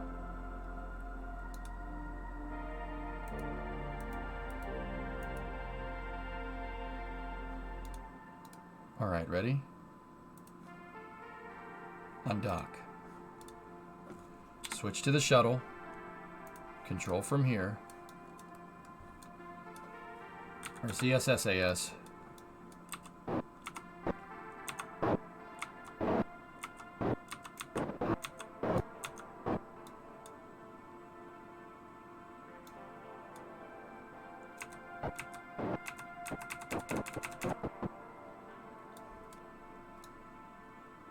Okay, ready?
See? Easy. Easy to get at. Easy to get at. All you gotta do is get it near it and then turn on mag force. Okay, now check this out. Check this out. Now let's look at our offsets again. Let's see. It's pretty damn close. And I can set this arm in the right position and then lock it and then hold it in position, right? So here, now what we would do, if we were coming towards the station, we would start unlocking this stuff, right? Start unlocking the arms. They'll pick up their rotational positions naturally.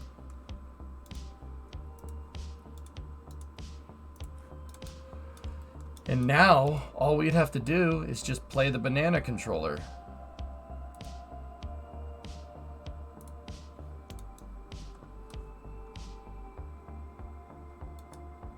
The banana.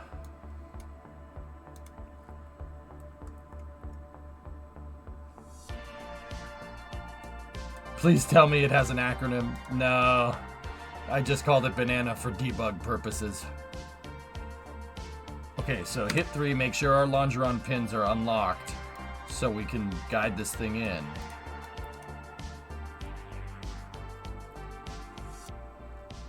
Banana damp.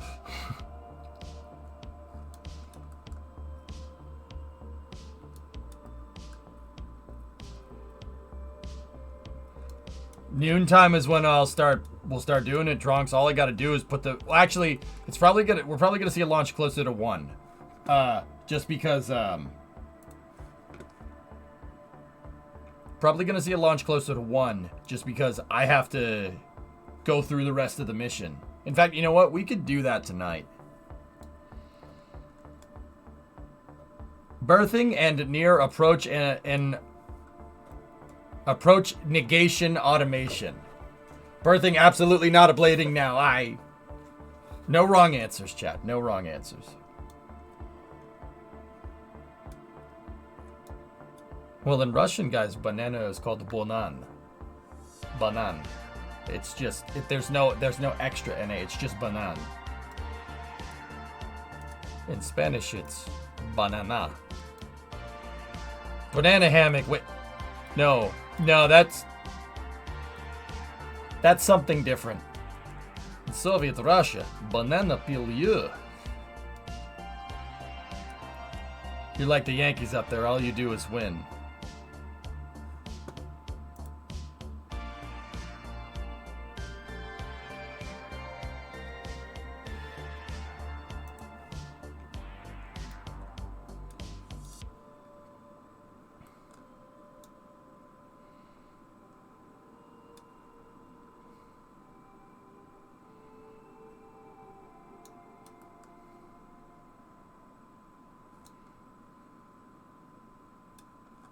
Eight, 9 is winning record.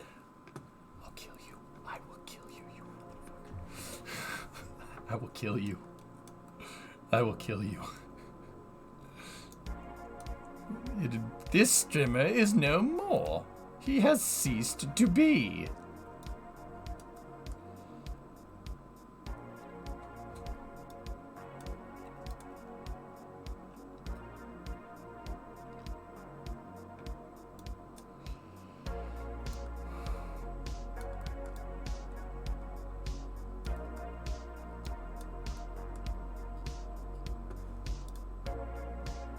Okay, just hold out position at this point here, and then send it. Oh, stop it again. Stop. Gotta let the arm chill for a second.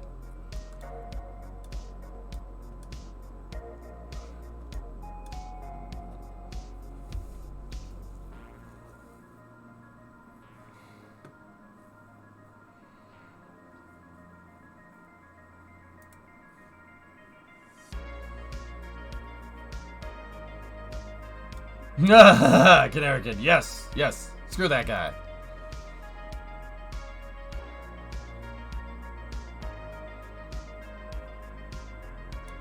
I was trying to be nice. Would turning SAS off actually help here? I don't think so. Eagle, my shuttle does not have any control moment gyros. The real one didn't have CMGs. Neither do I. The station does, though. But I don't think that's going to change much, man.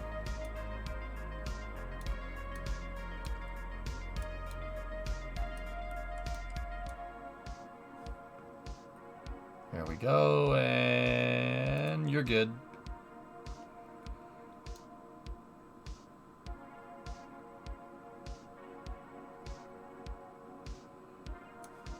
Stop. Come on, come back now. Discovery, go at throttle up.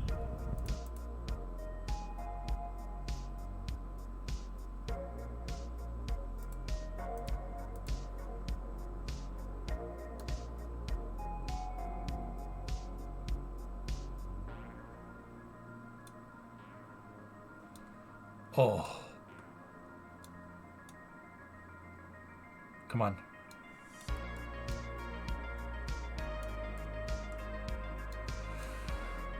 Oh. Oh, God. Oh god, yeah, it's a tier 2 72-month resub. Oh my god, we got it. Dude, ladies and gentlemen, we got him. Me boy, I just took 72 tons to orbit with my big chungus SSTO. Sponge boy, me Bob! Nice, dude. That's cool looking. This is a family-friendly stream. And then if we hit 1, we can lock the longeron pins. Boop! Oh. Oh, me gusta. Oh, my gusta. Me freaking gusta. See last. Okay, yeah, all right. As many months as the Sox will have wins. What? Okay.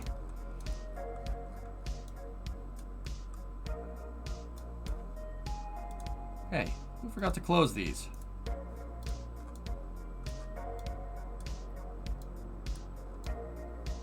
Discovery, go at throttle up. Guys, I would say we proved this out pretty well.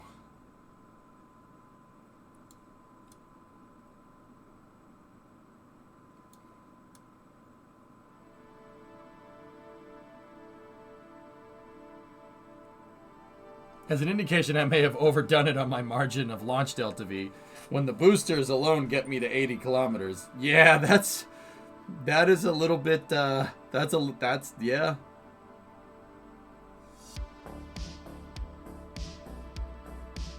Yeah, Raid, we absolutely can. So, guys, I want to just let everybody know. The only way that the shuttle is hierarchically connected to the station is through the arm. We are actually not docked over here. Oh yeah, no, we're not docked over here because if we were, if I hit that undock key, it's gonna eject the hydraulic into the shuttle, and that's, we won't do that.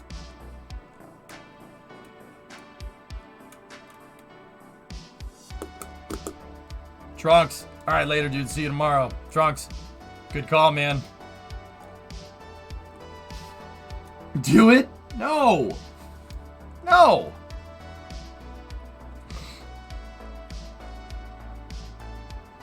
I've been popping in and out of the stream tonight. Can you give me a quick summary of why you were configuring the arm? I'm doing it so we can berth to the station every time, Mason. But we had a breakthrough in fudging the inverse kinematic numbers. Just launch it. It's already launched, you dope! It's already launched! What do you want from me?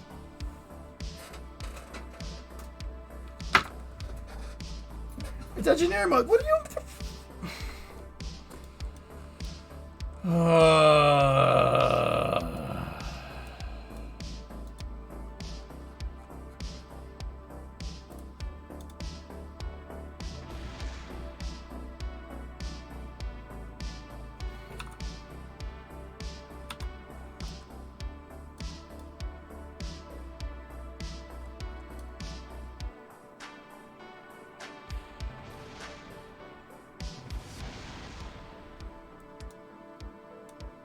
Did we need that?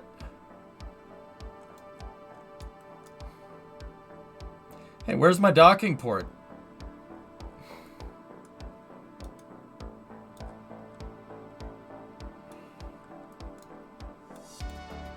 Oh, it's over there. Wow.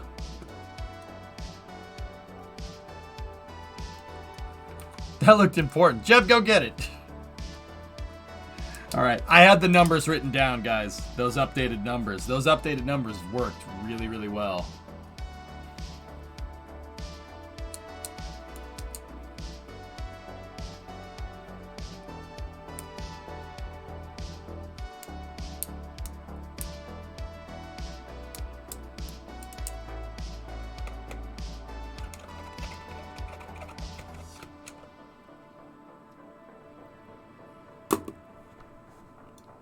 That was very valuable test data, to be honest with you. That was great. All right, let's take the banana controller. And I'll plug the adjusted numbers in. -152.9.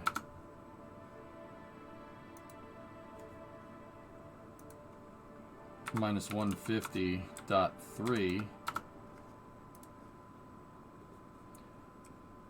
I never got that point, and that really didn't seem to matter. We could get more precise with it, but minus 141 on the dot. And then this one should be minus 132.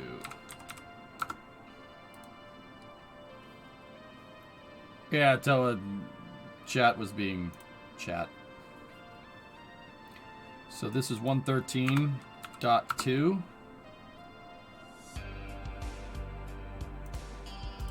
113.5.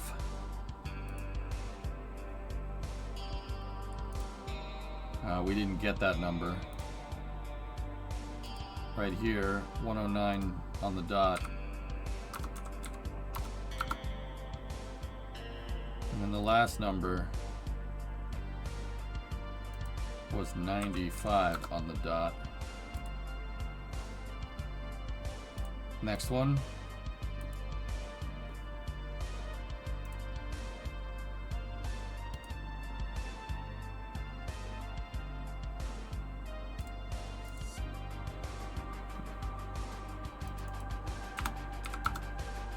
.141.1 minus 136.8.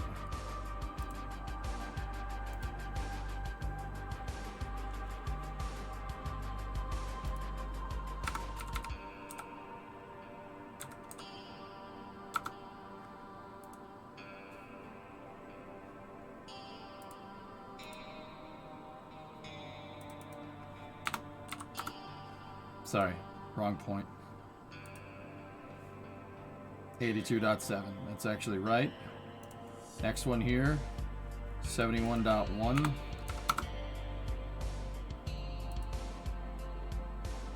The next position is 70.0.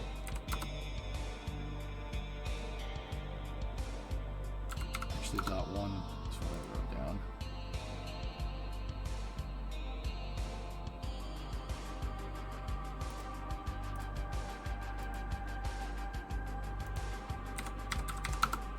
.3, and then at the end it wants 79.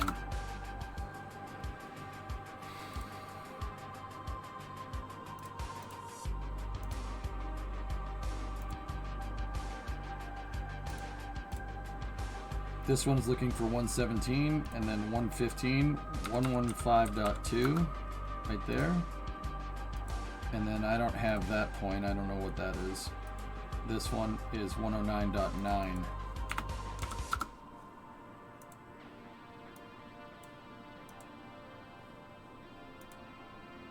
And then the last one is 108.1.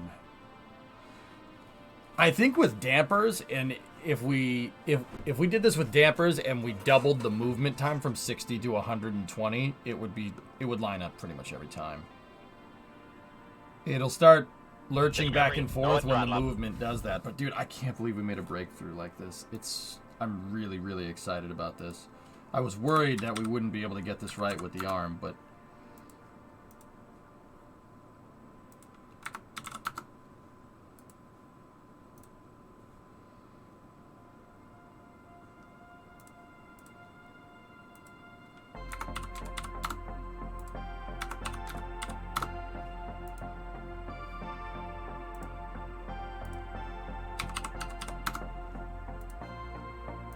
okay, just joined. What's the breakthrough? Hey!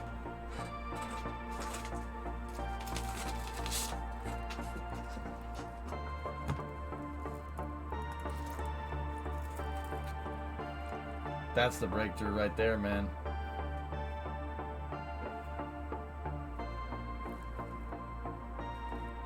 Excuse me. Now, I figured out a good way to get the numbers for inverse kinematics. Not I figured out, chat helped me. But also Def. This is dope. These are dope, dude. Like, dope. That's so freaking cool, dude.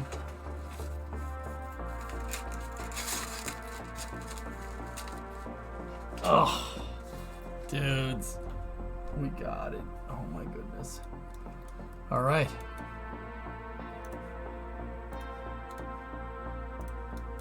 I'm gonna leave this R&D test save here, dudes. I have the test fine controllers on the shuttle as well.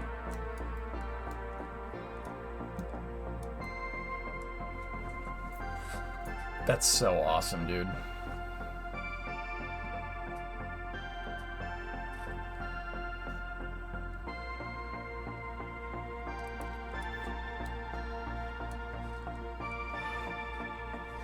It's not going to do much for stack integration, Eagle, because that's mostly linear movement if we're like putting something together. This will really, really help if there's a movement with the arm that I can't figure out. I don't think I'm going to need it. But I don't think I'm going to need it, but I have a feeling we might need it somewhere for one of the future missions.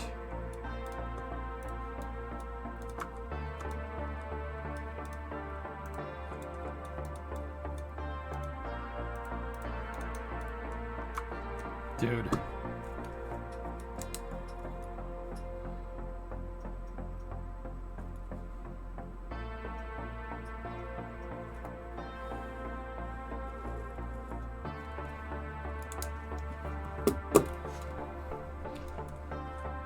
Hang on, let me see it play on the cow controller.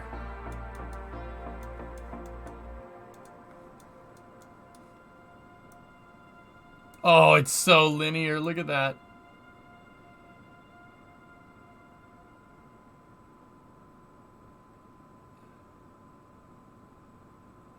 There's a slight...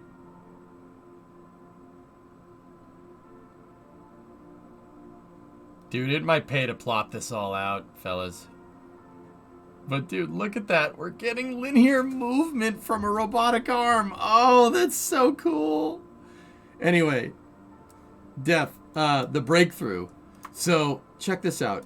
Down here, chat came up with the idea of putting a hydraulic down here. And we'll send this thing up into space, right? When we send it up into space, we take all the arm robotics, right?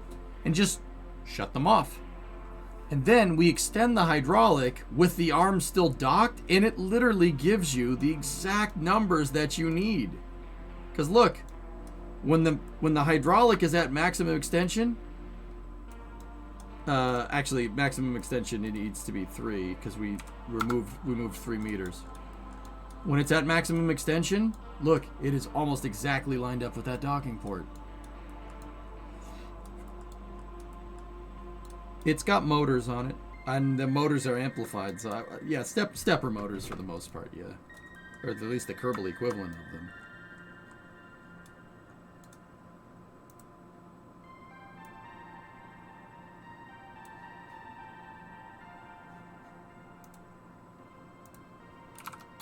So check this out, Def. Take a look. It's a big deal. Yeah, no, it's huge, dude. Also, those patches are dope, man. I can't say that enough. I can't say thank you enough. So if I check this target extension and set this to 3 meter, like that. Set that controller to back up. We set this controller to reverse. Watch. Pin that. Pin that. Go back over here like this and just hit play. Look.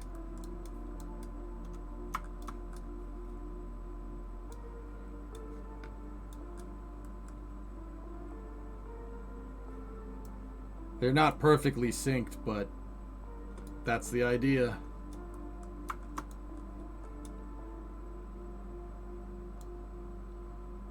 Dude, frick you.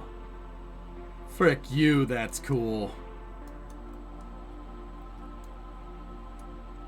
How did you reduce frame lag? I got a good computer, Jimmy. But I'm also using a lot of physics-less parts in the game.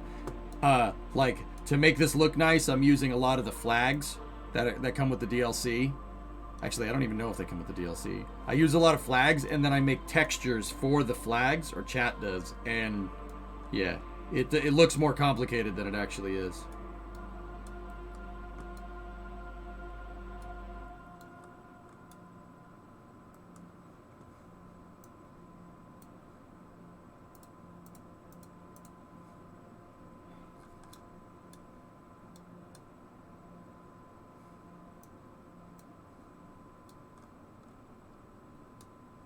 Yeah, we're a little bit out of whack there.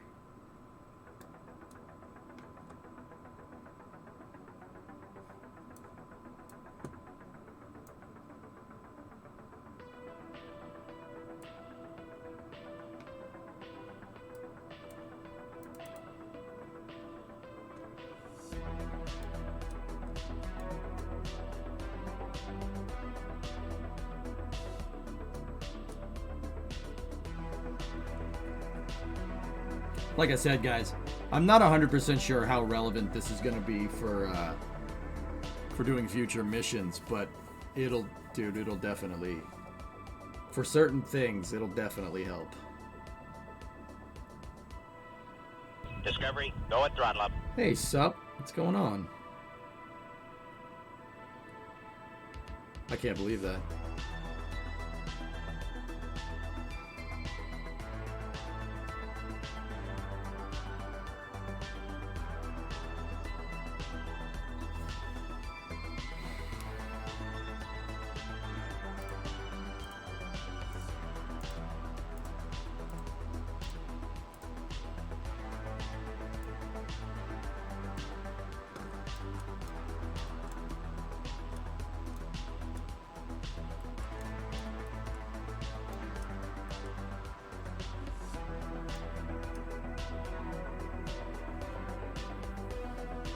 Master's degree in programming, back to not having a life for the next 3 years. Oh, jeez. Good luck, man.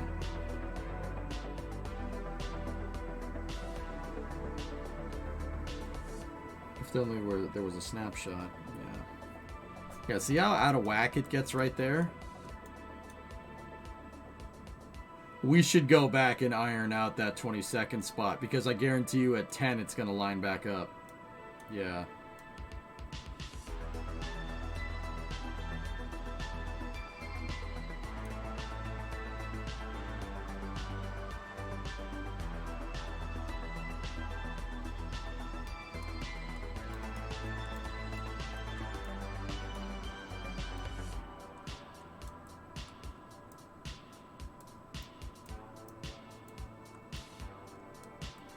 Hey, at least it's dirt cheap. Georgia Tech Online is $1,000 a semester. Wow, really? Damn.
Yeah, Bills. I'm just doing my thing.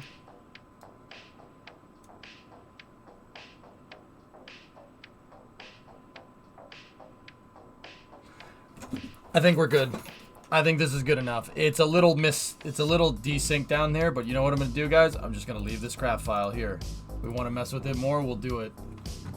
We'll do it on an on-mission basis. I think we've made enough strides here that I'll plug these into a cow controller on my shuttle, and the shuttle will literally be able to auto dock. All I gotta do is just attach one port. Yeah, exactly. We need more steps, and we tweak the curves. JSpeed, if you gave me a week, I could probably get it perfect. Like it could be laser straight. But yeah, we don't have a week, so. All right, dudes. I'm happy we made that stride. That'll make running the missions easier. So tomorrow we're gonna do CTS 9. Tomorrow we're gonna run CTS 9, and we will install. We gotta figure out how we're gonna put the airlock and the arm on. I'm really happy we figured that out. Good job, guys.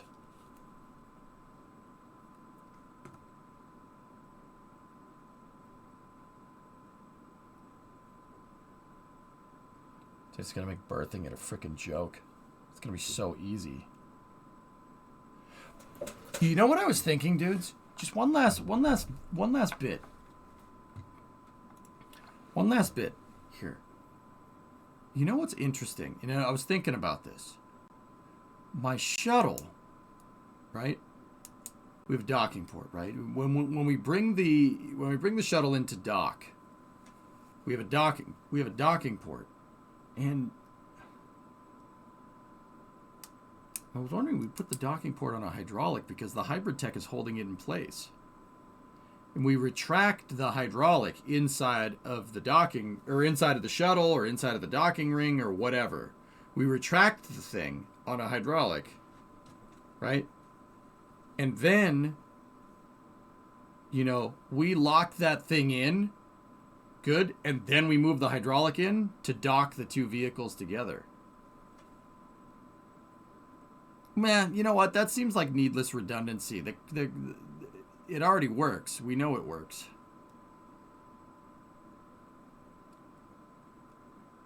Right? Like, yeah.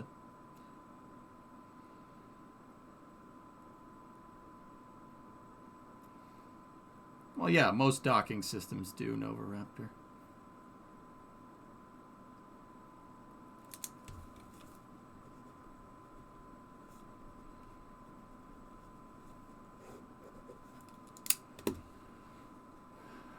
There you go, Ian. Good luck. It works until you make an honest mistake. I don't think we need to do that because snap docking it, if we get it inside of the KRAKEN tech, snap docking it will always automatically snap the port into the right position. Like how hybrid tech works. My docking ports basically are hybrid tech, so they never drift. Bro, this is one hell of a way to play this game. I don't blame people coming in here and being like, what are you doing? But damn, dude. It's a good call. All right, guys. We ran a little bit behind schedule today. I wanted to do 2 missions, not 3, but we can do them tomorrow. What's today? It's Wednesday. Okay. It's Wednesday, my dudes. So tomorrow's Thursday, and then we got Friday. Oh, dude, we got, yeah. All right. We're gonna do work over the next couple of days. I love this game. I love this game so much. I love it. It's the best, dude. You can do so much cool stuff with KSP. You don't even have to build spaceships. You can do anything you want. That's why it's cool. I mean, what other game out there, right? What other game out there could you either build a submarine and go literally explore the ocean, and in the same game build a spacecraft and go to the moon? There's not many games out there where you can do something like that. And then you engineer the vehicle yourself. It's the best, dude. This is the best game ever.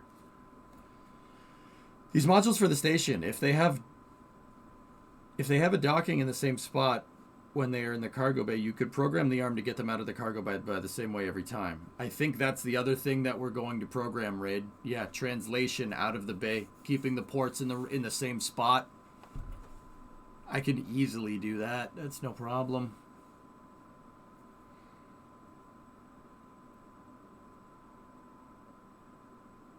Yeah, hand wave orbital mechanics. Exactly, Jason.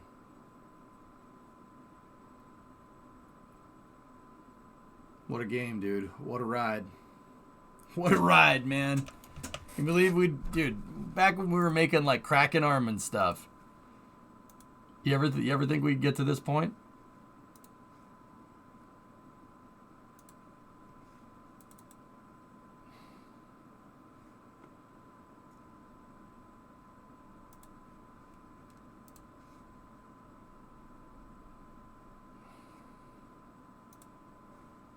Like, you ever believe that? Just, yeah, Sonic.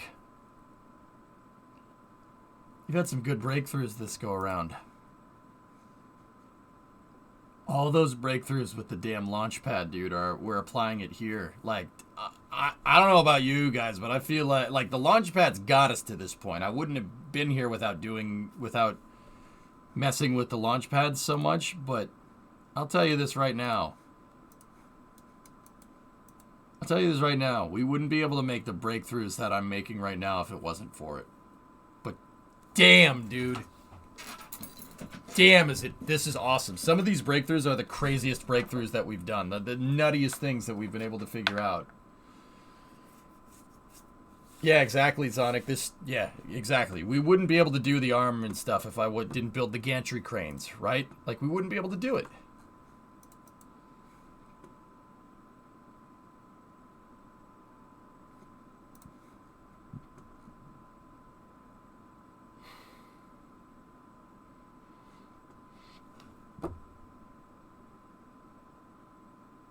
Yeah. Yeah, bingo. Bingo passing.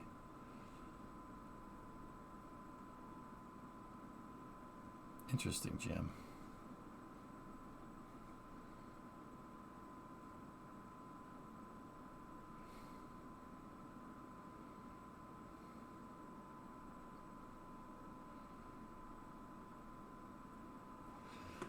What a ride, man. What a ride.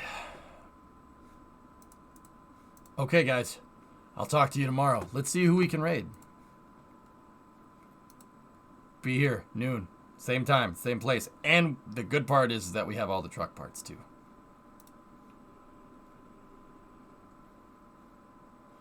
Oh, Rocket Guy is streaming. Oh, we're going to see what Rocket Guy's up to. He's probably doing something crazy as well. Let's go watch Rocket Guy. We'll wind down over there.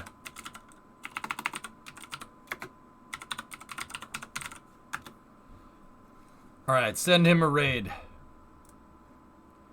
Send him over a raid. Oh, he's working on something similar. Go see what he's up to, guys. And I'll talk to you guys all tomorrow. I want to get at least 2 missions off tomorrow. We really need to get going. Quick question, when's state of the stream? I didn't really do it, Ian. I didn't really want to do it. I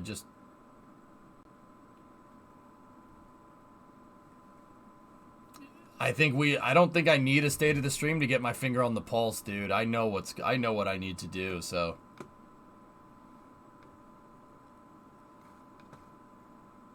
Go see what Rocket Guy's up to, guys. I'll talk to you tomorrow. Thanks for watching. Have a good night.